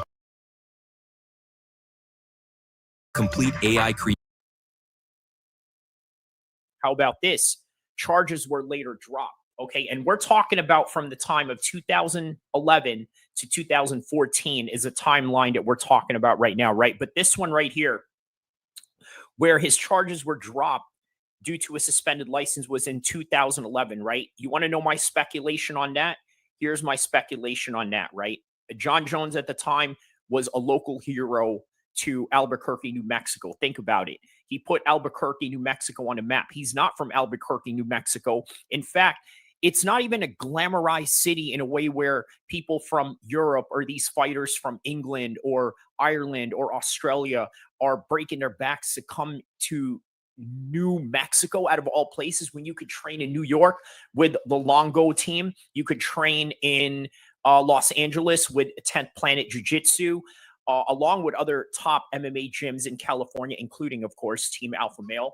But then he goes and puts the city on the map. Now, everybody around the world now, all of a sudden, at this point, was training at Greg Jackson, and that included the names of George St. Pierre. That included the names of Carlos Condit, even Diego Sanchez. By the way, shout out to Diego Sanchez. He's got his own legal troubles going on right now. I believe he was doing a drive-by shooting of some sort. Jeez. Well, okay, so moving on from November 24, 2011, the cops may have given him a little bit of a leeway. So May 19, 2012, John wraps his Bentley around a utility pole in Binghamton, New York, and is taken into custody by the police after refusing a sobriety test. Okay, keep in mind, this is in 2012, just a year after he had won his world championship. So 1 year as a champion, he's already getting into it. He pleads guilty to a DUI, assessed a $1,000 fine, and his license suspended for 6 months. Now, obviously, I don't want to skip way too ahead of myself in this chronological order, but during 2014, Conor McGregor said something to the effect of, "Mate, why don't you just hire a driver? Why don't you just hire a driver or something?" You know what I mean? You know what a lot of Europeans may not understand about American culture is that American culture is a car-driven culture, right? If you've seen in my past live streams, I've showed you guys some lowrider shows. In this live stream, I've showed you guys different types of car clubs that involve California and all throughout across the United States, right? So that's just the culture around here. It's a car culture, and the idea of somebody driving you around is sort of a sense of lacking independence, not so much of a flex of your wealth or anything like that as how the rest of the world may view it. But on any regard, as time goes on, August 8th, 2012, John Jones signs a worldwide sponsorship with Nike, becoming the first UFC fighter to do so. Okay, so August 23rd, 2012, John Jones incurs the wrath of White after declining to accept a short notice replacement bout with Chael Sonnen after he rescheduled an opponent with Dan Henderson. Okay, and then he withdraws. Later on, John and Dan Henderson went on to have a grappling match inside a cage, not in the UFC, but that's neither here or there. Yep, so here it is. Here's the fight that we all wanted to see during that time, but it never happened. And there it is. John Jones doing what he normally does. He goes and he submits him. So what does that tell you? I think that how the matchup would have ended was either John Jones would have kicked him in his face or jabbed him out, or maybe even just submit him the way that he did here. But did we really need to see this fight in the first place? No. But it was a fight where many people were upset because John Jones prevented a lot of them from getting paid. So keep in mind, we're still in the phase of 2012 to 2014, right? If we can follow on, right? So, okay. As a result of that, UFC 151 becomes the first event to have been canceled by the promotion. White verbally attacks Greg Jackson, the coach of John Jones, who had advised him in taking this fight, okay, as a fucking sport of killers, he says, okay? So September 22nd, 2012, after being falsely scheduled for UFC's next pay-per-view event, John Jones is nearly submitted early by Vitor Belfort. Man, that was a crazy fight, right? He had nearly submitted him in the first round, and but ultimately won UFC 152 in the main event via 4th round submission. So again, he finally fights.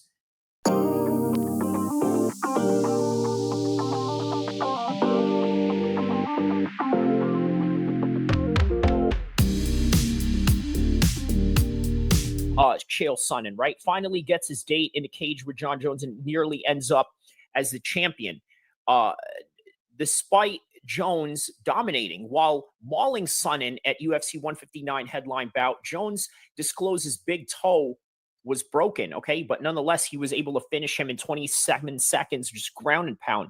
Had Sonnen survived the horn, the doctor would have likely not allowed the champ to continue with such a grotesque injury. I mean, the toe looked absolutely horrible, right? So September 23rd, 2013, Jones is taken to the limit for a 5-rounder against Alexander Gustafsson. Okay, now that fight right there was absolutely legendary. And he didn't even train for it, apparently, right? Setting a UFC record for light heavyweights in his 6th title defense. So now we go on to the Daniel Cormier era, okay?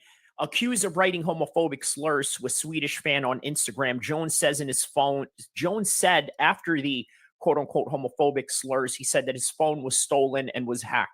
In reality, nobody really cares that he said these things. Let's just be honest, right? Nobody really cares. You understand what kind of sport you are in, right? Although others will say otherwise and say, well, you know what? That's not a very good way of making the sport inclusive or this and that. To your opinion, it varies, right?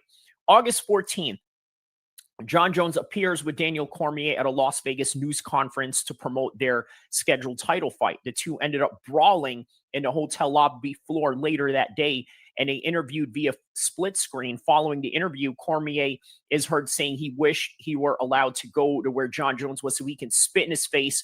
And Jon Jones responded, you know what? I would absolutely end your life. You know that? So that's where we are now in the Daniel Cormier era of the Jon Jones saga. Okay. You're a little fat.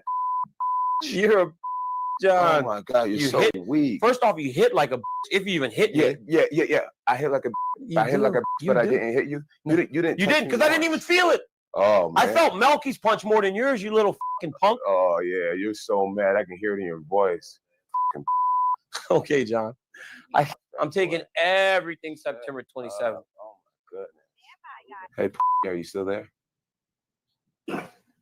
I'm here. Yeah. I'm here. You're just the fakest person. I actually admire that you can actually be this fake. And like when the TV comes on, how you can just change. It's like you're a chameleon. Hey, listen, it's awesome. I'm a professional. It is unbelievable.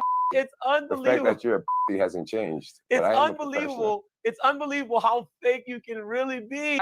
I don't want to insult you. I don't want to fight and be petty. But John, if you really are really basing anything off of what happened today on that floor, you are an idiot. Yeah, well, how come you ended up being on the floor and on your back? Because they had all the security guards grabbing me. Oh, you're the worst, dude. Like seriously. You're the worst, dude. You're the worst. But hey, John, watch, John. I'll be a chameleon just like you. I'll do exactly like you did on this last interview. I won't give him anything. I'll do exactly like you did. Because, I mean, remember, I have Olympic level media training. So watch, I'll show you. So, yeah, here we are, right? In the Daniel Cormier era of Jon Jones's career. So obviously, yes, Jon Jones appears with Daniel Cormier to promote their scheduled fight. Okay, the two ended up brawling in the lobby. And later that day, obviously, the interview, the split screen right here, that right there that I'm showing you right now is absolutely exclusive footage that Fox Sports did not want to air for absolutely good reasons of monetization or just censorship, right? I mean, okay, so September 23rd, 2014, for his role in the Cormier brawl, Jones is fined $50,000 by the Nevada State Athletic Commission, which also rules that he must put in 40 hours of community service. So what happens? January 3rd, 2015, Jones and Cormier finally fight. Jones controls the UFC 182 main event from the start to finish, and he earns a unanimous decision victory over that, okay? So one day after that win. Okay, by the way, we're maybe skipping around right here because that's the second time around that him and Daniel Cormier had fought, right? But before all that, before this head kick, okay, just one day after being featured.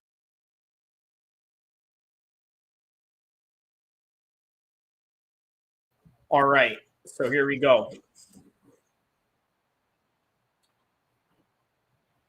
We're on to Hill versus Lucindo right now.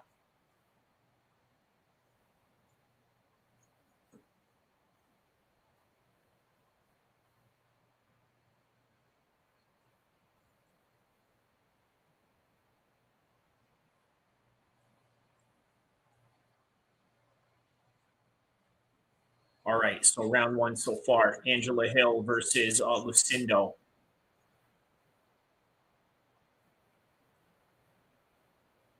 Okay, there's a body lock by Lucindo right now on towards Angela Hill. Oh, wow, really trying to drag Angela Hill down on the ground right now.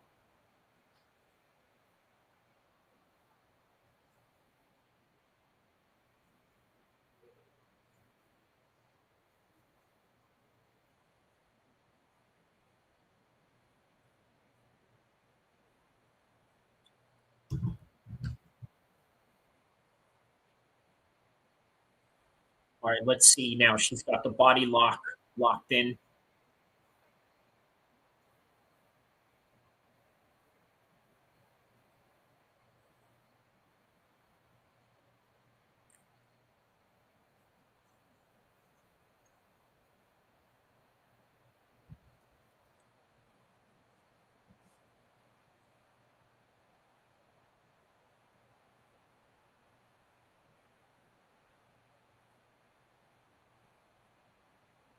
All right, so now they're in clinch positions right now, Angela Hill and Lucindo.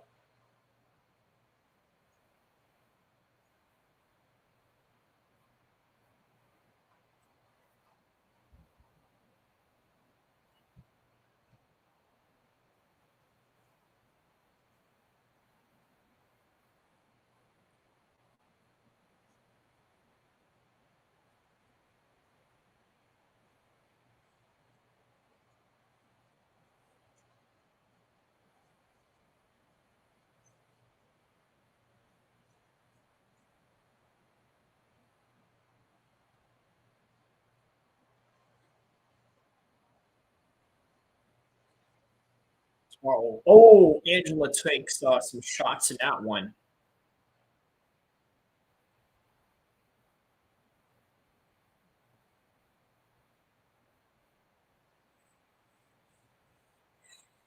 Yeah, man, Lucindo's speed is amazing compared to Angela Hill right now.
Okay, there's a spinning back kick attempt by Lucindo. There's a spinning back fist.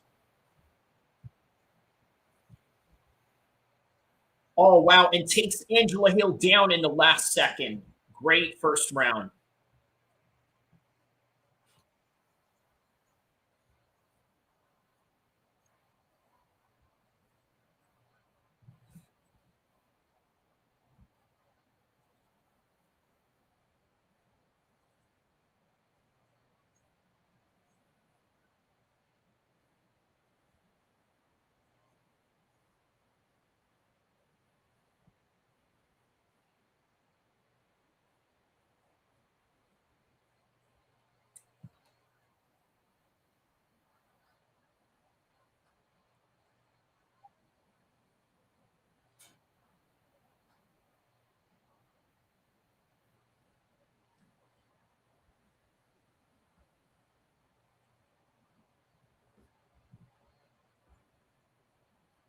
How about this, man? Anderson Silva and Chris Weidman are going to box each other, right? Now, how insane is that going to be, right? So,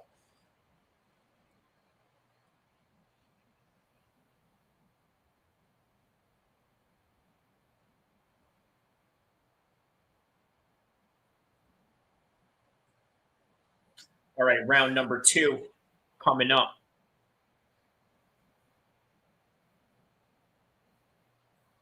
And then we got the co-main event coming up next. So,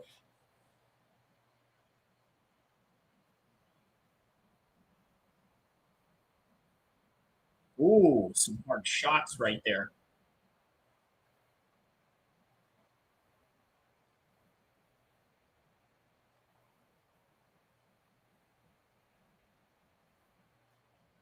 Oh, there's a spinning heel kick right there by Angela.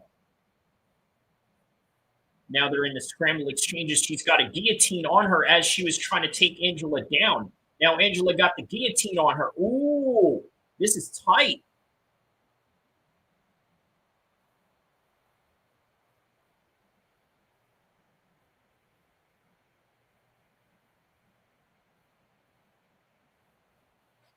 Yeah, now she's forcing her to defend submissions and all of that.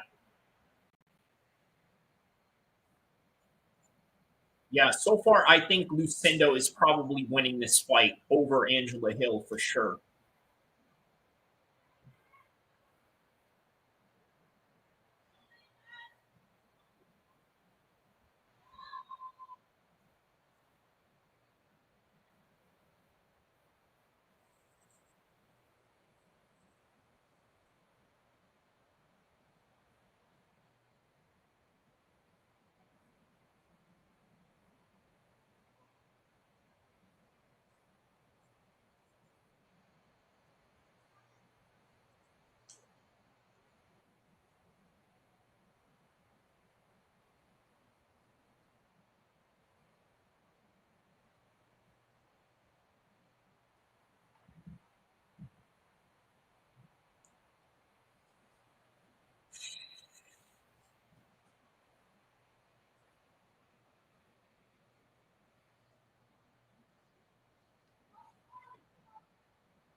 All right, so back in the clinch position.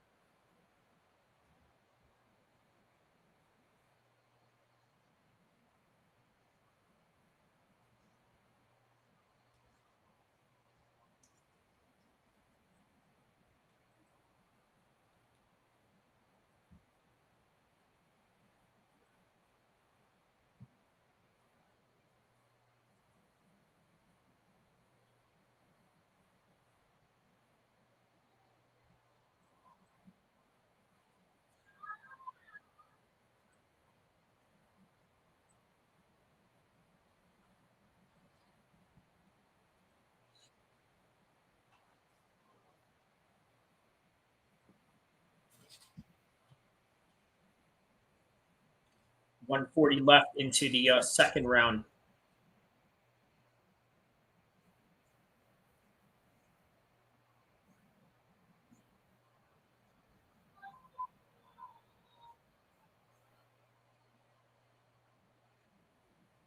Oh, there's a spinning attack right there, but was a little too close. You can't be too close when you are in those spinning attacks for sure. There's a spinning back fist right there.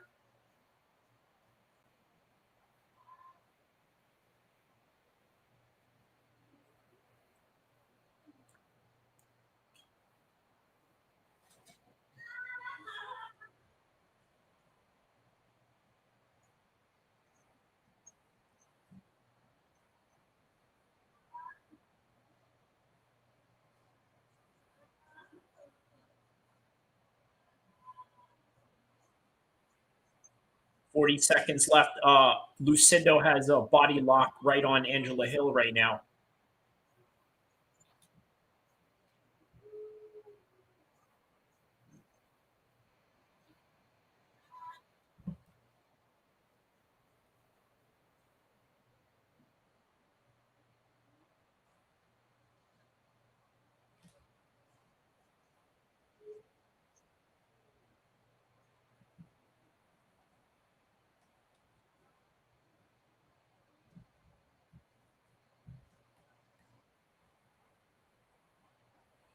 All right, and that is the end of round number 2. On to round number 3.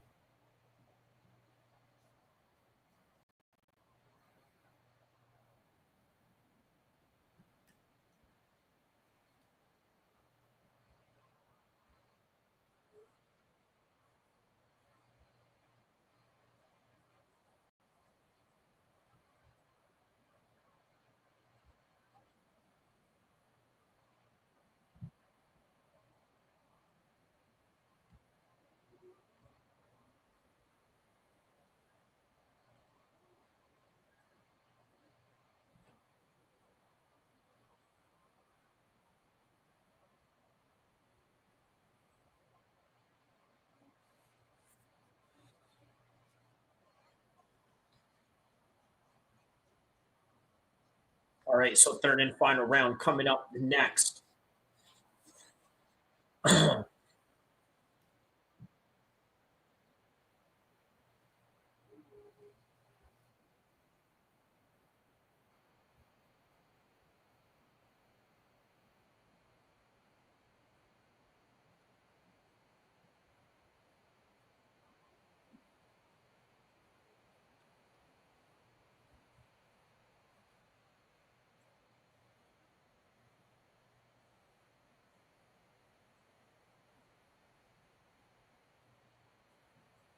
All right, so here we go. Third and final round between these two. There's a head kick right there by Angela Hill.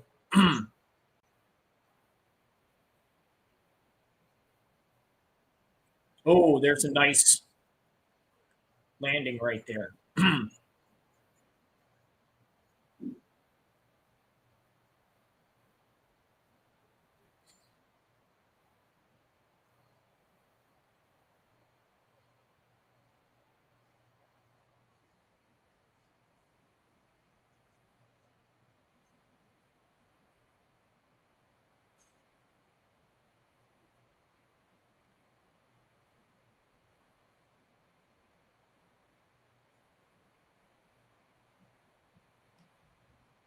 All right, so there's a takedown right there by Lucindo, now inside control of Angela Hill.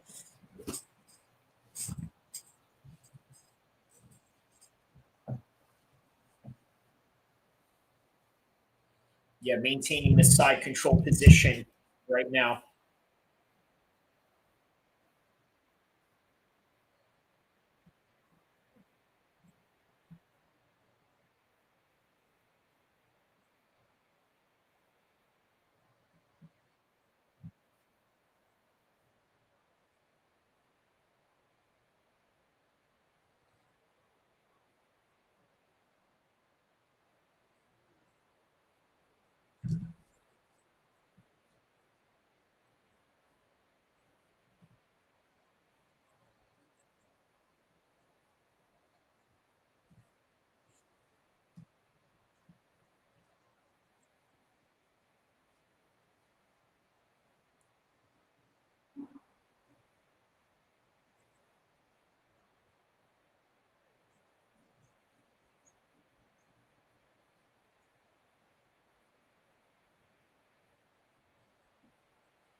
All right, so now he's in Lucindo's in full guard position right now.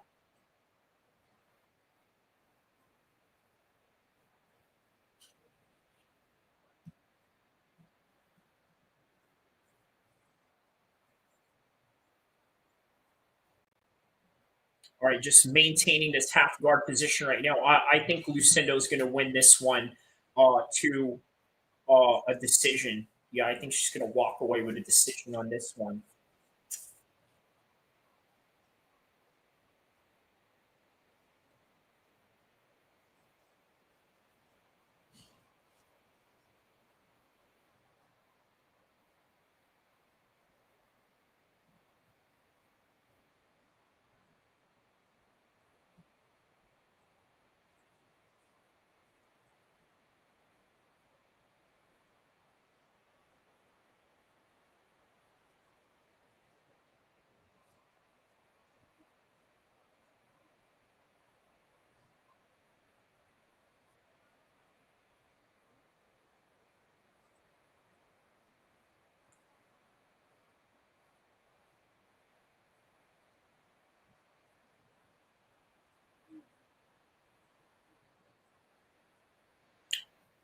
All right, yeah, still maintaining this top position right now.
All right, that's the end of the fight. Let's find out who the winner is. And the winner is...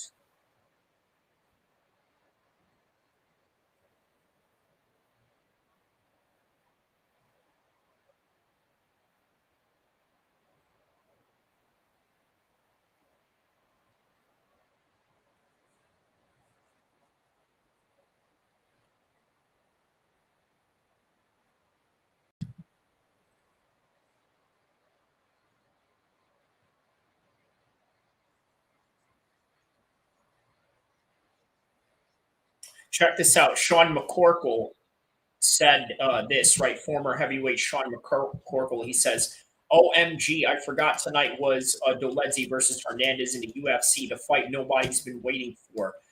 Co-main event is Erceg versus Osborne, whoever the hell they are. And the rest of the card is filled with who cares and never heard of him before. Right, so I wrote, man, I'm doing a fight companion on this right now. Is doing really low on views. Help me out. I put a link on it, and then someone said on the comment, BKFC is on Canada with much lesser known talent. Vernon Lee says if was on a free channel, I didn't have to pay for it, I probably still wouldn't watch it. You're right again. You're one bad mother effer, but it just sounds like you're hating. It's a free card in the Apex. True. These are the cards that put the young prospects and some iffy top 10 guys to get on a free ESPN audience, but also not have to book on a big card. Okay.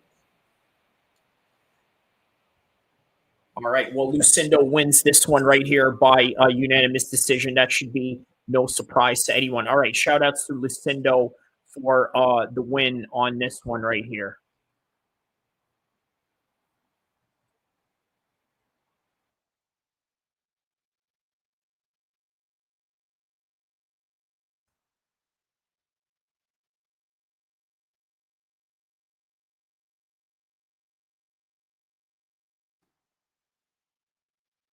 All right, so coming up next is the main event and co-main event. So here we go.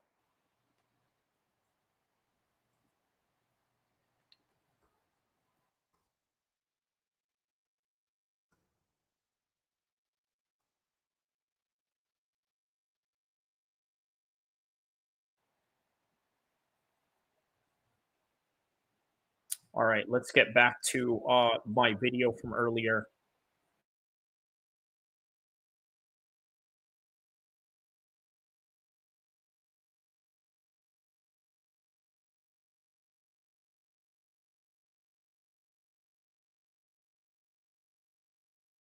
Featured on the Forbes magazine of 30 under 30 list on the brightest young stars in the sports, Jones is seen with his public image take a jolt when the Nevada State Athletic Commission reveals that he had tested positive for the main metabolite in the cocaine prior to the Cormier fight. Jones announced that he had checked into the rehab. The drug test occurred a full 30 days before UFC 182. And because it's cocaine, it's not on the list of banned substance while out of competition. The fight was allowed to go on. So January 7, 2015, Jones checks into a rehab facility in Albuquerque, New Mexico, okay, after just one night. January 17, 2015, from January 7th to January 17, 2015, Jones was fined $25,000 for violating the athletic code of conduct policy for a failed drug test. January of 2019, Jones is involved in a hit and run, hit and run injuries with a pregnant woman and other vehicles. So what does Jones do? He turns himself into the police hours, initially fleeing the scene. Okay, so John Jones at that time has already been stripped of his championship, suspended indefinitely by the UFC. September 29th, 2015, pleads guilty of leaving the scene of an accident involving an injury, sentenced to 18 months of supervised probation. 23rd of October, 2015, UFC reinstates Jones in the active roster. March 29th, he's jailed for violating probation. A week earlier, he was cited by the police of 5 charges related to drag racing, and a footage from a police body camera captured John Jones calling a police officer an effing liar and a pig. Okay, so shout outs to John Jones for that. I know a thing or two about that. March 2016, parole violation. Jones is ordered to take anger management and driver improvement classes. April 23rd, 2016, Jones returns to competition after 15 months of absence, defeats Ovin St. Preux via unanimous decision to capture the light heavyweight belt. Okay, so what's interesting about that, many people were citing at the fact that, hey, you know what, maybe John Jones is not the same guy anymore, right? Maybe he's not the same guy considering the fact that he had gone to a decision in the way that he did against Ovin St. Preux. So Jones is pulled from a scheduled 200 UFC rematch with Daniel Cormier after being flagged by USADA for potential violation of doping. Okay, so July 7th, Jones holds a press conference in Las Vegas, denies the cheating, okay, and announces that he will appeal the failed test. Okay, being labeled a cheat, he says, tearful, John Jones hurts me more than anything. I've been through a lot in my career, pretty much. So, yeah. All of a sudden, okay, November 16th, 1 week after hearing Jones is issued a 1-year ban from USADA failed drug test, the hearing had revealed that the substance for which John Jones tested positive were clomiphene and letrozole metabolites found in tadalafil. By the way, okay, I need you to read that right there because I'm not reading that part right there. Okay, now make of that as you will, whatever reason he had to do that. So Jones, once again, stripped of his interim title by the UFC, making him the first champion to be stripped twice. December 16th. By the way, this was during the time that Conor McGregor was beating the crap out of everybody, right? I mean, he went from Nate Diaz and then goes into Eddie Alvarez. Now he's going into a fight with Floyd Mayweather. Okay, that's That's where this was during this time, right? So after 1 year of suspension he received from USADA, he comes back July 29, 2017. By the way, a couple of months before what I believe is to be the Floyd Mayweather-McGregor fight. After a 15-month absence from the cage, Jones finally meets Cormier again, connects with a devastating head kick to score a third-round knockout to regain the light heavyweight championship of the world.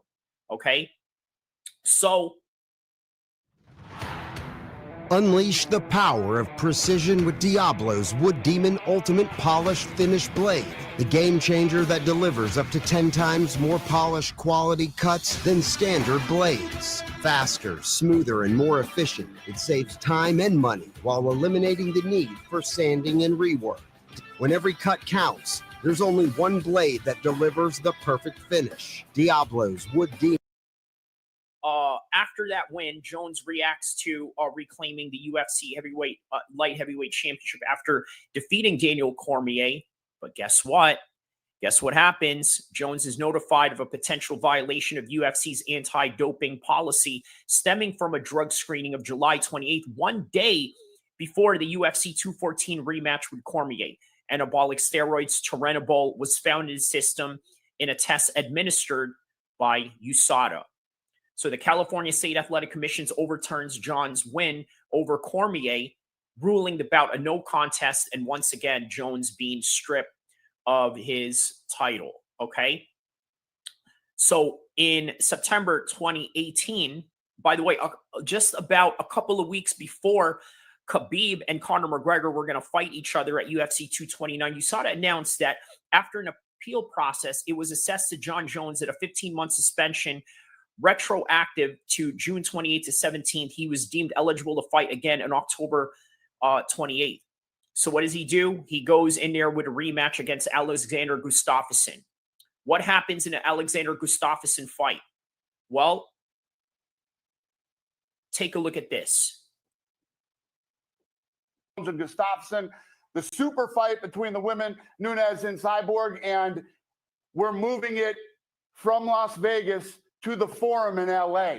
Tickets will go on sale Wednesday, and people who bought tickets here in Las Vegas can get a full refund, and we'll figure out how to get you seated in LA if you're interested in moving to LA to watch the fight.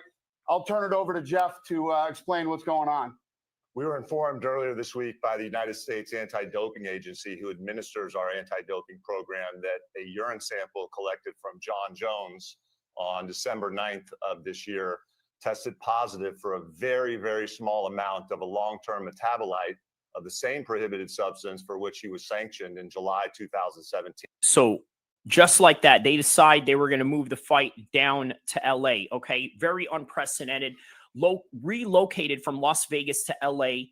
Okay, after a random drug test discovers a trace amount of anabolic steroids for which he was banned last year. Okay, USADA declares that Jon Jones was not at fault, but he is able to be licensed in Nevada in time for Saturday's fight. So they had to move based on that. Unprecedented, never happened before.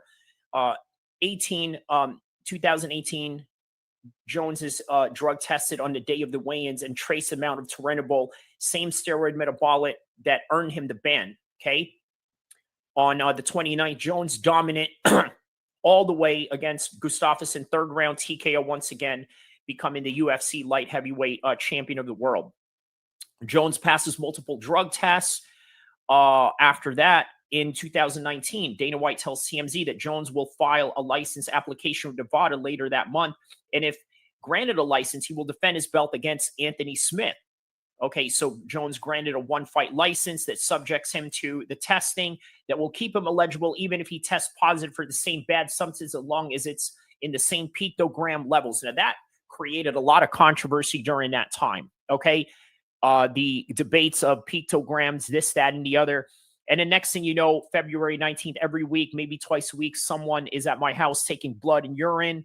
A lot of people at the time were really complaining about the USADA, right? Just being very invasive and just, yeah, not really respecting the privacy of the fighters. So Jones coast to a unanimous decision win over Anthony Smith. Obviously, a scary moment in round 4 where Jones lands a knee to his face. which was granted illegal, and referee Herb Dean deducts 2 points. Had Smith been unable to continue, man, John Jones would have lost his belt right there. April 19, 2019, a waitress at the Albuquerque club, okay, you've seen right there what kind of club it is, alleges to the police that John Jones denied a private dance, was roughhousing with her, put her in a chokehold, kissed her on her neck, and what? Wow. Okay, so that's crazy. That right there is something that not a lot of people have really talked about, but kind of reveals John Jones in a different way. So after that, Jones fights Thiago Santos, gets a split decision. Many people thought Thiago Santos won that fight, but that's neither here or there. So this is at the phase right now where him and Izzy start fighting, right? John Jones reports to have had battery stemming from April in that club, failed to appear for a bond arraignment in June, prompting a bench warrant to be issued. Jones tells the station that he was unaware of the charge and that once he was told, Jones went to court and paid the bond. Now, him and Izzy got into this beef. For those of you that don't know, obviously, Izzy at the time was hot in 2018, 2019, and even in 2020, up until, of course, he fought Jan Blachowicz, right? Which sort of ended the notion that perhaps maybe Izzy can compete at 205 or somehow fight John Jones or maybe replace John Jones, because after all, this is a business where you can be easily replaced at any given time, right? So now we are in the era of him and Izzy, you know, sort of fighting with each other, right? So, all right. They respond to each other, okay, talking about, oh, you're a delusional kid. You know, you don't want to mess with a beast like me. I'll expose you. This back and forth that they have going on. They later went on to become friends. Obviously, they had met up and obviously made up. They want to fight me. I'm middleweight, but then I responded back, and then we had beef. And then for a few years, it was like that. Then after I fought Costa, it went really deep. And then that was a fight. That was around the time it could have happened, but I don't know what happened. Scheduling, COVID reasons, whatever. And I fought Jan. But yeah, real recognized real. I put it that way. The fans. So and then. So there it was, just like the Tom Aspinall fight, a fight that never happened, a fight that probably we didn't need, and some will argue Tom Aspinall is needed to solidify his history. But on the other end of that, I just look at it like, man, people want to see John Jones lose because of all these things that have happened to him, right? So, all right. Going back to October 15, 2019, Jones pleads a no contest to a reduced charge of a disorderly conduct for his behavior at the strip club. Under the terms of the plea deal, if Jones is not arrested, to have found a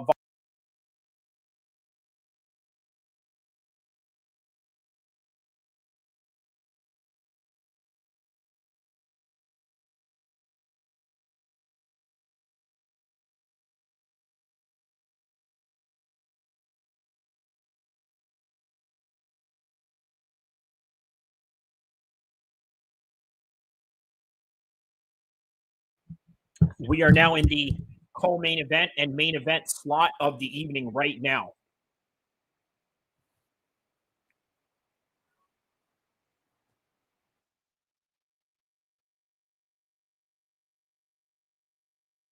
All right, here we go. Adi Osborne taking on Erceg.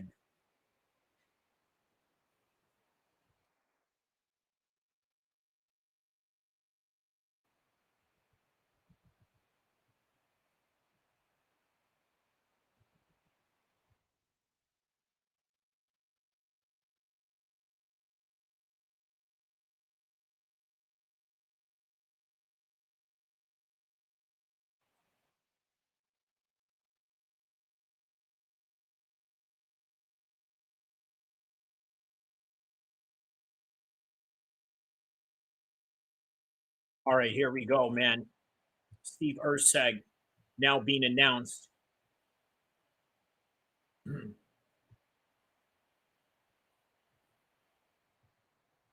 All right, Mark Smith as the referee.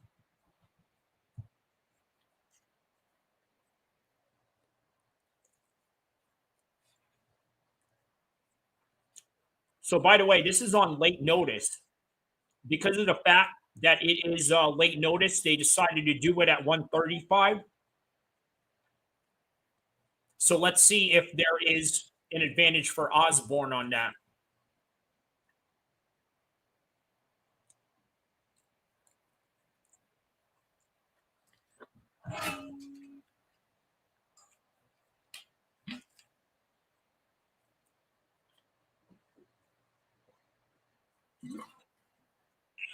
There's a spam of some leg kicks right there.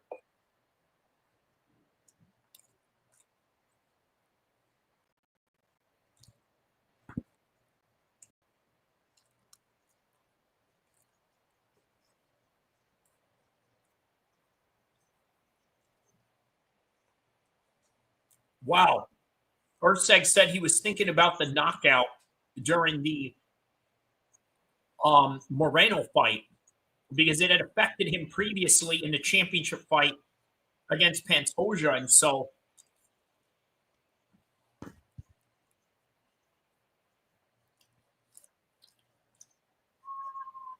there's a side oblique kick by Osborne.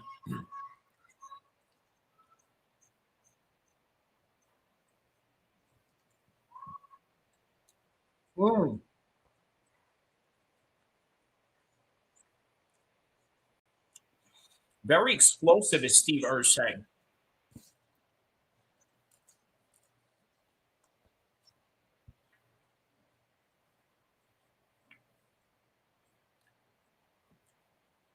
Yeah, good feints and side kicks right there by Osborne.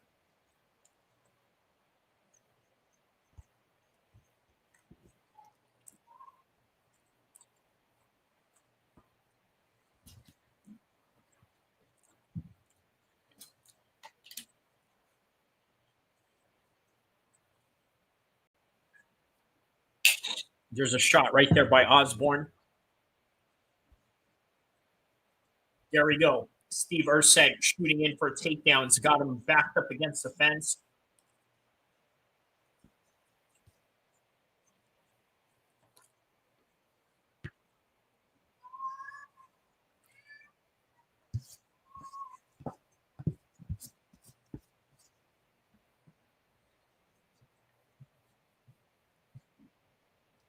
Oh, wow. He just rocked Erceg out of nowhere.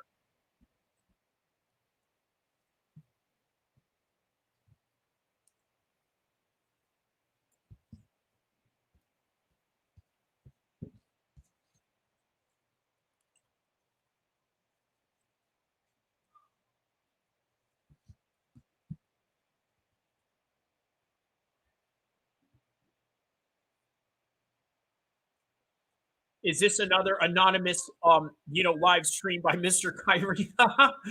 No. I was on camera earlier. Just having a little snack right now while doing it. So, I will be back on camera in a sec.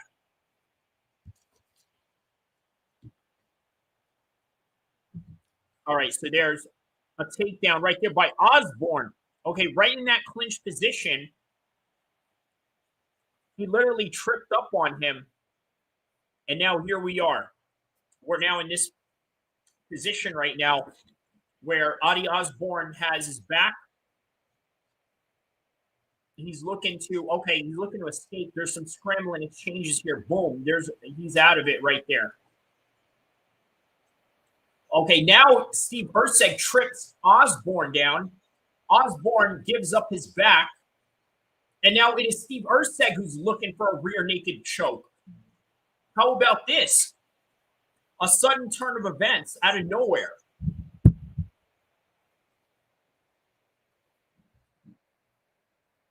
He said, "There he is." Yeah, man. I know you you weren't here earlier, but yeah, I was on. Yeah, I was on. The whole time. Not a big turnout. It's kind of what you expect, right, for a fight with this magnitude. You know what I mean? Like, not to diminish in any kind of way. Of course, as hardcores will never diminish a single card, but content creator wise, not really the biggest views that you get when it comes to these types of shows. But nonetheless, they are a great fight. They've had some great fights all throughout the night. So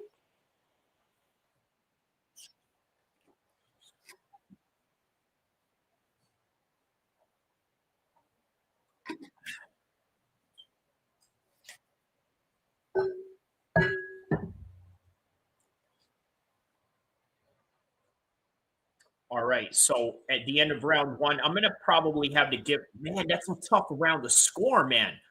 That is a tough round to score, but I got to give that to somebody. Who would I?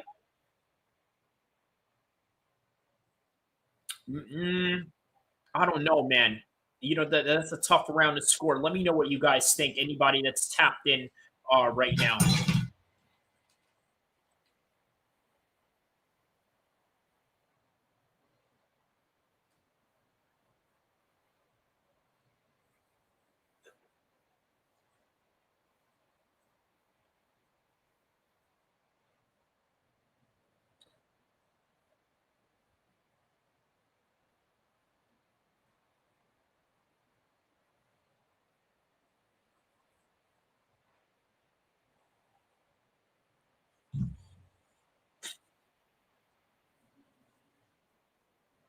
All right, so here we go. Round number 2. There's a body kick right there by Adi Osborne.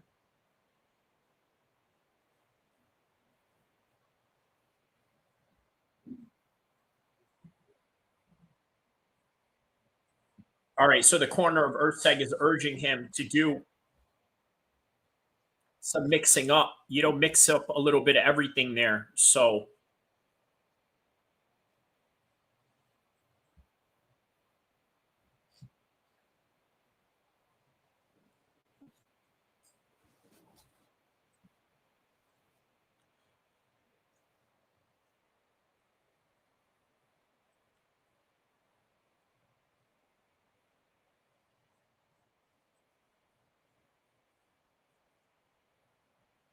yeah, man. Yeah, Osborne obviously is the faster of the two, but how do you match that speed? You got to slow it down and try these takedown attempts that Erceg is currently doing right now.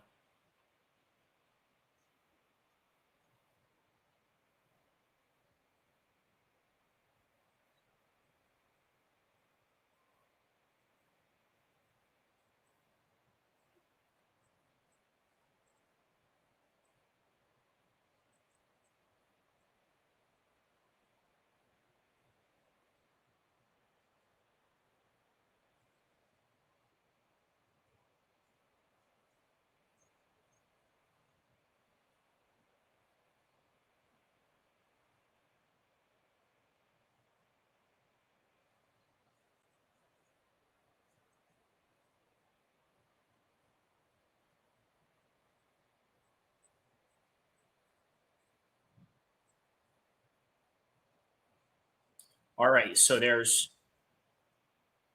a double underhooks right now. Now they switch up. Now they are breaking away back into the square right now.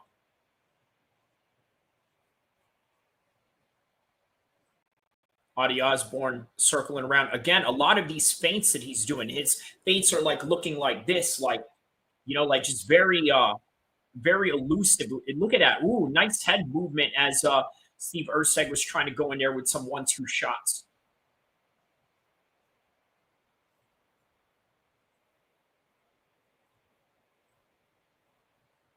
Oh, there's a nice leg kick right there by Osborne. Really hard one, too.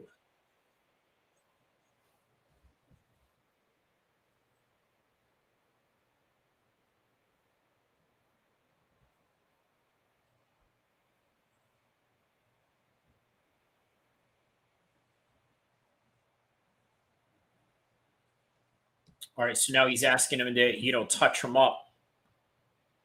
Start touching him up right there. Osborne's corner is telling him to touch him up.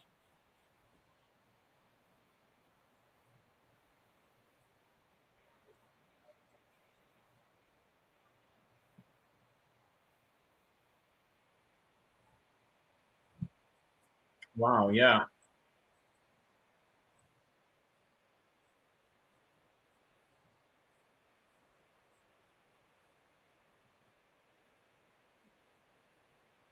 All right, yeah, he's trying to get a takedown right here. That would absolutely win him the round.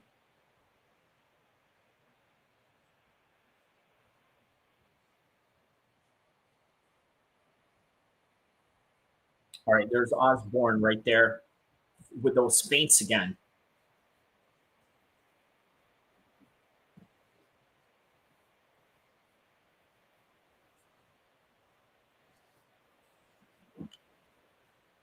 There's Erceg shooting in once again. Good stuff by Adi Osborne. All right, so we're literally 7 minutes left total into this whole entire fight, right? 1 minute left, 30 seconds left actually, and then there's another 60 seconds of like rest time in between rounds, and then 5 minutes of the next round, and that's it on this fight right here.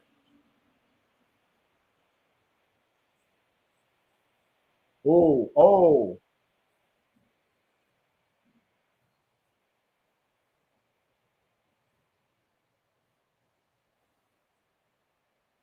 All right, now that's the end of the round right there.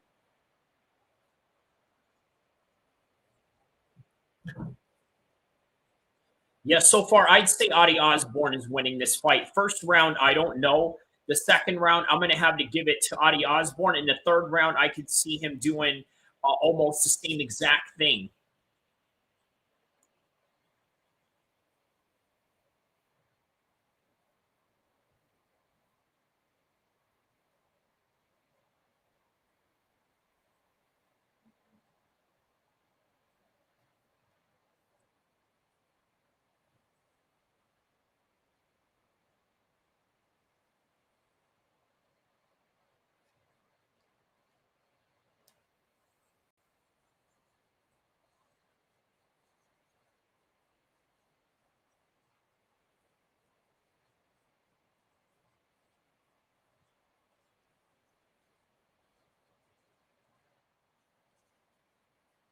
All right, round number 3.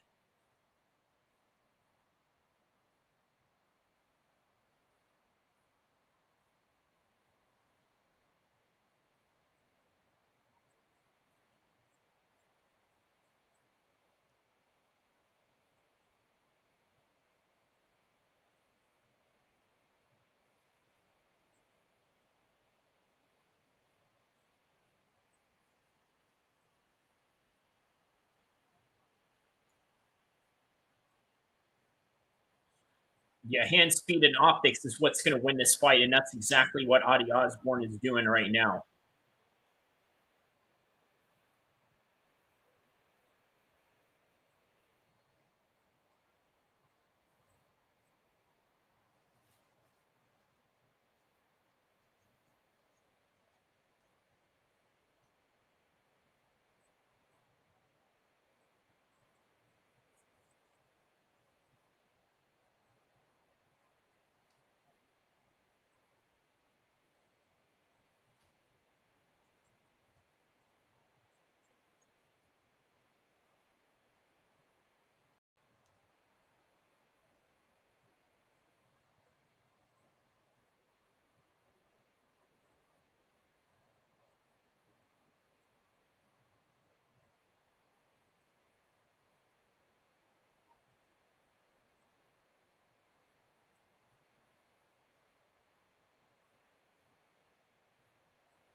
Man, yeah, just the speed, man. Erceg has no response to the speed whatsoever.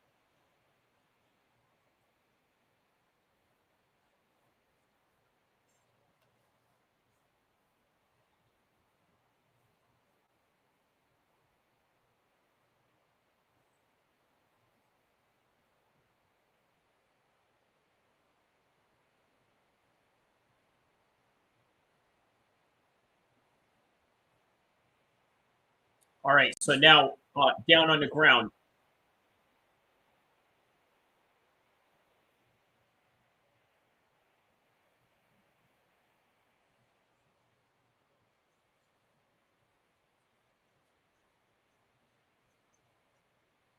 All right, so now he's got side control on top of Adi Osborne.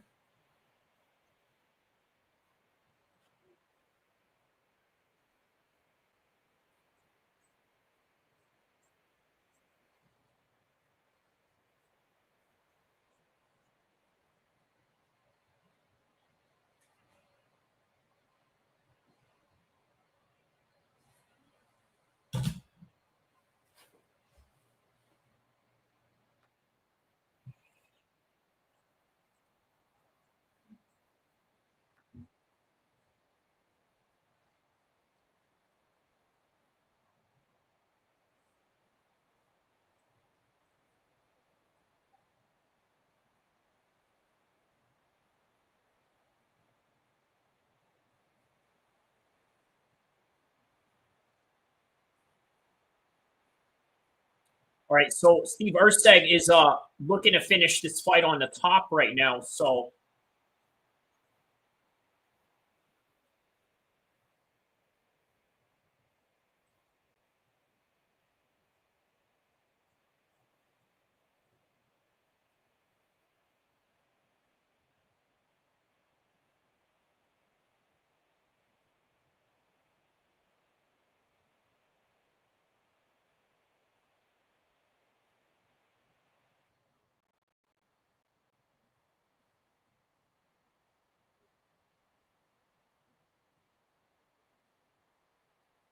all right, so now Steve Erceg is on mount position right now. So a little bit of a turn of events here. Man, it makes this tough. It makes this even tougher to, to try and score right here. So just 26 seconds left into this fight right now. We're going to go over the entire card right now with just 10 seconds left into this fight. Oh, and he's looking to get a rear naked choke. Could he get it in the last second? How about this? All right, he doesn't get the finish, but that right there ends in a decision. All right, so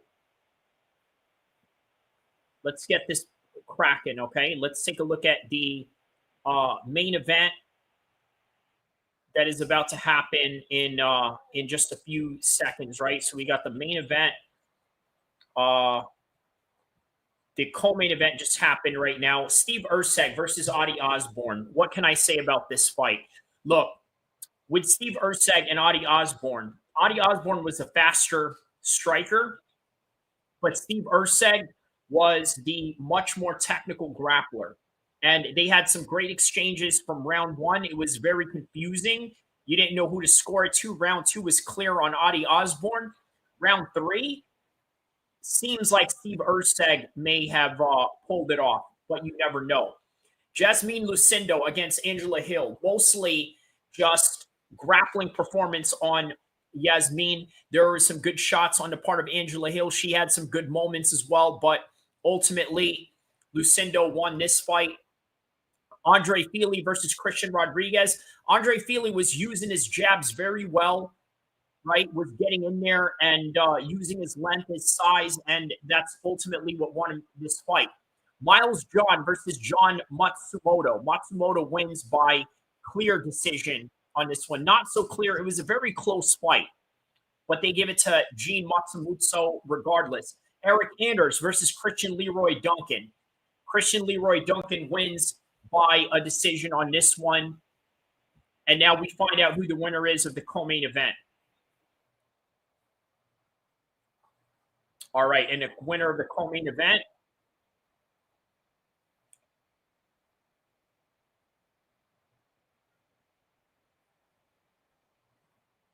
All right, so Steve Erceg, surprisingly enough, Steve Erceg actually ends up winning this one.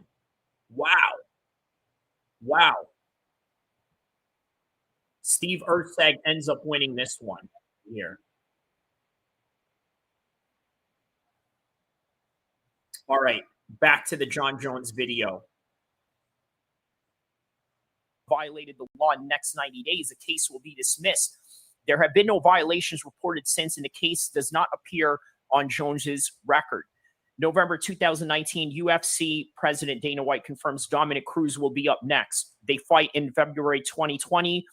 It was one of Dominic Reyes's best performances. Okay, and then after that, he had gone on to lose one fight after another, right? It was like a John Jones curse type of thing until eventually Dominic Reyes got a win. Okay, after he got that win, then he's sort of back to where he needed to be. But it was one of those fights that really escaped Dominic Reyes, right? In fact, when he did win, I managed to make a video about it. Well, check this out. I was in LA right behind Universal Studios, and I was in a hotel, and I had just reacted to Dominic Reyes finally winning after losing that fight to John Jones in which he should have won. This is what I had to say about it.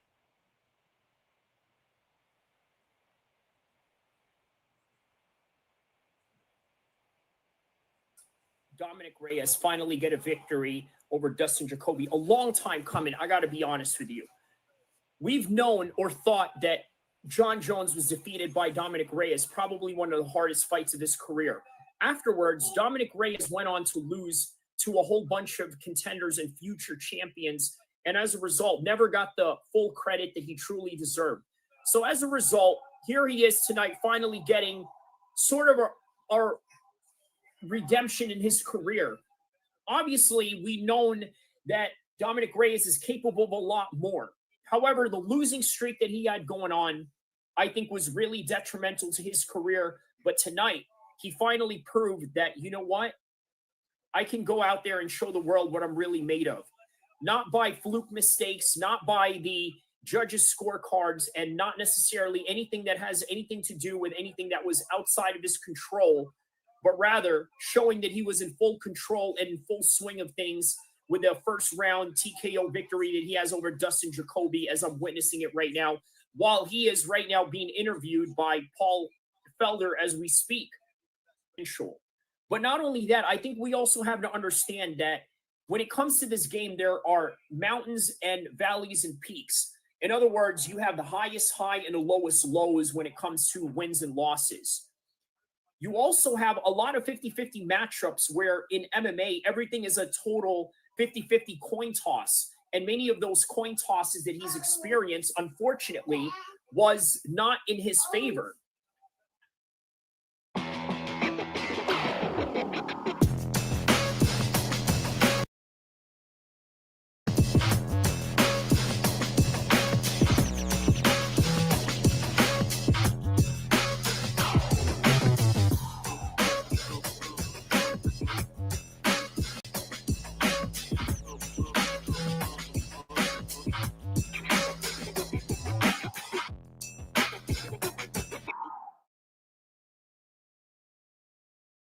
Imagine being able to build the tool you need just by thinking about it. Meet Base 44. Dominic Reyes has had his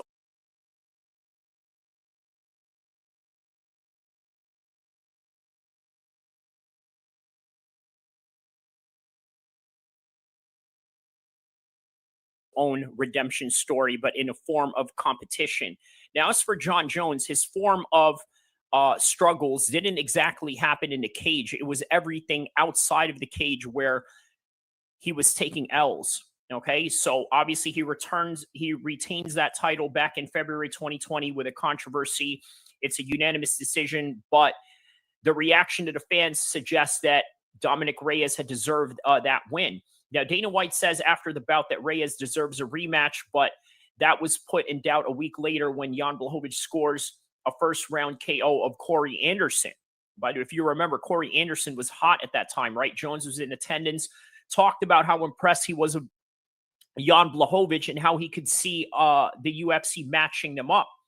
So March 2020, okay, he's arrested again for alleged DWI, negligent of use of firearms, among other charges. 5 days later, Jones agrees to a plea deal, guilty to a DWI, and is fined in order to perform community service, put on probation, and other charges were dropped.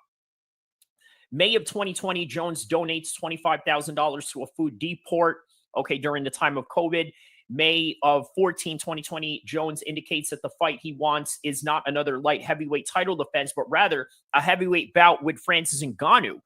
And that's when the Predator tweets at John Jones and replies to him, all power means nothing when your haymakers are too slow.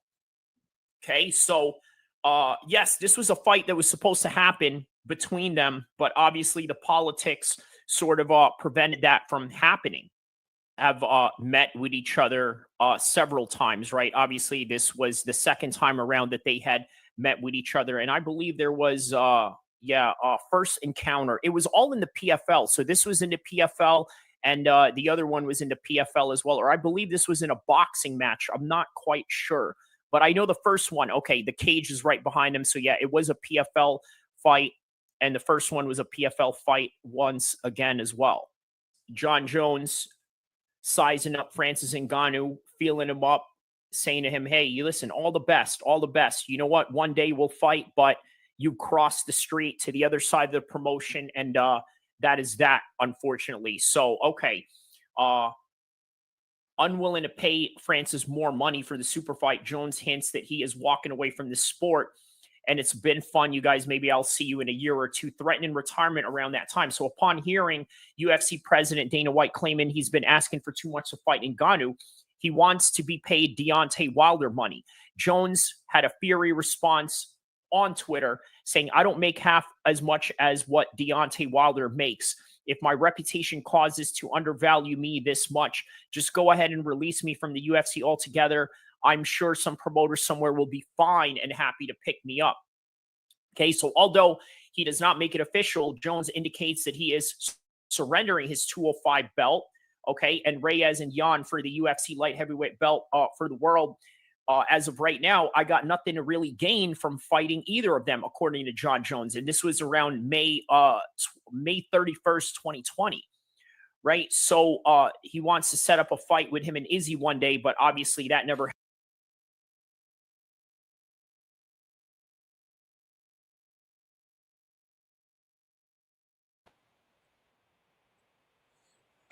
All right, so we got the main event right now.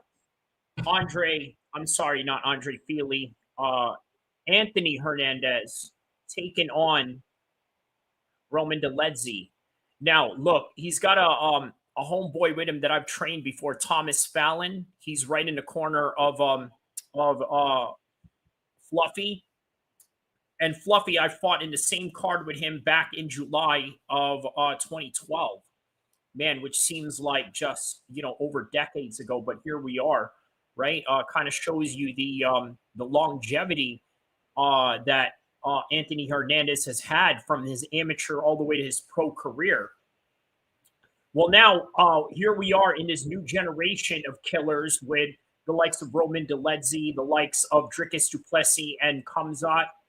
So we're going to see how Hernandez fares with this type of competition right here.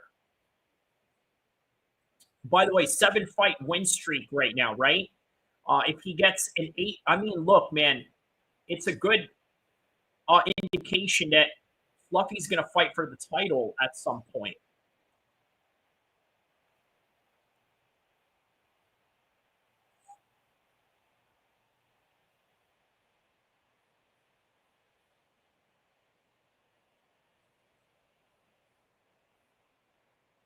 All right, here we go. Roman Dolidze.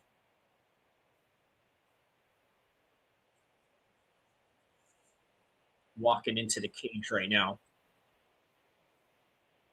Main event of the evening. It's the main event of the evening, and the light is still out right now, right? It's literally still like, yeah.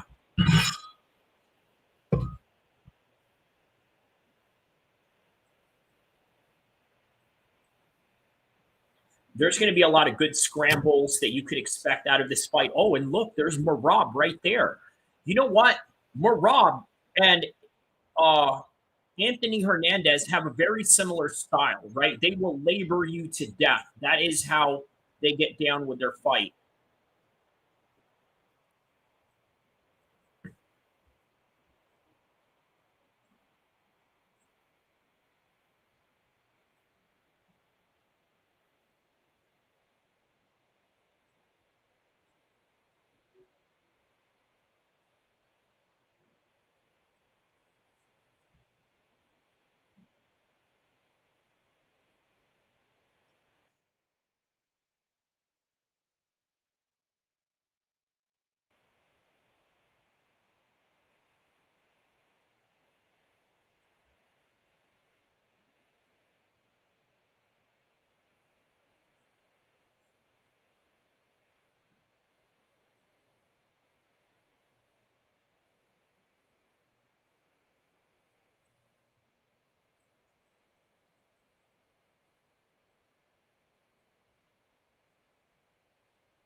All right, so here we go, man. Main event of the evening. Let's go. Here we go.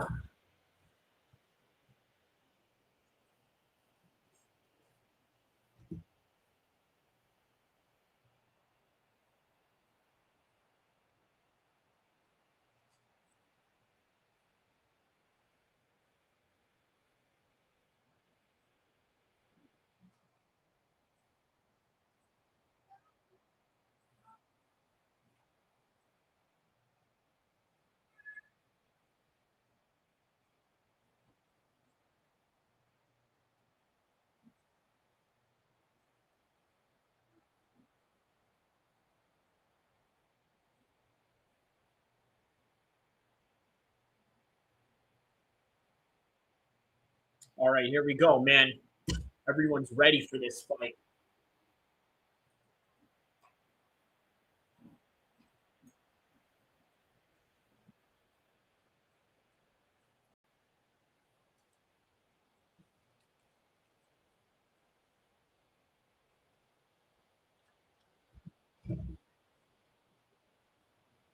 All right, Anthony Hernandez, 14-2.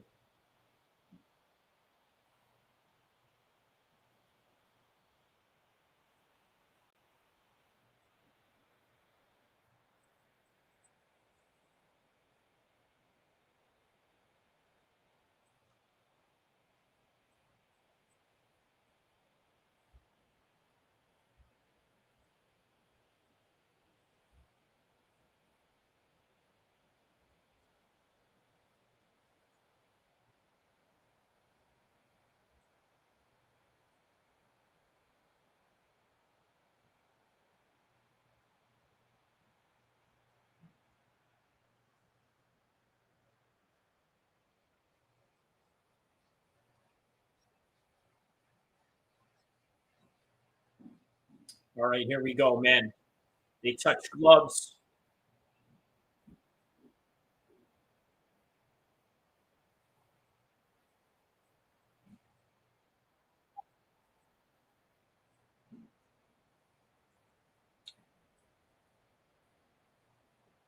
All right, round number 1. Let's go. Let's see what Anthony Hernandez does here. Looks like he's looking to start very fast. A lot of feints and movements by Anthony Hernandez. There's a low kick right there. Boom.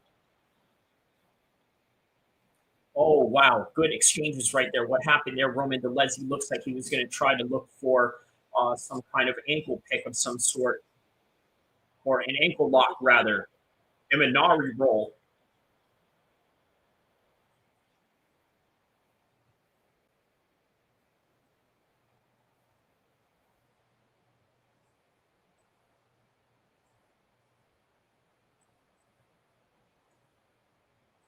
Yeah, 7-fight win streak on the part of Anthony Hernandez, man. That is not an easy thing in the UFC, right? So very underappreciated, in my opinion, with what he has currently going on right now.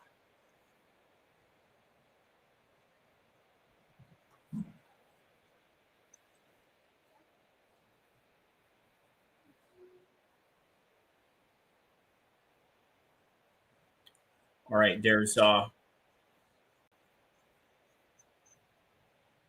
Anthony trying to close the distance, but at the same time walking him forward.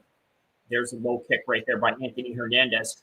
The way that Anthony Hernandez looks, he looks like he's very underweight for this weight class. But you know what? There's a lot of stamina that he's able to fight. You know, he's been fighting 185 for a long time, right? This guy could probably cut weight if he wanted to, but you know, he seems very comfortable fighting in this weight class, and it seems to be holding his own in it.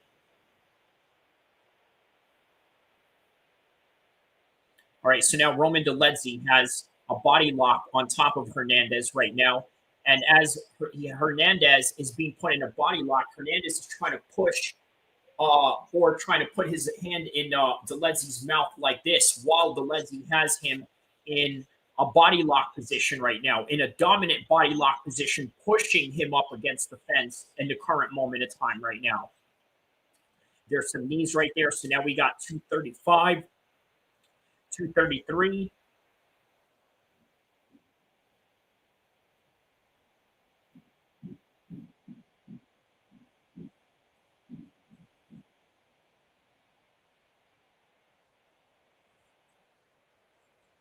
All right, there's a low kick by Anthony.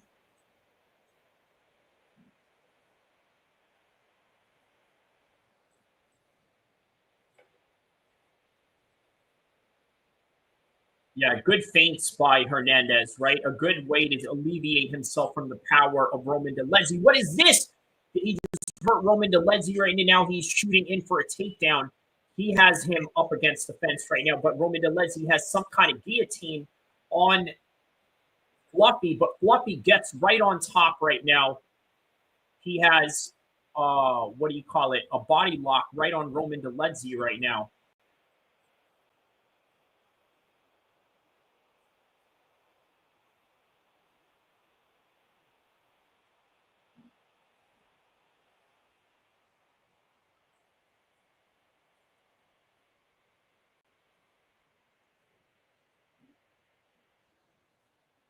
Okay, there's a low kick right there by Roman Dolidze.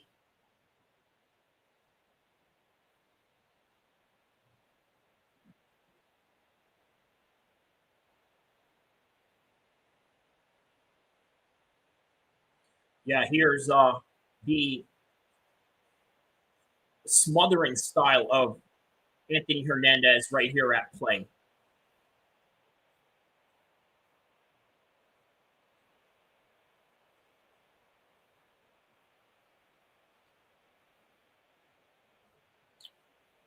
Yeah, DC is looking for some low kicks. There it is. He may have heard DC right there as DC was looking for him to throw some leg kicks. And there's a takedown by Anthony Hernandez right now. Now he's right on top of Roman Dolidze right now.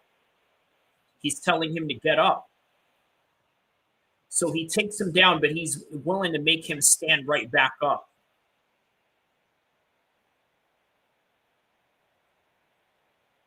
Yeah, man, Hernandez is really good for him to be able to take him down like that. 6 seconds left into round number 2 right now.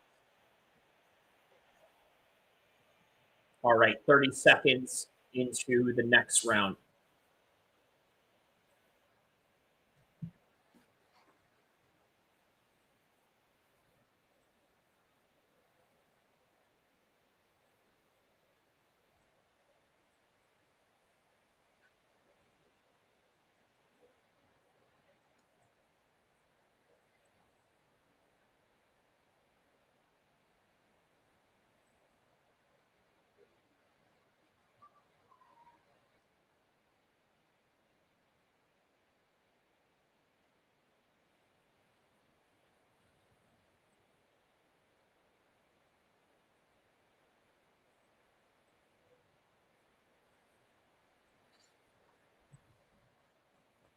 All right, round number 2.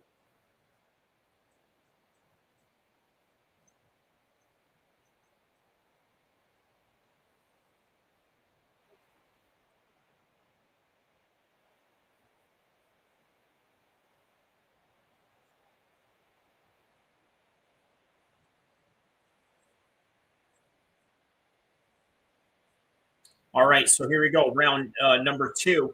Let's see the gas tank of Hernandez at play here.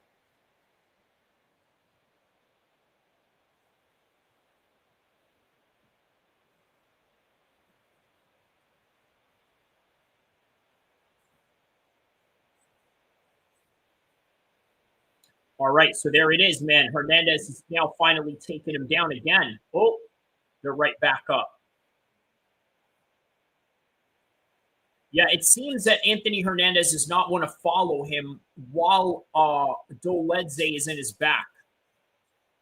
Like he'd prefer to just wrestle him, take him down, but also stand him back up and box with him, which, by the way, is really helping him out right now.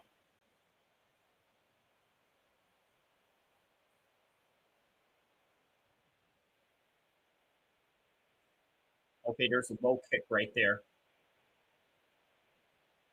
Yeah, he's really zapping the confidence of Roman Dolidze right now, man.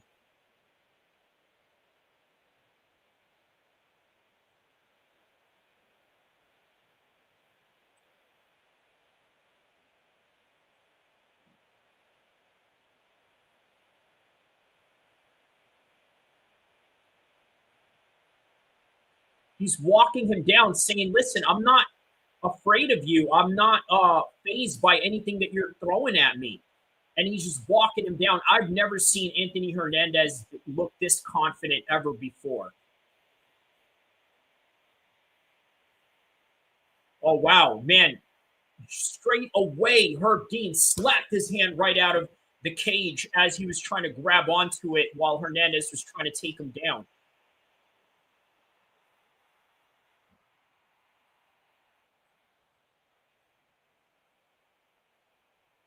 All right, there it is, man.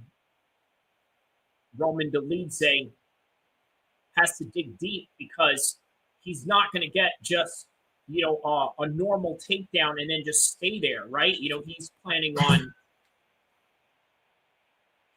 on boxing him the whole time and making him trying to deal with it. And it doesn't look like Roman Dolidze is really interested in trying to deal with these punches that are coming his way. Anthony Hernandez is literally walking him down right now like this, sometimes with his hands down, but then on top of it, he's also in the conventional stance of having his hands up and then just walking him down, throwing shots at him. There's a low kick right there. Okay, and now he takes him down again, got his back. Is he going to keep him there, or is he going to stand him right back up again? I say let him stand right back up again. He's doing very good on the feet right now, is, Fluffy Hernandez.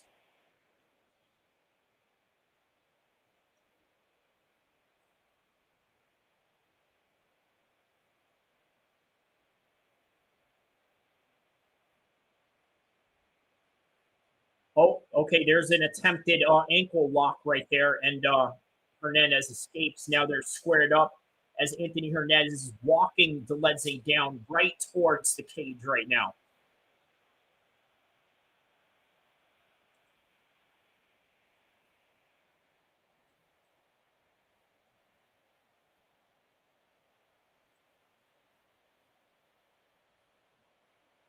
All right, there's some good 1-2 shots right there by Anthony Hernandez.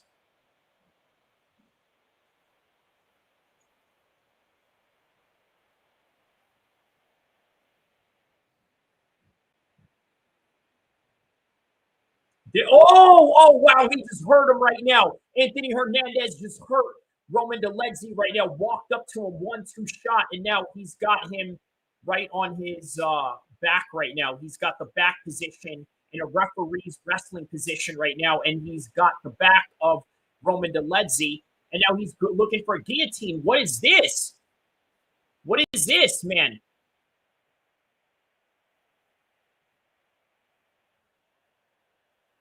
And then he'll go back to the back and just pound him out from this position right here.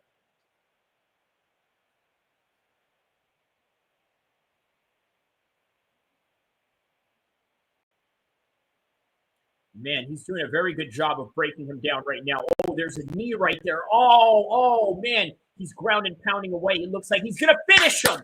Wow. Anthony Hernandez just finished Roman Dolidze right now. Anthony Hernandez just finished Roman Dolidze. That was amazing. That was absolutely amazing. He finished. Oh, wait, no.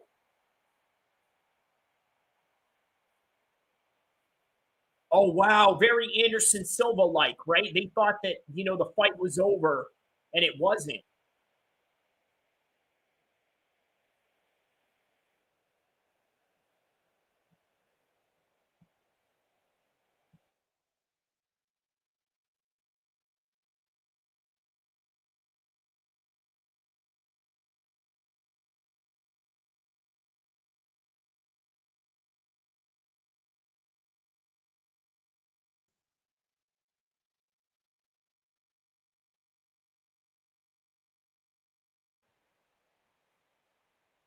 Wow, man. Yeah, just I thought he was about to finish him right there, man. But it was the yeah, it was the horn, not the actual finish of the fight. But all right, here we go. Round number 3 as we commence battle. Yeah, so he knows that he can finish Dolidze right here. There's a chance that Dolidze is going to get finished right here. He's been rocked a few times. He's tired on top of that. And Anthony just needs a couple more shots left, and he's got Dolidze where he needs him. There it is, another one right there. He takes him down again.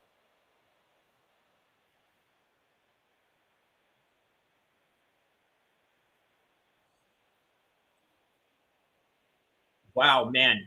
Yeah, he's doing a very good job of, really destroying Dolidze right now.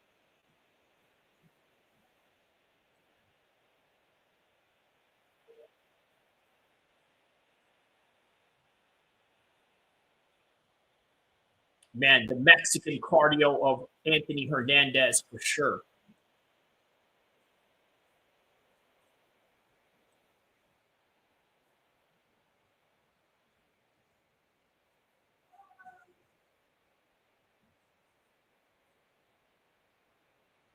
There it is. He's not, yeah, so he was going to grab the fence on that one again, and Herb Dean was right on it.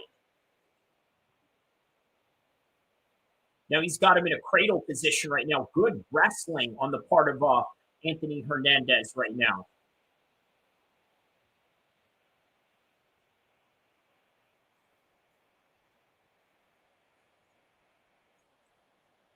All right, so now Hernandez is looking for this front choke as they are grappling right in front of the fence right now. Throwing a little bit of some knees right there in that exchange. Very grindy type of fight for sure. But Fluffy Hernandez knows how to weaponize the pace that is in front of him.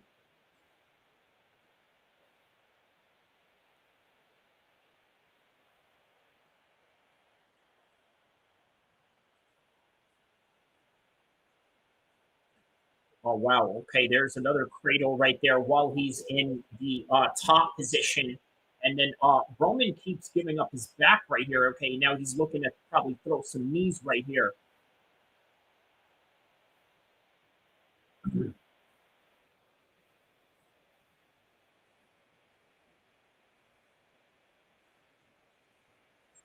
Yeah, he's making Hernandez carry all of that weight right now. And on top of the grinding style that he has going on with him.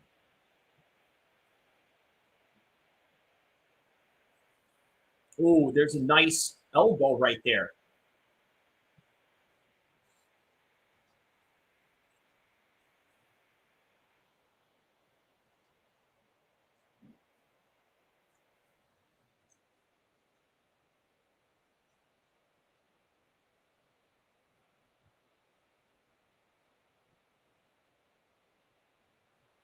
Man, yeah, he's doing Marab things to a guy that trains with Marab. Yeah, I've never seen Roman Dolidze get beat this bad, and I've never seen Anthony look so good right now.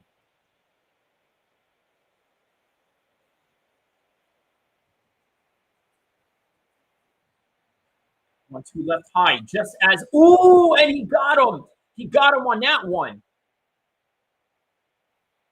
Yeah, good right hand on the part of Hernandez. Now he's throwing knees right there.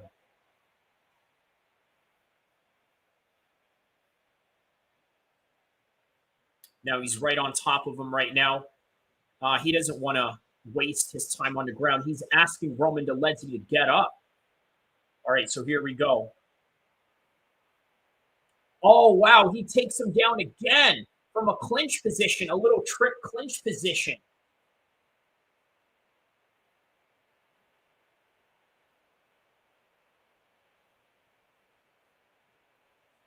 Man, I'm telling you, man, the cardio of Hernandez is no joke.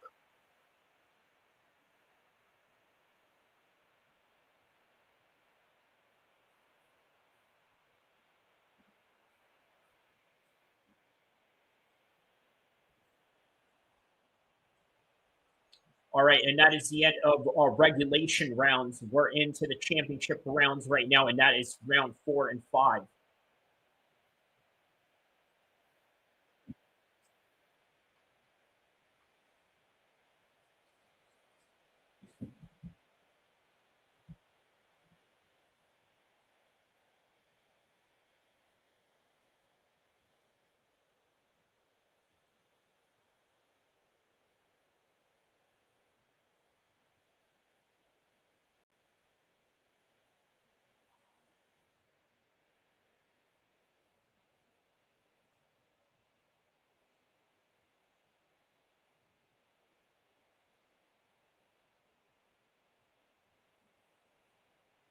Man, the way that he took him down on that one, it looked like the rock bottom. I do agree with that.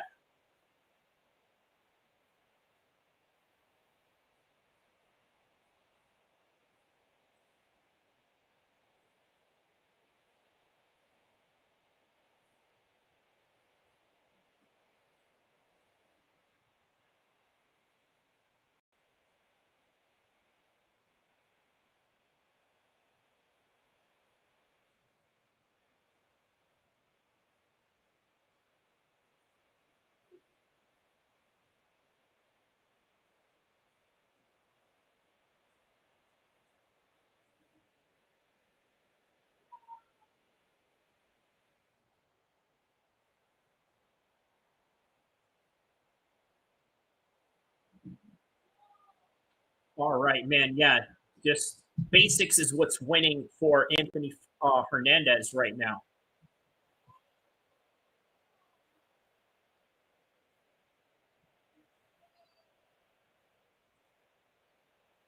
Oh, he just elbowed him right there. Man, Dolidze is tough, man. He is taking these shots.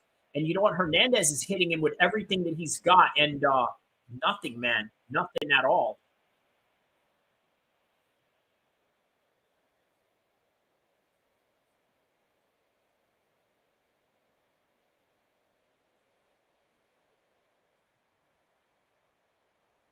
Wow, man. Yeah, weaponizing the pace at its best right now is Anthony Hernandez.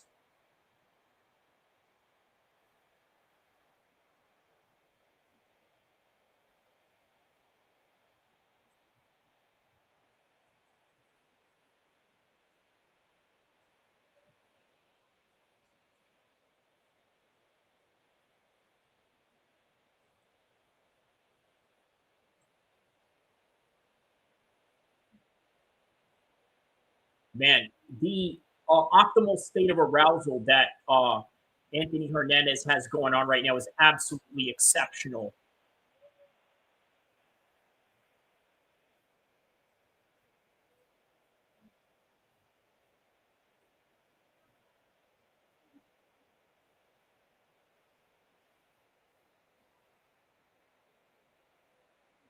All right, and there it is. Now he's releasing him right back up again.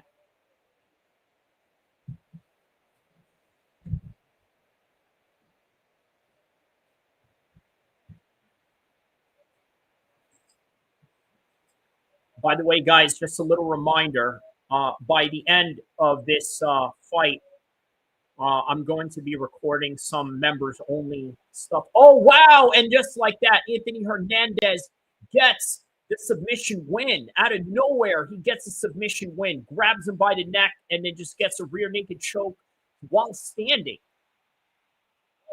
Which is even crazy.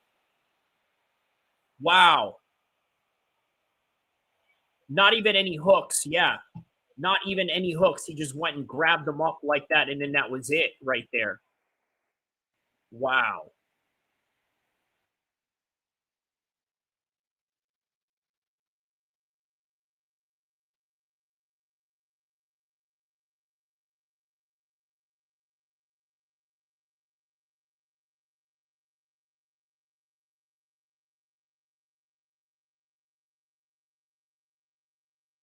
Wow.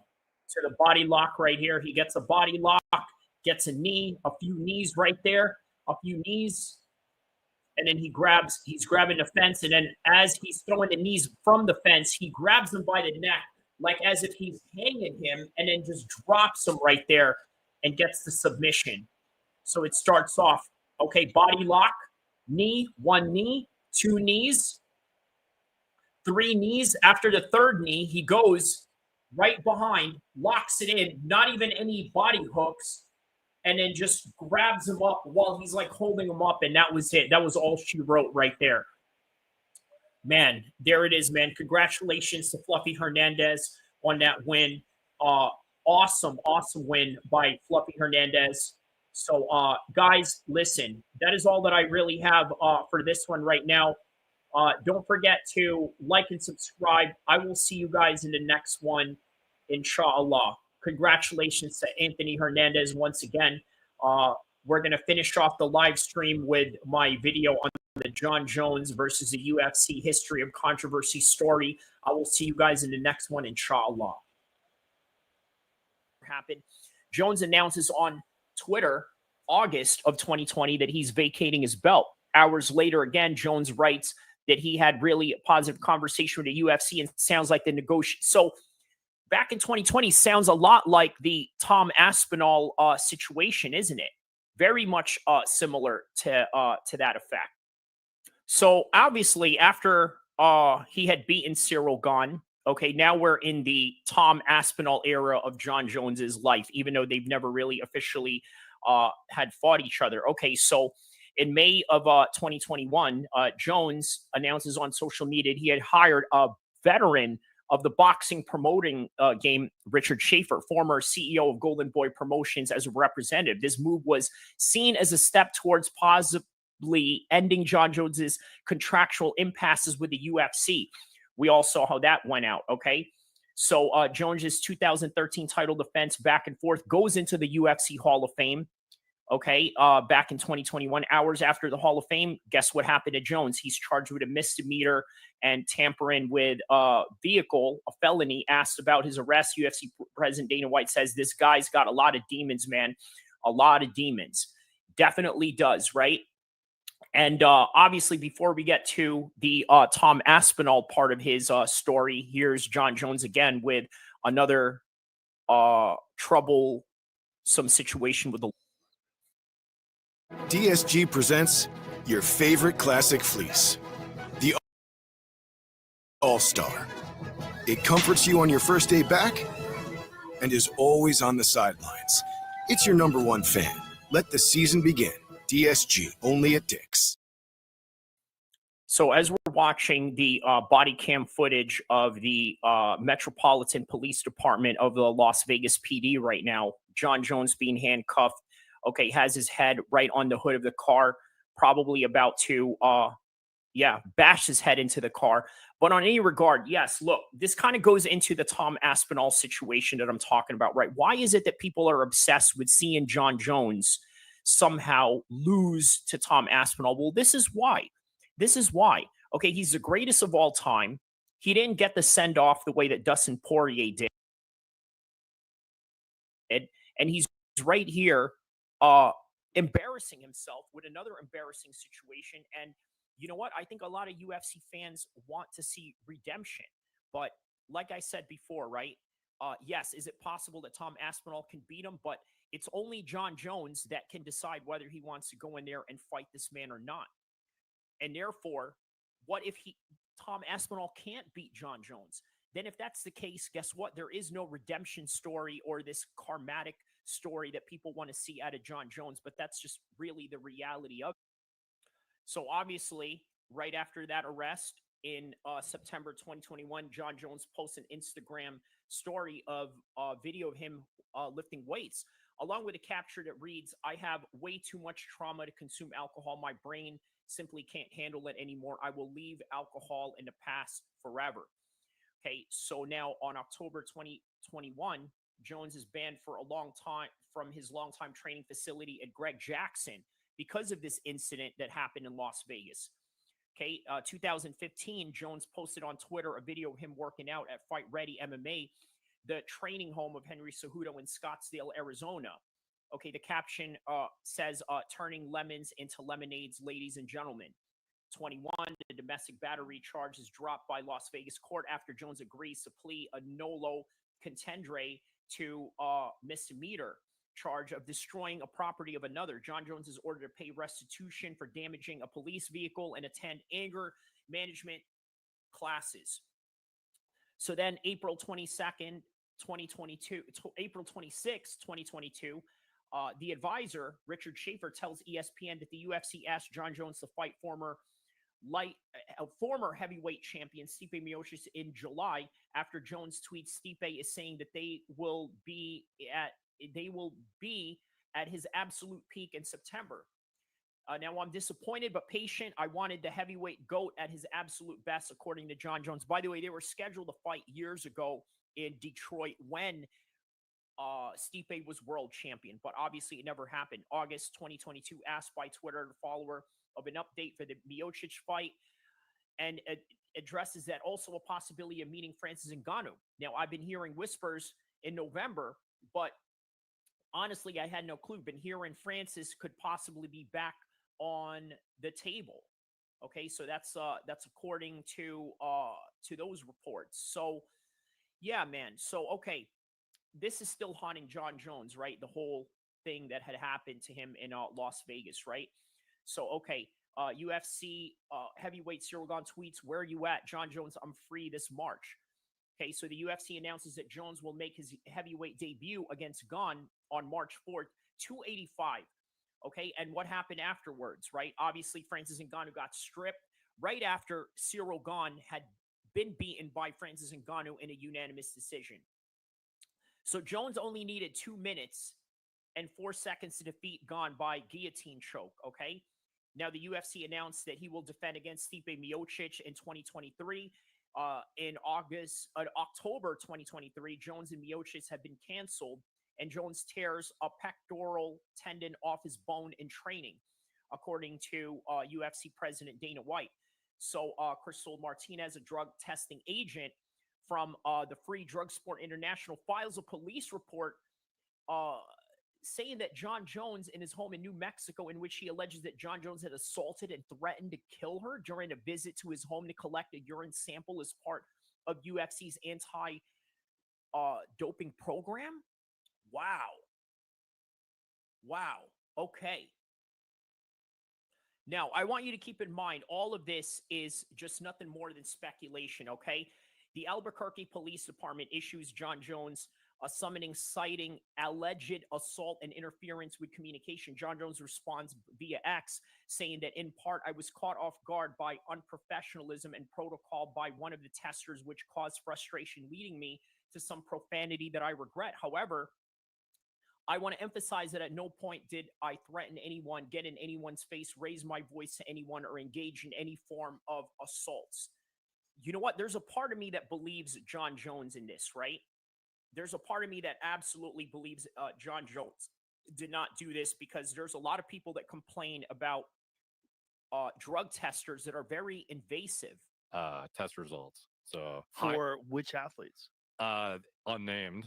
As Which far sports? As, they wouldn't say. They just said like Olympic level athletes and elite athletes, and kept it very vague. Really? And essentially, they disclosed what they had tested positive for, and even that one of them was an Olympic caliber athlete, and their entire career they got to go until retirement without getting exposed, just because they helped USADA supposedly catch other people. And they were basically, well, there you have it, man. Not just USADA, but other drug testing agents have had a long history of corruption, right? I mean, you could go back to VADA, I believe, as well, with Devin Haney.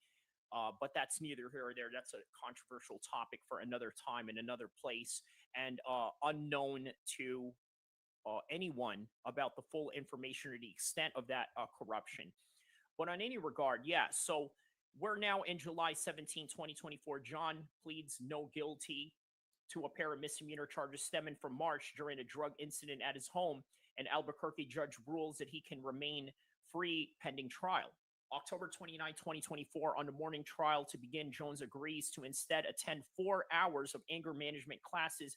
If he completes the classes, he does not violate any of the laws for 90 days. The misdemeanor charges will be dropped.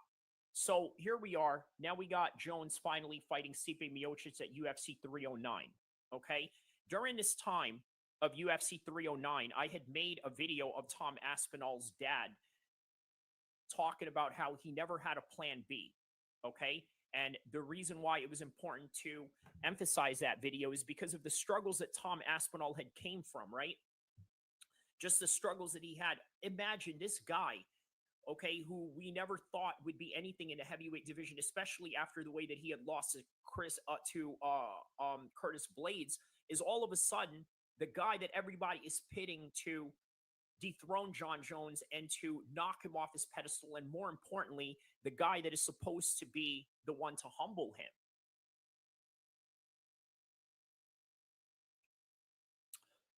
Check this video out right here.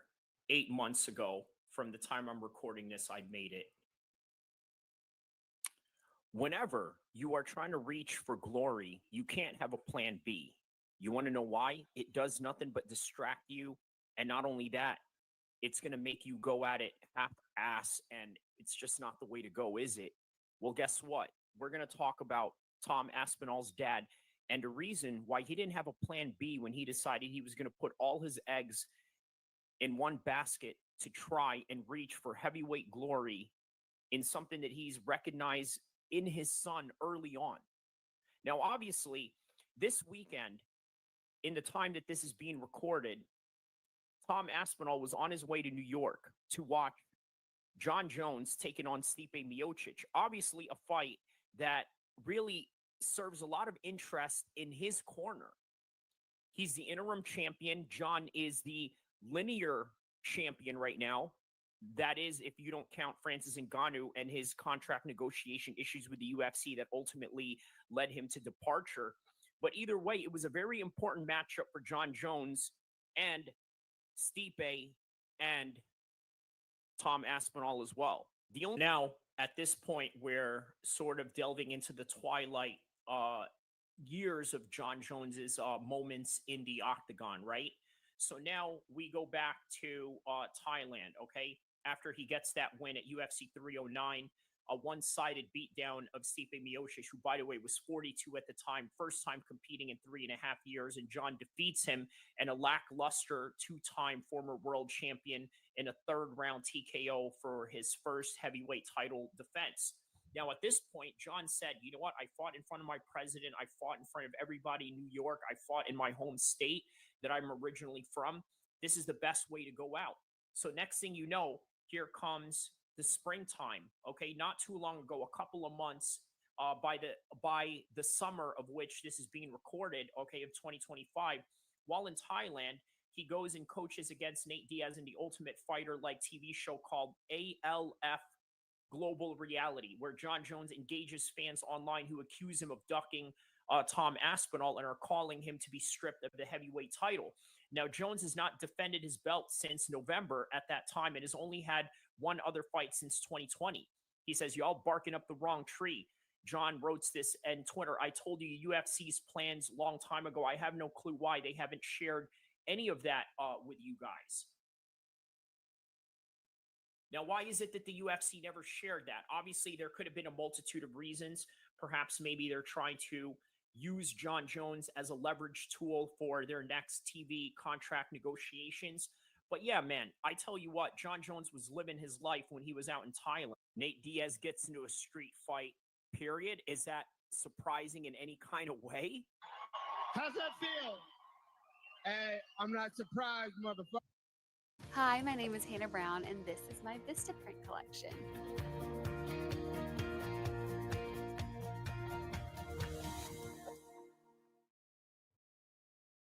Well, let's be honest about this. In reality, who can be really surprised about that?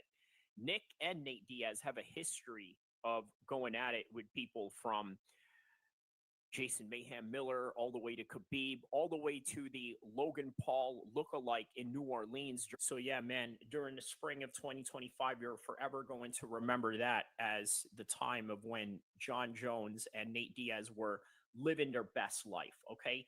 But as time goes on, okay, the UFC has finally announced on June 21st, 2025, following a UFC Fight Night card in Baku, Azerbaijan, where Dana White announces that Jones is retired and Aspinall has been promoted from interim champion to undisputed champion. And John Jones calls us last night and said that he retired. Dana White says, John is officially retired. Tom Aspinall is the heavyweight champion of the UFC. I mean, wow, right? After all of that, the contract negotiations that were going behind the scenes, all this, that, and the other, this is what we get right here.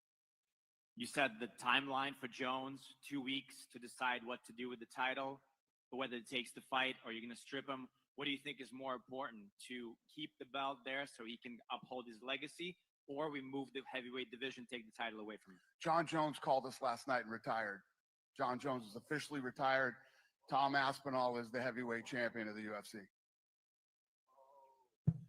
Now, honestly, is this where the story of John Jones ends, at a random city in Eastern Europe or in Middle East, and Azerbaijan, out of all places, by the way, not to disrespect that place in any kind of way. It just seems very lackluster. But, I mean, the question remains, right? Is this where John Jones's story ends?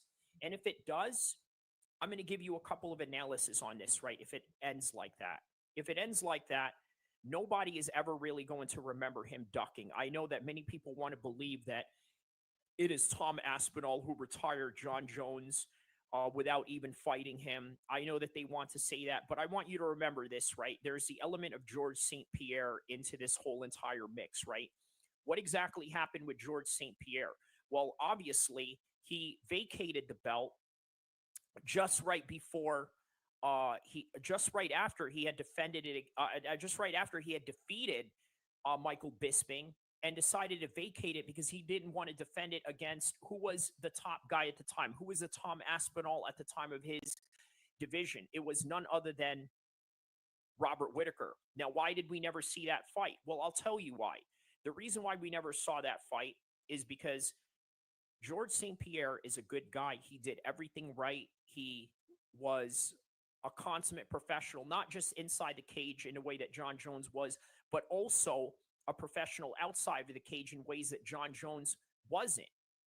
And that is the reason why people wanted to see John Jones fall. And that is the reason why people were not mad at George St. Pierre for vacating the belt the way that he did. And I'm telling you, that's really all there is to it. Many of you want to see John Jones fail. Many of you want to see John Jones get beat up. You want to see that image of John Jones laying on the ground, looking up at the ceiling, knocked out, beaten up, bloodied, which you've already seen him in several fights, one with Alexander Gustafsson, but the problem is he didn't lose that fight. So therefore, many people believe that him winning and him constantly being on top is just enabling him. I mean, look at all the charges that we had just gone through in his rap sheet all throughout this whole entire video, right? What we got out of that was nothing more than just absolute chaos to the highest order, right? And yet he kept dodging law enforcement. He kept dodging prison time.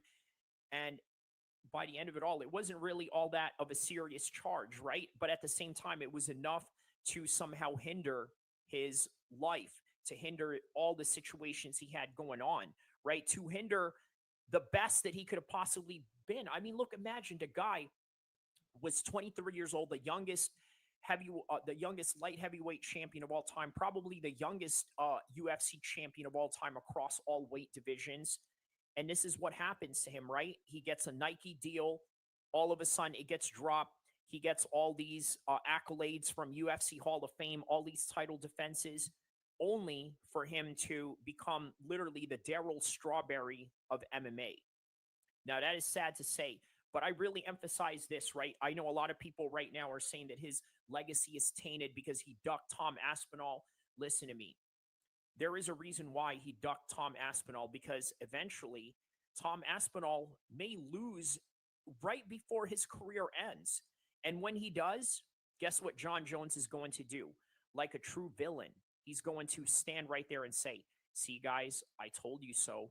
I told you that Tom Aspinall was going to lose. I told you that I am the greatest of all time. I never lost.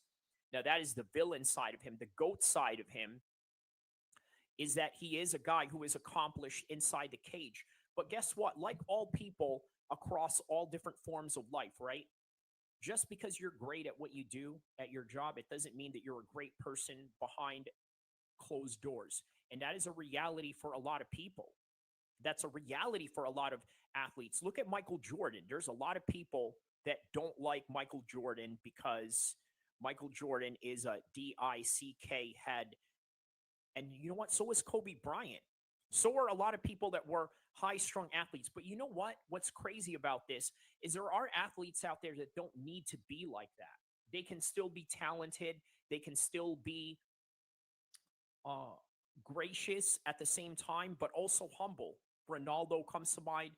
Lionel Messi comes to mind. Wayne Gretzky comes to mind. George St. Pierre comes to mind. And why do I keep bringing up George St. Pierre? Well, it's as simple as this. George St. Pierre did it right, and he did it with integrity, and he never got into the things that John Jones had gotten into. Look at this thumbnail that we got on John Jones right now, right? There's the cops behind him, and then there's the octagon on the other side, and there's a split screen of two faces that he has going on, very similar to that of my profile pic. Now, why do I have a profile pic like that? Because I believe in human psychology, and I believe that humans have a high complex reality into their actions, into their overall daily activities, and also something that pattern recognition could not recognize, such as, for example, in the latest news that we have in NYC, speaking of NYC and John Jones's latest victory in NYC, there was a shooting that had happened in NYC, which I have covered on my live stream, right? Nobody knows or understands why this guy did what he did.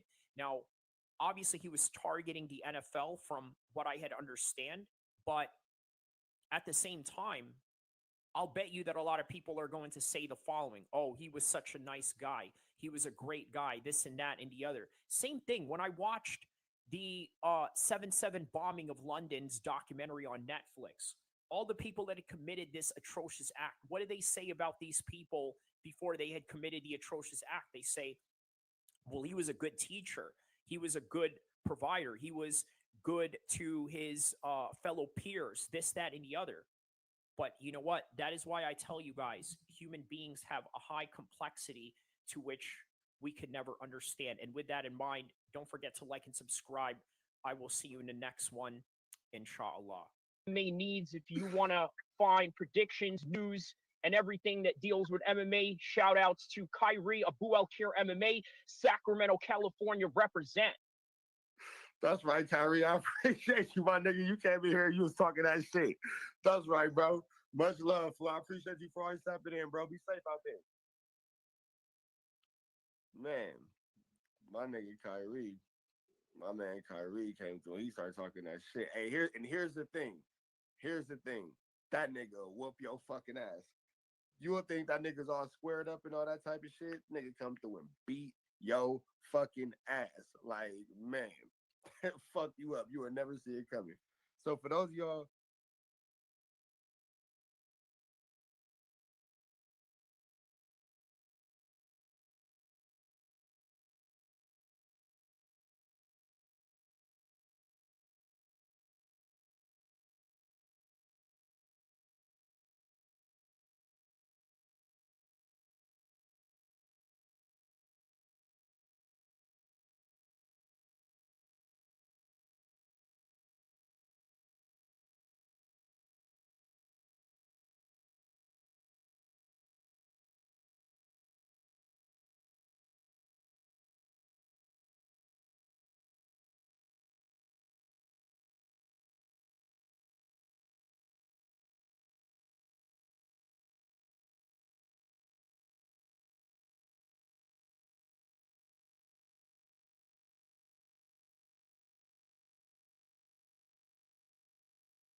MMA needs, if you want to find predictions, news, and everything that deals with MMA. Shout outs to Kyrie Abu El-Kheer MMA, Sacramento, California represent. That's right, Kyrie. I appreciate you, my nigga. You came in here and you was talking that shit. That's right, bro. Much love, Flo. I appreciate you for always stepping in, bro. Be safe out there. Man, my nigga Kyrie, my man Kyrie came through. He started talking that shit. Hey, here's the thing. Here's the thing. That nigga will whoop your fucking ass. You would think that nigga's all squared up and all that type of shit. Nigga come through and beat your fucking ass. Like, man, fuck you up. You will never see it coming. So for those of y'all